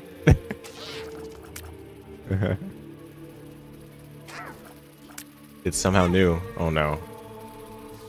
Okay, I have 1 heart, I think.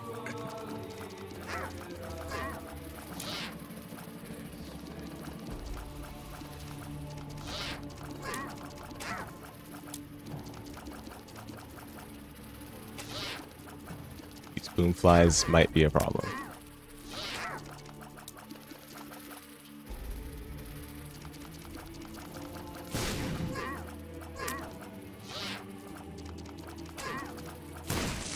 Wow.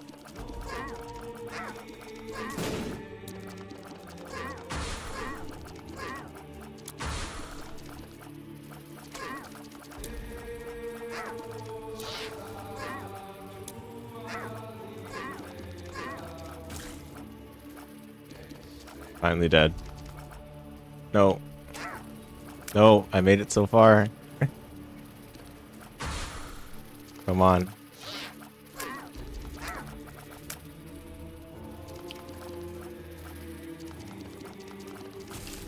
Okay.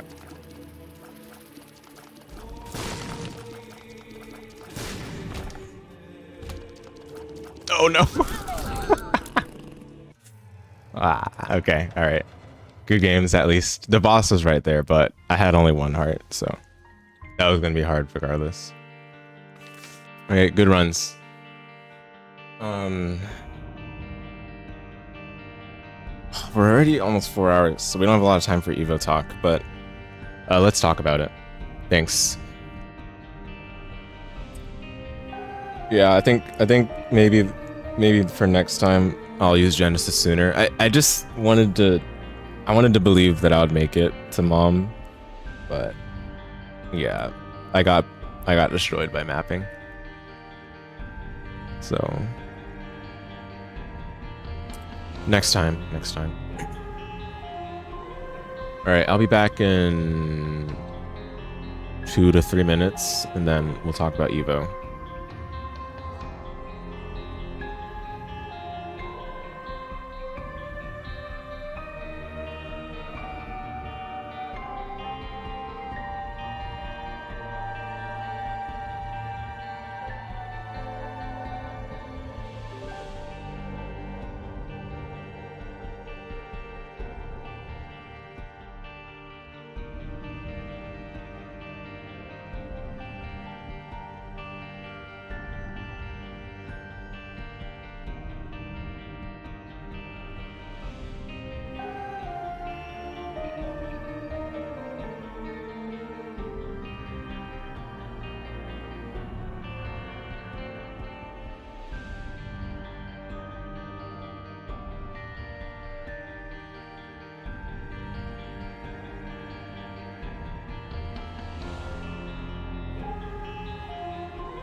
Okay, guys, I'm back. Thanks for waiting.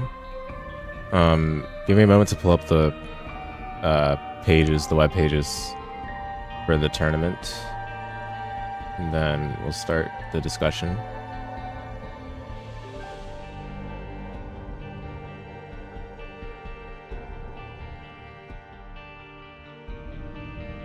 There's gonna be a lot. I guess we can start talking a little bit about stuff. There's gonna be a lot that's different from previous years. Oh, I didn't plan on having Isaac music in the background, but I guess that's a little funny. Let's keep it that way. You know what? I'll actually pull up a playlist. How about that?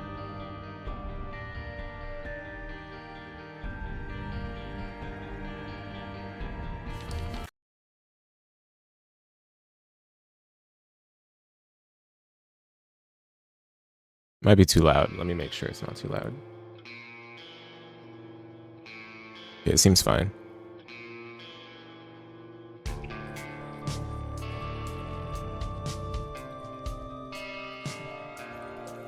Okay. So, yeah, this is going to be the largest EVO of all time. Last year was the previous largest one, but that one was still held in Mandalay Bay, which is notably smaller than the venue for this year, which is going to be Las Vegas Convention Center. So you guys know what that means. It's going to be more corporate, and probably going to be more ads on the Twitch stream. That's how it tends to be. Okay, got the web pages up. Let's get the scene over here. So a couple of other things too. So yeah, I mentioned it's the largest EVO of all time by a number of attendees. There are a total of 10,200 attendees, which is the largest number of attendees for an open esports event. No. Actually, I think it's just the largest number of competitors in an esports event in general. Not even like open, just like largest in general. So yeah, 10,000, which is pretty crazy. And we can see the number of attendees for Street Fighter 6, which is the biggest contributor.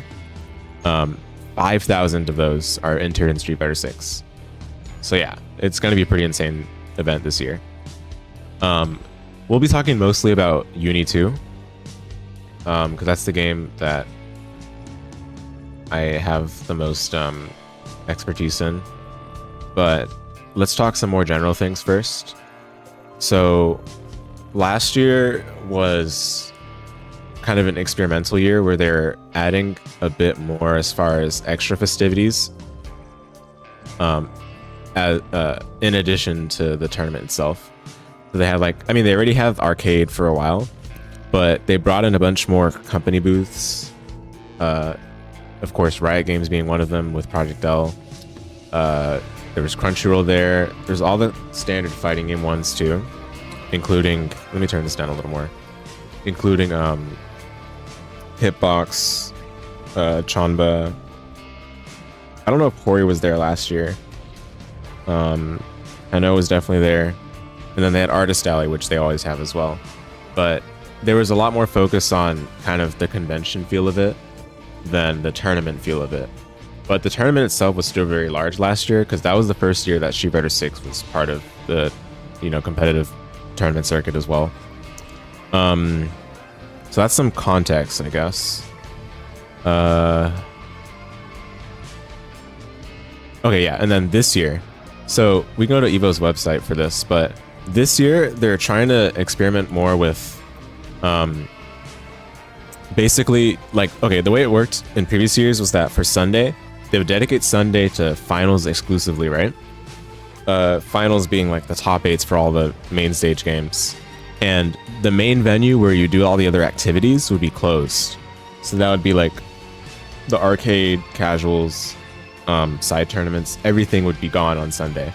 Which means -1 day of festivities for the regular person that goes 0-2 at these events, right? Because most people are not going to be making top 8, so they have nothing to do on the last day except for watch the Sunday finals, which required purchasing a separate ticket for a separate venue. And it's pretty expensive additional price. So it's pretty annoying, that was. especially if you didn't care about the games for the finals. I mean, if you didn't care about it, you save money and you'd save a day, but also the fact that you're already at EVO means you kind of want to get the most out of it, and they just take a day away by making the last day exclusively for finals. So what they're doing this year instead is they're gonna have Sunday finals still. It's gonna be all in the same venue, but the venue will still be open for all the other activities on Sunday, which is huge. For people that are going and are just gonna go there, maybe go 0-2, but have a good time with friends, that's amazing. Because that means you get an extra day to actually do the stuff you might not have gotten to do. Which, you know, there's the classic convention, you know, inability to do everything you want to do, right? But this year, they're given a lot easier of an opportunity for people to do everything they want to do. I don't know what I was looking for specifically from the website. I think there was a news article for it. But yeah. So that's like the main big difference, and that's significant enough difference to make it worth pointing out, because that means the people that are actually there at the event should have a much better event experience than previous years. That being said, there's more people and it's a bigger venue and it's more expensive, the hotel prices, so people's experience might also be muddied slightly based on, like, you know, the expectations of this ought to be a better event, otherwise it'll feel like I spent a lot of money, right? So that'll be something worth keeping in mind. So last year I ran the community showcase for Uni. That was Uniclair at the time, and Uniclair was definitely not doing so hot. I think I got like 70 people. I mean, 70 people is good, but Uniclair was not by any means like a super popular game around that time, and in general that was probably like a low point considering having come off of Evenist for the player base. Uni 2 definitely picked things back up, but it's still not in the exact place you'd expect it to be, given that it's a new game and had a new opportunity to reach new audience, right? But that being said, it is going to be in the main games this year, so we can see it's, you know, there's Uni 2 right there, and we're going to talk about the attendees and what I expect for the bracket pretty soon here. But I wanted to mention the community showcase a little more because there's something notable about this. I think it's going to be run by individual folks of the community. Like, they're trying to make it a bit more separated from each other than last year was. Last year, a lot of people don't know this, but last year it was run by Vortex Gallery folks, and I helped them out with the Uni 2 tournament, or the Uniclair tournament. But this year it's not going to be the Vortex Gallery folks that are in charge of it. So I'd be interested in seeing how things run this year and whether they want to keep the community showcase games. These are all the side tournaments, like the games that people don't really mind anymore. I'm even surprised Street Fighter V still got love in the community, but I guess as long as there's players and as long as there's someone willing to run things, then there's always going to be the interest. DBFC is there because it got relegated from the main stage spot. UMVC3 was main stage last year, but I think everyone kind of knew that it wasn't going to be there again, so it's now in the community showcase. MBTL, similar thing. It got replaced by its fellow French-bred game in Uni 2. And then some other games are returning, like Plus R, CVS2, MBC2, USF4. And the nice thing is that they're all going to be streamed as well on pretty well-known Twitch channels. So it'll be nice because that'll give some good visibility to each of them. Okay, yeah. That's that. I think that's all there is to talk about for the community showcase. So about the main games, wow, they wrote a lot of articles this year. They really wanted to spice up the promotion. Okay. So we can talk about each individual game, I guess. So in terms of which games got the highest number of attendees, there's a tweet about it. I don't have it on hand right now, but Street Fighter 6 was obviously the highest number attended game, followed by, I think, Tekken 8, and then Strive. And then from there, it was, I think it's literally in this order, except maybe, I think KO 15 was dead last. Third Strike was above MK and Uni 2, but otherwise it's basically in this order. The first four were ordered as you see here. And then after that, I think it was Third Strike, then Uni 2, then Mortal Kombat, then KO 15. So based on the attendee numbers, these four will be shown on Saturday, their finals, and Sunday we'll have the top these four at the top for their finals. I think last year's Strive was pretty uninteresting, but they slotted it as the second game of the day. So it's just about where it was last year, pretty much. The only difference is that Tekken 8's now replacing Tekken 7, which has just as many people, if not more people, than last year. So it makes sense that what they've done with that. Yeah. I think the only other comment I really have is that KO15 had a very surprising fall from grace. I don't know why the attendees numbers fell so low, other than America hates KOF. A lot of players from East Asia and Central Europe and all those regions, they love KOF a lot. But for some reason in the US and Canada, there's not a lot of KOF players, and there doesn't seem to be a lot of enthusiasm around SNK games in general, by comparison to, like, you know, now we see Guilty Gear with how popular it is. Tekken and Street Fighter are doing well in the whole world, so that's pretty obvious, right? But KOF is, for some reason, just not clicking with a lot of American fighting game players. Game too hard? Nah, that's ridiculous. KOF 15, yeah, it's harder than the other like popular games, but I don't think that's why it's not popular, dude. Come on now. KOF has never been easier to get into than KOF 15. I still think that there's something else. But SNK games have always had kind of a leg down compared to other fighting games. I don't know. It's weird, like Capcom especially. But I'm very surprised and a little bit disappointed as well that a lot of folks are not entered in KOF 15. But anyway, it's understandable because a lot of the folks that would have entered in KOF 15 are more focused on SF6 now. And namely, even Shawai is focused on SF6 now. I can pull up what I posted in FGC UCLA yesterday. But there was a tweet of Shawai being interviewed. Let me pause this quickly so that we can hear the video for it. Learning 3 characters, man, it's tough out here. You just want to play one? Dude, nah. That's so... Nah. I disagree. Also, deleted? What? Why would he delete it?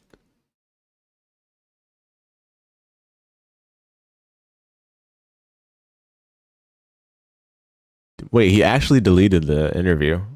I wonder why. Okay, we'll have to watch it in Discord because I think it's still viewable there. Let me see. Yeah, it is. Okay, nice. That's crazy.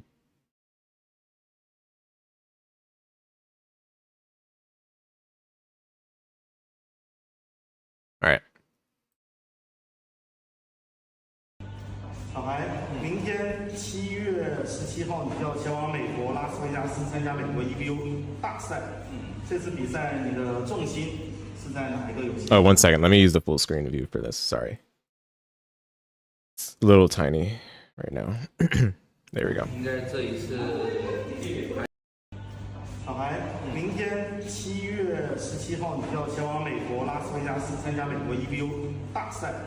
这次比赛你的重心是在哪一个游戏上面？应该这一次还是先组街霸吧，先组街霸吧，然后15的话可能就看了，但是会先以街霸的成绩为主。明白。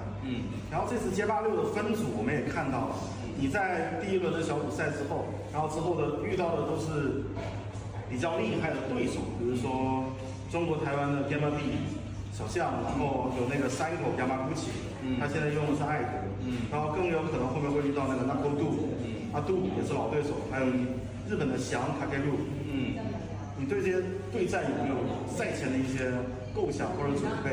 怎么说呢？其实比赛嘛，你会遇到一些厉害的。那我觉得，就当你是沙特杯的赛前练兵，然后好好打自己的成绩出来。没问题。还有一个有趣的问题啊，就比如说我看了一下那个对阵表，如果你要遇上美国紧张跟 pump 的话，有可能会是在8强里。然后对于这场比赛，比如说如果遇到了紧张跟 pump 的话，会把自己的那个心态摆到怎么样，或者说有没有什么？先到了8强，先到了8强，先到了8强，或者对，有点遥远，有点远的那个位置。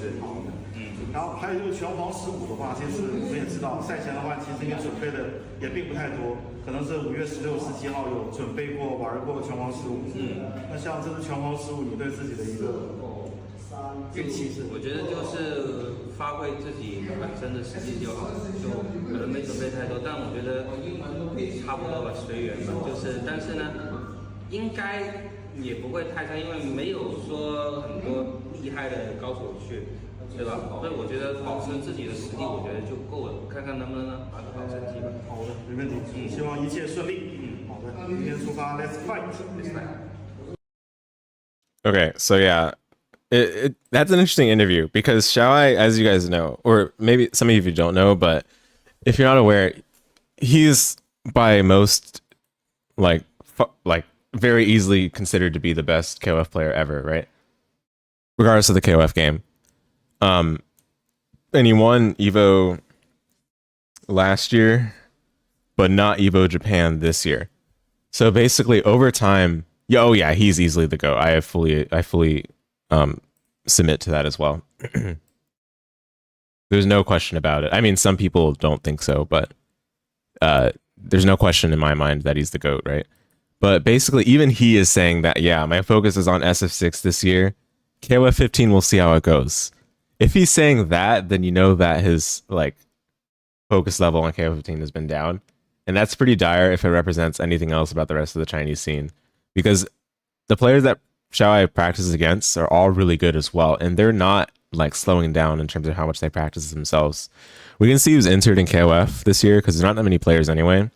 And see who's like notable. In terms of players from East Asia, there's still like a number of people that are coming from that region, but I think maybe it's easier to find it through the bracket, but we can skim through this quickly. Yeah, ET of course is going to be there. I think Whaley is how you pronounce it, Whaley or Wiley, but yeah, that's the guy who interviewed Xiaoai. He's going there as well. Jub, what's up? Who else is going to be there? 375 people in total is insane. Score from Japan. So there's still like a couple of juggernauts that Xiaoai would have to take down if he wants to win this. But given that he doesn't seem to be as intently focused on winning this year, we can get the music back on. It's going to be interesting to see how things go. I do wonder as well if he's saying this just to get people caught off guard, and then he's still practiced for it on his own, like not on his stream. Because that is a thing he would do. Like, I can assure you guys, last year, okay, funny story, if for those of you that don't know about it. Last year, he brought like a little box to cover his stick while he was like playing. Because he didn't want people to see his inputs, basically, right? Because some people do take a glance while they're playing to see if like you're mashing DP, and then they'll, you know, block, right, to bait the DP. But Xiaoai had the box around his stick so that people wouldn't do that. So he's the kind of person that will take very, very subtle and minor things very seriously. So something like trying to psych out the other potential contenders for top 8 by saying that he's really focused on SF6, you know, we have to look out for that. But given that he didn't win EVO Japan, I'm sure he's not too concerned with losing EVO this year, especially if he's saying that he's more focused on SF6. But we'll have to actually see whether he does well in SF6, because SF6 is going to be very tough competition. Even making top... Okay, there's Lacid from Korea. Yeah, I didn't see many people. I think a lot of people actually weren't able to get their visas, or they just weren't able to make it out because flying to the US right now is so expensive for a lot of other countries. Plus the visa situation is pretty awful.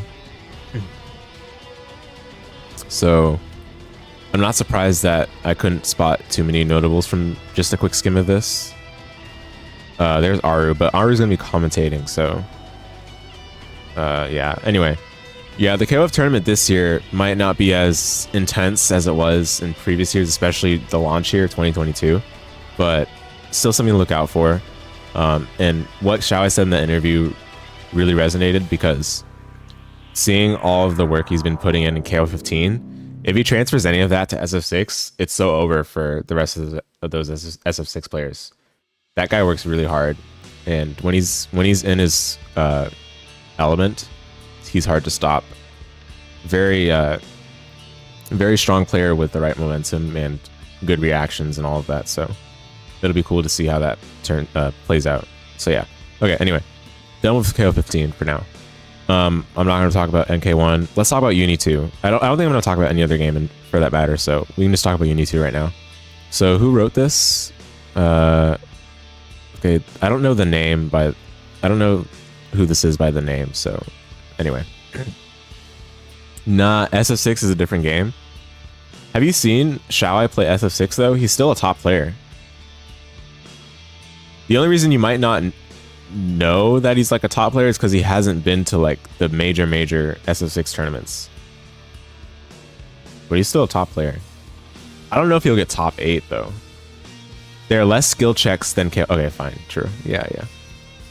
Yeah, SF6 is definitely a different game though. Like if you're SF6, you can definitely win by being less good. Like at KOF, if you are not the better player, then you will lose. That is certainly true. Whereas SF6, you can definitely rob people more easily.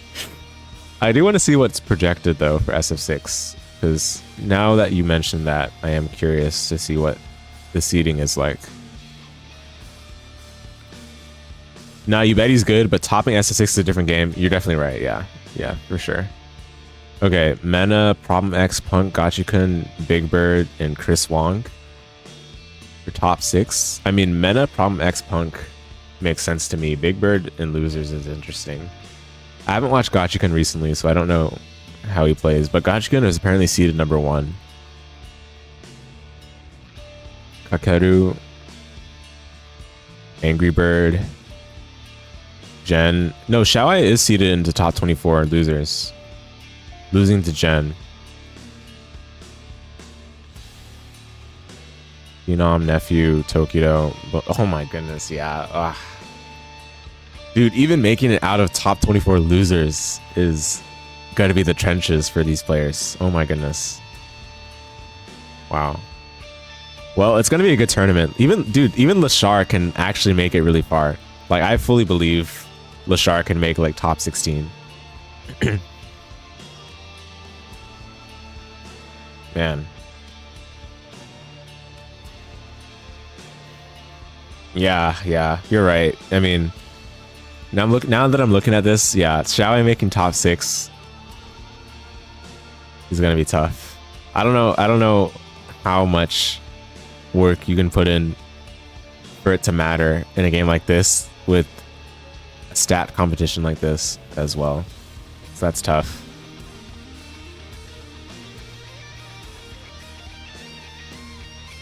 Well, it'll still be exciting to watch though, and it's going to be main stage. It's going to be the last game on Sunday, so it'll be an exciting spectacle. Okay, Uni 2. So context around this. Again, I ran the tournament last year that I was at EVO, but it was under the community showcase, and this tournament.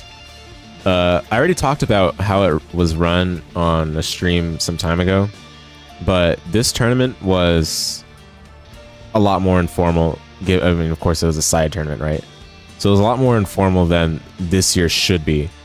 This year should be more akin to how it was back in 2019 when Uni 2 was at EVO that year.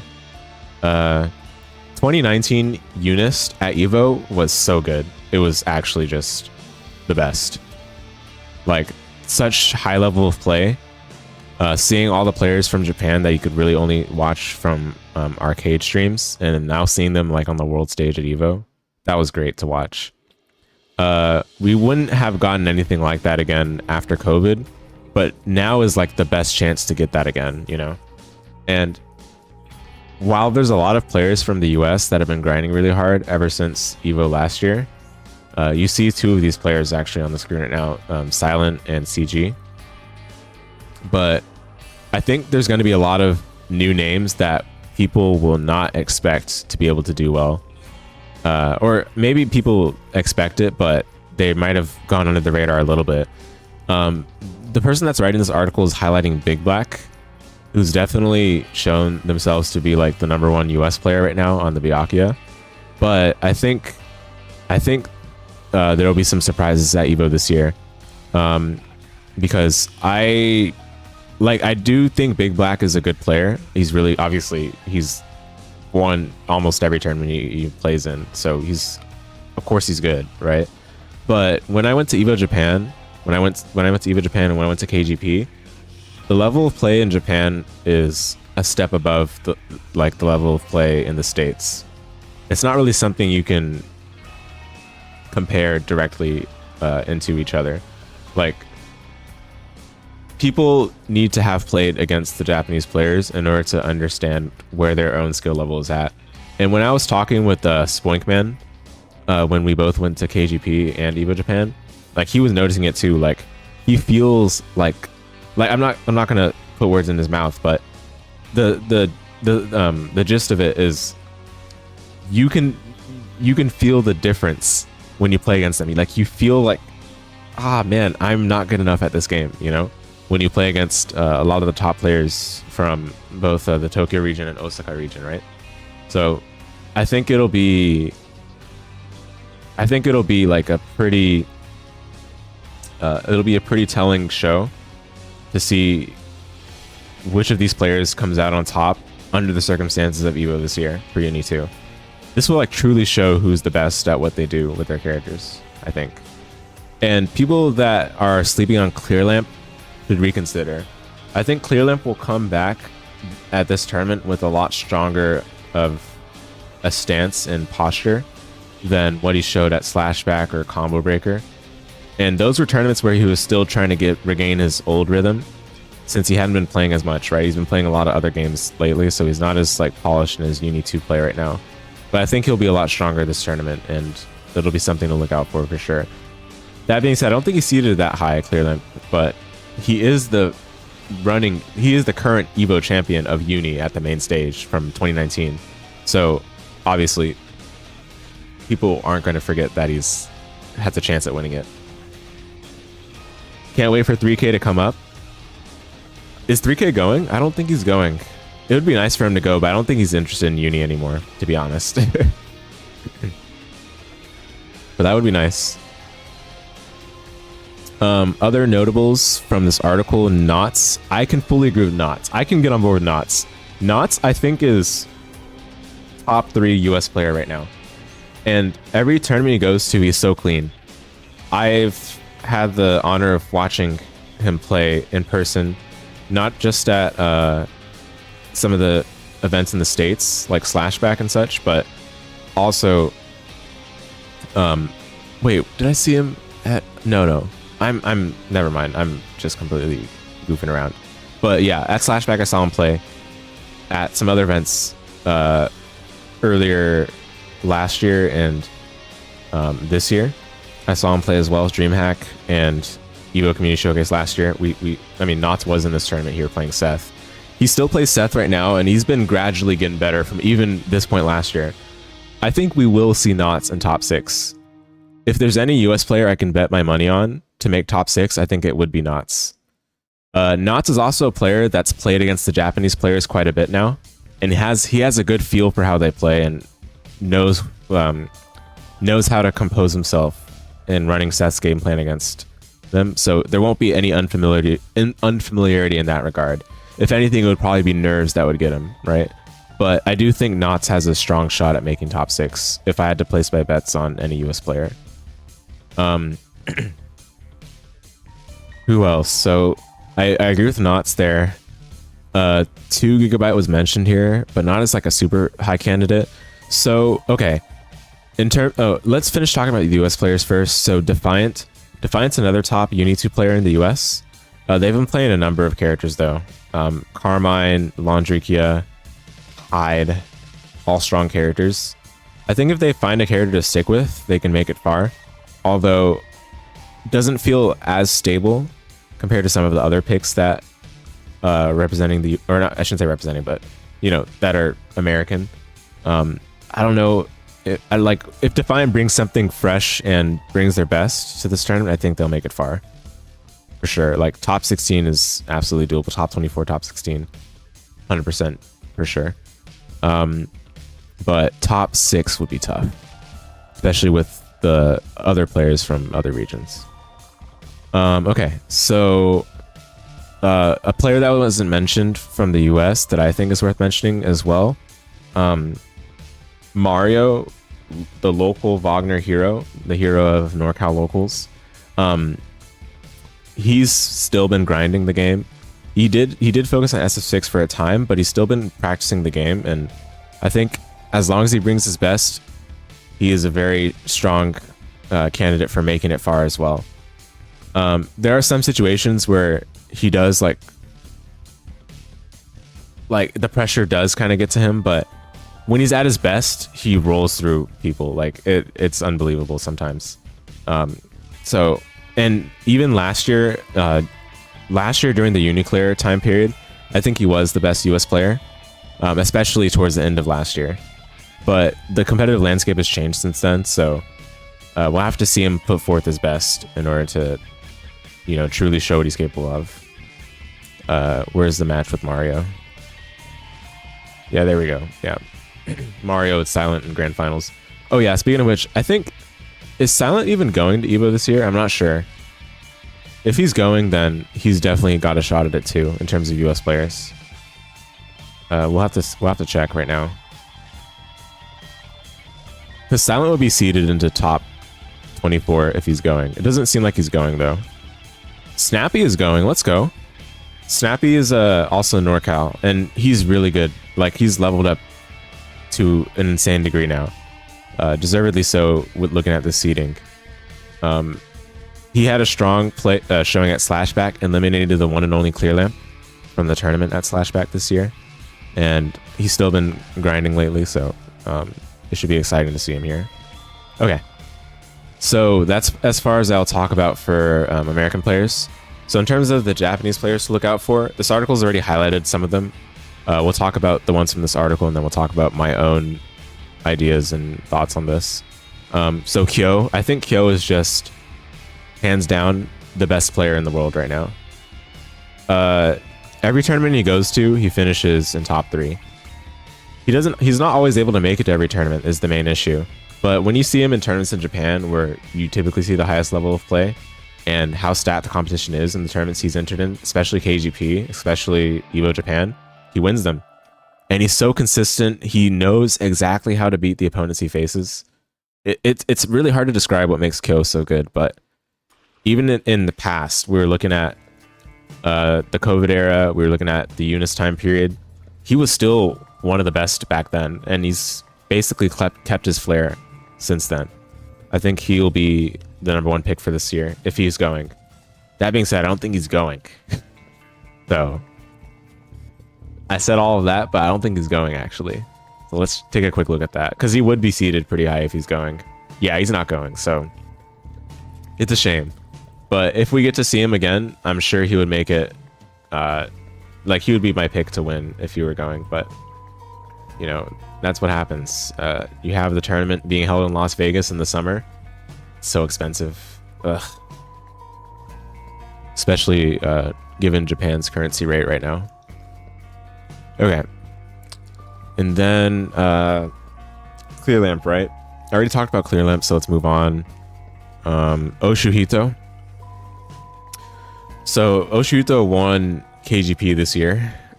I think Oshuhito is a player that is much better than his results show. He's extremely strong. If you watch his streams, he plays ranked almost all the time. Against good players as well. I'm not saying ranked is what we should measure against, but it's clear that when you watch him play ranked, when he's in the flow, when he's in the zone, he's almost unstoppable, right? the trouble is that in tournaments he usually plays a little bit under his best. We can have some of his ranked matches in the background right now. He plays under his best usually, which is the main trouble, right? I definitely think he'll make top 6, but whether he'll, you know, win in a first to 2 is legitimately like up in the air sometimes. Last year, of course, he made he made grand finals, or not last year, sorry, EVO 2019. He made grand finals, but lost to Clear Lamp. And I think actually it tends to be Byakuya players against whom he loses. Like in EVO Japan Online 2020, he lost to what's that guy's name? He lost to Tommy's Byakuya in grand finals, and that was 2 sets. So Oshito had a chance to close it out, but he lost against Byakuya. So I think maybe it's a Byakuya problem, partly. That could be it. But at the same time, I feel like as long as he's playing his best, as long as he doesn't get too nervous, then he'll definitely be a top 6 contender, absolutely.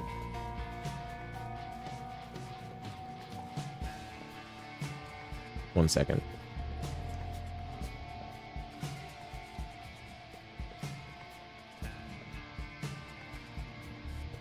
Okay. But yeah, so that's Oshito. And also, again, he did win KGP, so he's coming off of the momentum from that, and that was the most recent large-scale tournament in Japan for Uni 2. So there is momentum coming off of that one. I'm sure he's feeling pretty confident, especially since he's been grinding lately as well. Grinding quite often too. Like the last stream he did was 6 days ago, but he's still been streaming a lot lately too. Okay, so Oshito. The next player this article mentions is Crimson Crusader. I think this is probably the most underrated contender in the tournament from Japan, at least. Maybe not underrated, because he is seated pretty high, and he finished second at EVO Japan this year.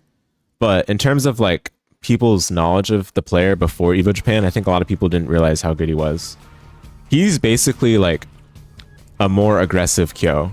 Like he plays extremely aggressively, but is very strong at all the components of playing Uni. And I think this is something a lot of people will get caught off guard by, because he doesn't play with fear whatsoever. Crimson Crusader does. Let me try to find his channel, because he keeps changing his channel name. Oh my goodness. I don't know if I'll be able to find it offhand. I can at least, hopefully it's on Twitter or somewhere.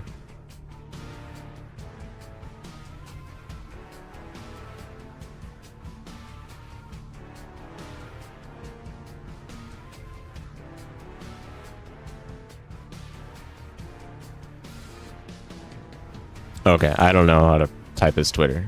Well, we'll figure that out. But anyway, yeah. Crimson Crusader is a pretty strong contender in my opinion. This article saying he's the clear favorite to win the event. I don't know about that one. I don't think he's the clear favorite, but I think he's a pretty strong pick to win it still. Will he win it over everyone else that's in this competitive landscape? You could argue yes, but I think it'll come down to matchups, because one thing about Crimson Crusader, he doesn't have the same level of experience as Kyo, someone like Kyo would. But Crimson Crusader did get past every player in EVO Japan. EVO Japan was a stacked tournament of its own. So there's something to be said about that, right? And it does look like he's the top seed. Let me just make sure. You know, Big Black is the top. What? Big Black is seeded over Crimson Crusader? That's crazy. Wow. But okay, yeah, I see. And the other thing too, worth mentioning, Crimson Crusader's got the sponsorship buff now. He actually wasn't sure if he would make it to EVO initially. He said it was based on his wife, basically, right? Whether it would be compatible. But he got a sponsorship recently by Vorpal Hedgehog, which seems to be a new team dedicated specifically to Uni 2 players, including Deepu, Crimson Crusader, and Michelle. Michelle should be at this tournament too, but it doesn't look like he's seeded pretty high, which is crazy. I think Michelle, it's a travesty that he's not seeded any higher. Legit, I think he can make top 16, and he's not even seeded into top 24, which might have just been a mistake. Because I think, okay, this is where I should start talking about players I think that are going to be underrated, right? Sonaru, we can come back to him. I don't know if Sonaru is as like prepped for this, maybe, but you know, I don't know, right? So perhaps he'll surprise me. But I do think Michelle is seated way too low. We can't even find him. Where is he in this tournament? I guess we'll have to look for the attendees. But I don't even know where he's seated if he's not in top 24. So here's Michelle Mayonaka. This is his first Smash.gg or Star.gg tournament. I guess maybe that's why, except for EVO Japan. And some background. So he's a non-step player. He was also the commentator at EVO Japan, one of the main commentators for the top 8 or top 6, whatever it is right now. I whatever. But I played him at the Red Bull Gaming Sphere Tokyo locals when I was in Japan, and his Nanaset is so refined now. It's insane. Like, he's developed a style I think that is so comfortable for him now that you can clearly see how much expertise he has in the character at the current time. In my opinion, I think he's kind of branched off from the Hishigata philosophy of playing her, and in this way he's like kind of like he's like developed a lot of things he's comfortable with for himself that I think make the character work in a way I haven't really seen from anyone else when I've played them. So yeah, playing him in Japan was like pretty eye-opening, not just for his playstyle, but like for me personally, just seeing what the character is capable of. And unfortunately, the footage doesn't do it justice because there's not a lot of Michelle footage out there, at least that's easily accessible. So I guess in a way, it's understandable that people aren't aware of how good he is. In fact, this is an opportune time to pull up Vorpal Hedgehog's Twitch. First, I got to get through all of this nonsense.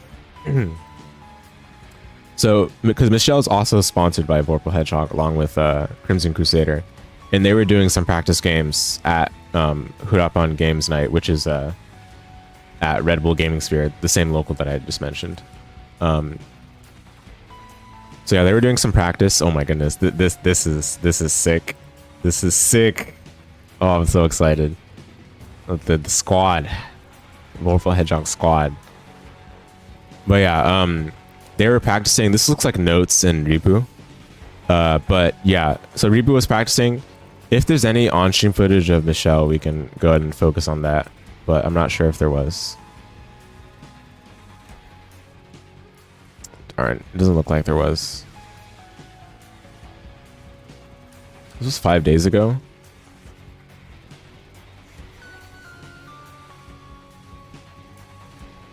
Yeah, that's what it's called. Tatakai Tuesday. I forgot what it was called, but that's what it's actually called, the local. Yeah, what? Did he really not play on stream? Well, no wonder that he's seated so low. I guess there's just not a lot of footage that the organizers would have found of him initially. Because it seems like he's not even seated in top 24, which is a travesty in my opinion.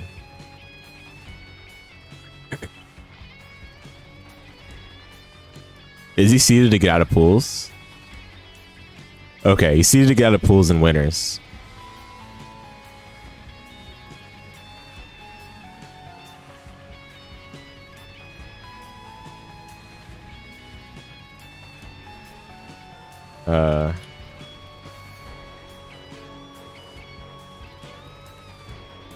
Oh, that's what I just looked at. Okay, whatever. Anyway. Yeah, I think he's seated way too low. That's a player that I think will make it pretty far. Top 24 is absolutely within reason to me. Mark my words. If we do see him there, then you'll remember it. You'll keep it in the back of your mind that Karusha Drive mentioned that the day before the tournament. Okay. Any other players that I think are noteworthy that perhaps are slept on or might be seated too low? We can take a look at the attendees to make this easier. 700 attendees though is pretty crazy. In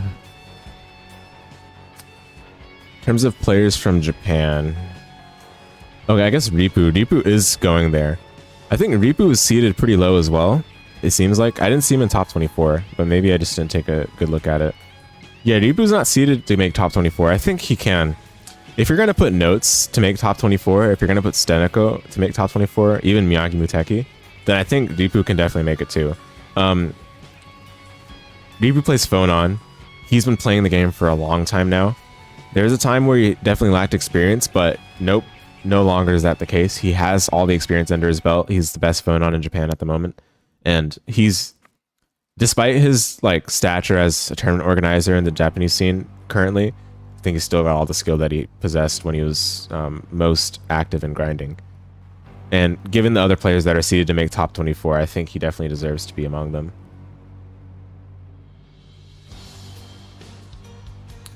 Even Mawaru is seeded top 24. Yeah, maybe just a mistake from the TOs. I don't know. But yeah, regardless, it's going to be stacked no matter what.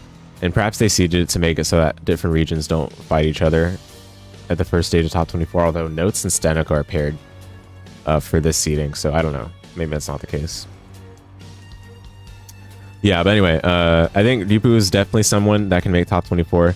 Top 6 might be tough, but it's possible. I mean, for that matter, I mean, honestly, I think we might even see an All Japan top 6 if I had to be sincere about this. There might be, because even Eunice back at EVO 2019, it was an All Japan top 8 except for Rikir from Canada. And that was a stacked year too. This year is arguably even more stacked. So, but I mean, we are missing Kuda and Hishigata from there. Those both were top 4 finalists in 2019. We're missing both of them this year, but neither of them have been grinding as much as they did back then, especially not Kuda. But still, I feel like we'll see something quite different than the seeding suggests. Anyway, we can keep looking at this quickly. And the main reason I'm highlighting the Japanese players, guys, because I already know a lot of people are familiar with the US players, and especially in our scene, because a lot of them play in all the online tournaments that go on these days. TNS, WASD. There's Boston Beatdown local, I think, as well. It's one of those Boston locals. There's so many tournaments going on these days. I can't keep track of all of them. But a lot of people are familiar with those players already. The Japanese scene, especially since I haven't been making compilations lately, a lot of people might not be familiar with what's going on these days. So that's why I'm focusing on that. Okay. Yeah, I mean, there's so many players. 32 pages of this. I don't think Start.GG has any filter for the region, so we're just gonna have to look through this manually. I guess while I'm scrolling through, we can talk about Sonaru. The article highlights Sonaru because he's definitely one of the more well-known Japanese players among the NA scene. He went to Climax of Night back in 2018, I believe it was, and he was like, I think it was funded for him to be able to make it that one. So a lot of people grew affection for his style of play during that time period, along with, of course, seeing his arcade footage. It's hard not to be a fan of Sonaru as a player. That being said, the one thing about Sonaru I think that keeps him in contention no matter what is he's just so sound in adaptation. Like, it does not take him long to figure out how to change up how he's playing to give himself a stronger fighting shot against the opponent he's facing. And that allows him to win a lot of matchups that seem to be just completely out on the wayside, right? That being said, Elgato is pretty interesting this version, and I think there's a lot of weird matchup quirks there's a lot of weird quirks to their moveset that work in her favor for certain matchups that he can leverage at this tournament. So that'll be interesting to see. Because that's not something that Elgato had for the majority of Uniclair, and now she has it in Uni 2 before the game's in patch proper, so I think that might go in his favor. And after all, he's still a strong player at heart, so it would be cool to see if he makes it far. But there's plenty of room for upsets at the event, so, and given what happened at EVO Japan, yeah, there's Ripu there. I think Ripu is seated way too low. How is the seating in this tournament?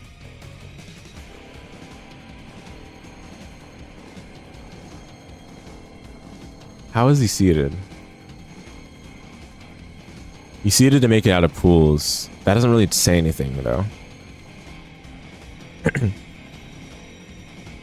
Yeah, I don't know.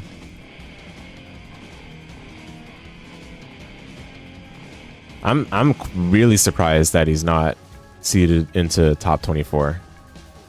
But I don't know his exact seed. I do know for sure Michelle was way underseeded, but you know, all the more reason to just watch closely how he performs at the event itself. I think a lot of people will be quite surprised because people haven't played against him. I've played against him. I've seen him play quite a bit.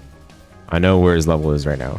There's Notes. Notes is seeded into top 24. And I think, so Notes, when the game first released, he was grinding a lot. He was streaming a lot. I don't think he's streaming as much anymore, but he's still one of the top, or sorry, let me rephrase what I'm saying. He's still the best Carmine, and he's still one of the top players in Tokyo.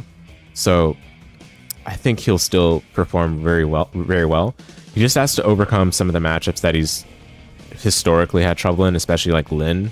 Lin will be like his defining factor of whether he makes a far or not. Because especially against like players like Chikongura, he always struggled, right? And that's natural. Lin is a very weird matchup for Carmine. But given that, again, the competitive landscape has changed, people are playing different characters than they did back in Unist and Uniclair. And Carmine is definitely pretty strong right now. I think he'll have a good shot this year. He didn't make it to top 8 in 2019. He was just shy of making it. I think he made top 16 and basically got eliminated just in the match just to qualify into top 8. So this year I hope he makes it far. Definitely a big fan of Notes. One of my favorite players to watch. This is his channel here. Let me pull it up again.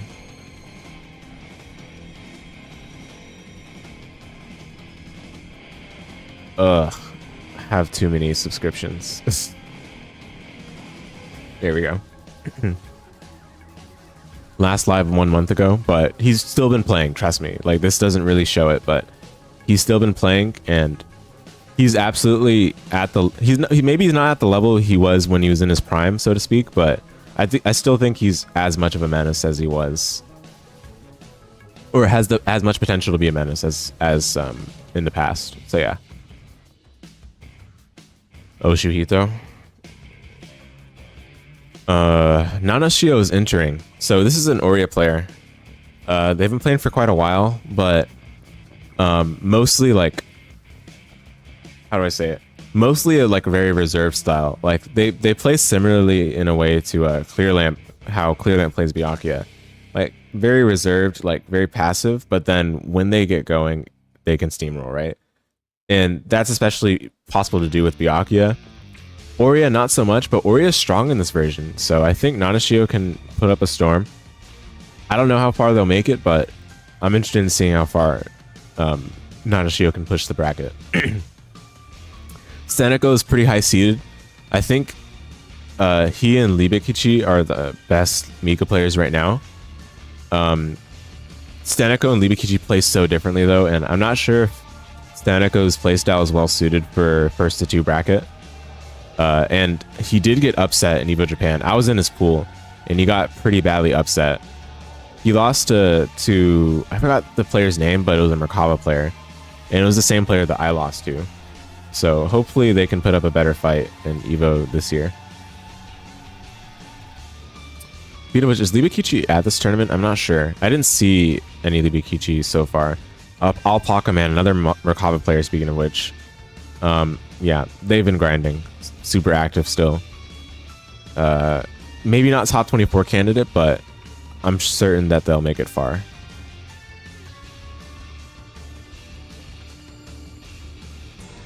Okay. I might just not recognize some of these tags, so that's again, that's there's a high chance I'm missing a lot of them, but no worries at all. Because I am skimming through quite fast.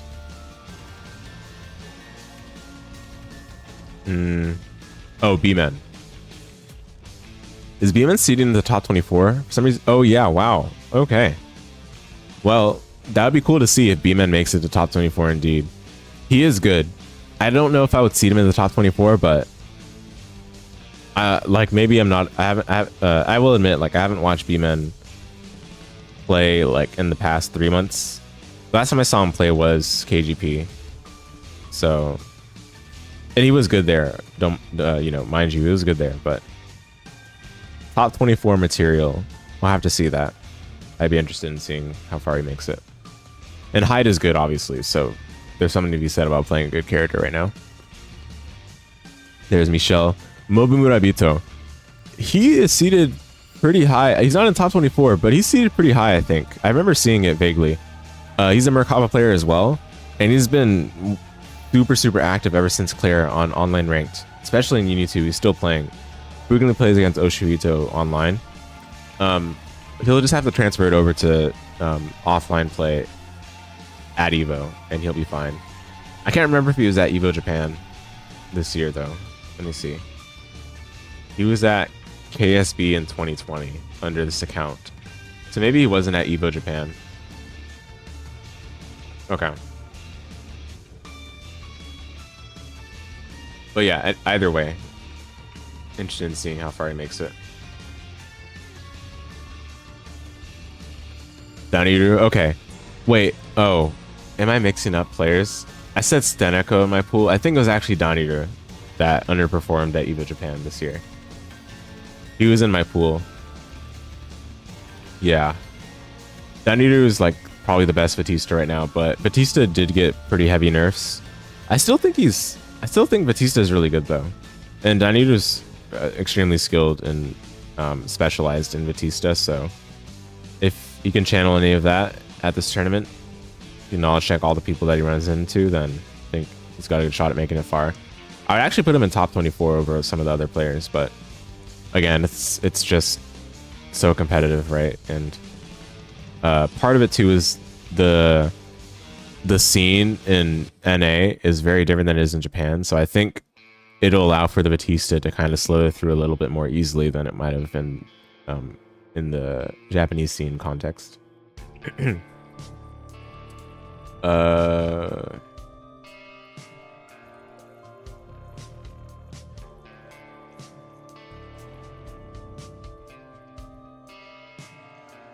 Okay, we're getting on the last couple of pages.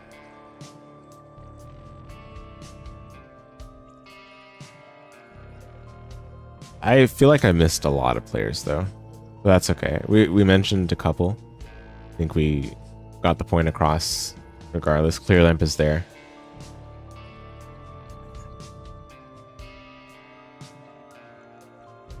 Okay.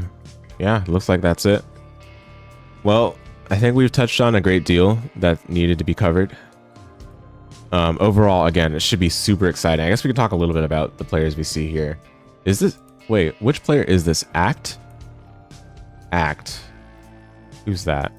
This Act 3 freeze?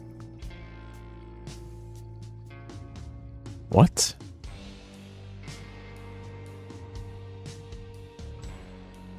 Oh no, they are from Japan. I think this is Act 3 freeze. This is a Lin player. One of the most active Lin players right now. And most of the Lin players' playstyles these days, it's been pretty wild, I would say. Also, what? It's not going back? Okay, weird. But yeah, yeah, Act has been playing Lin pretty actively for some time now. Act 3 freeze. And the playstyle is I will roll a lot, which can throw a lot of people off. How Man knows so much. Dude, are you kidding me, Retro Rage? This is the roots of this channel. Are you serious? You won't meet a single person in the world that is this specialized in the Uni 2 scene, or the Uni scene in general, okay? So I hope you understand that. But yeah, so it should be cool to see them, but I don't know how many people are gonna be thrown off by the roll shenanigans. I will say Lin is an annoying matchup in the first to 2 context though, so it should still be cool. But again, I'm not sure if top 24 is my expectation for Act 3 freeze, but it'll still be cool to see how far they make it. Mawaru also, they've been playing lately Landrykia, right? I think they've given up on Hilda, which is understandable, but I think Hilda's still good. I don't agree with necessarily dropping the character, but if you're dropping her for a better character like Landrykia, then sure, fine, yeah. I definitely think Mawaru can make it top 24. Landrykia is so good. It's actually disgusting. So much damage. So much damage, and his sweet spot range is so hard to challenge for a lot of characters. Landrykia, that is. 5BB is a button of all time, and 4C is a bit more effective than it used to be. Mostly because the effective range for a lot of characters has changed based on how they want to play for the cycle, based on Creeping Edge as well.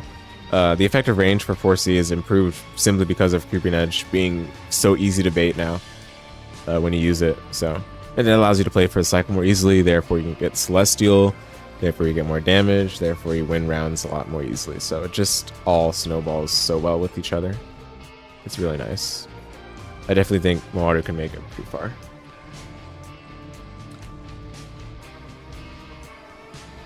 I didn't talk about Miyagi Muteki, but this is the most... I think this is the Hyde player that understands how to play in a bracket setting the most in Japan. Maybe other than like Isaac, who is also a Hyde player, by the way. But yeah, Miyagi Muteki is so good in bracket. I'm not even saying he's not good outside of bracket. I'm saying like in bracket, you can tell he understands exactly how he needs to play.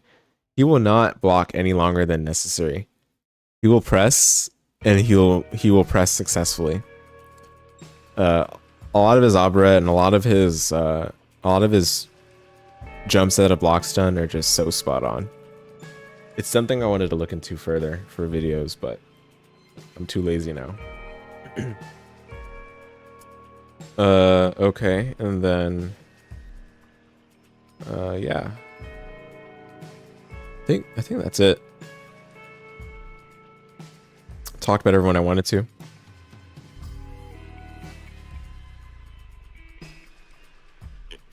I would not be surprised in the very least if it's an all Japan top 6.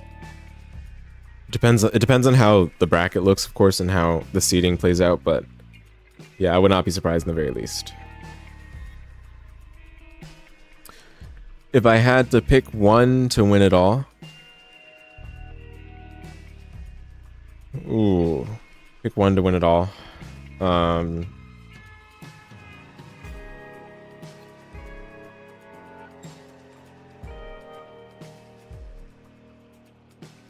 That's such a hard one because it's not straightforward whatsoever. But I'll just make a prediction. If I had to pick one to win it all,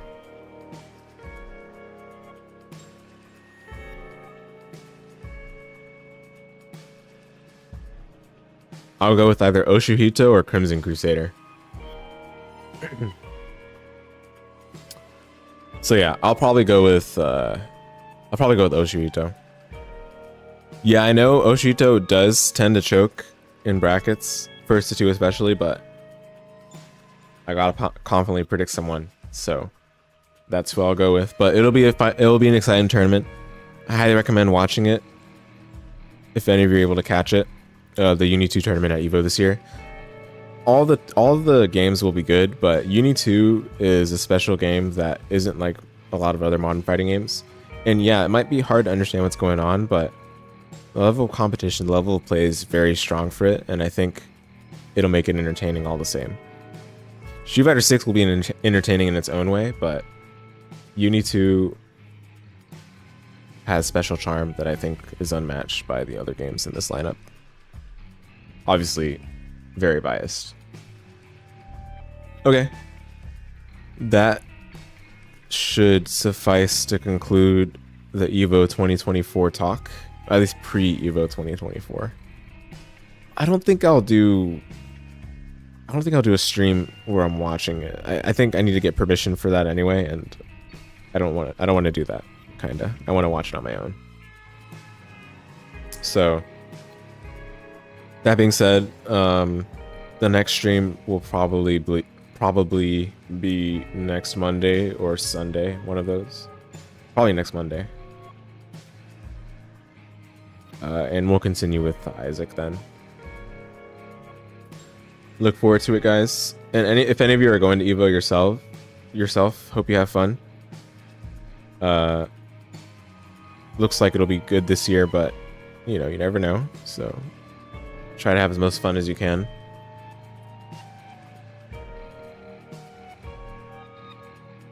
Yeah, guys, that's all I've got. So thanks everyone for watching. Hope you all have a good one. I'll see you all on Monday, most likely.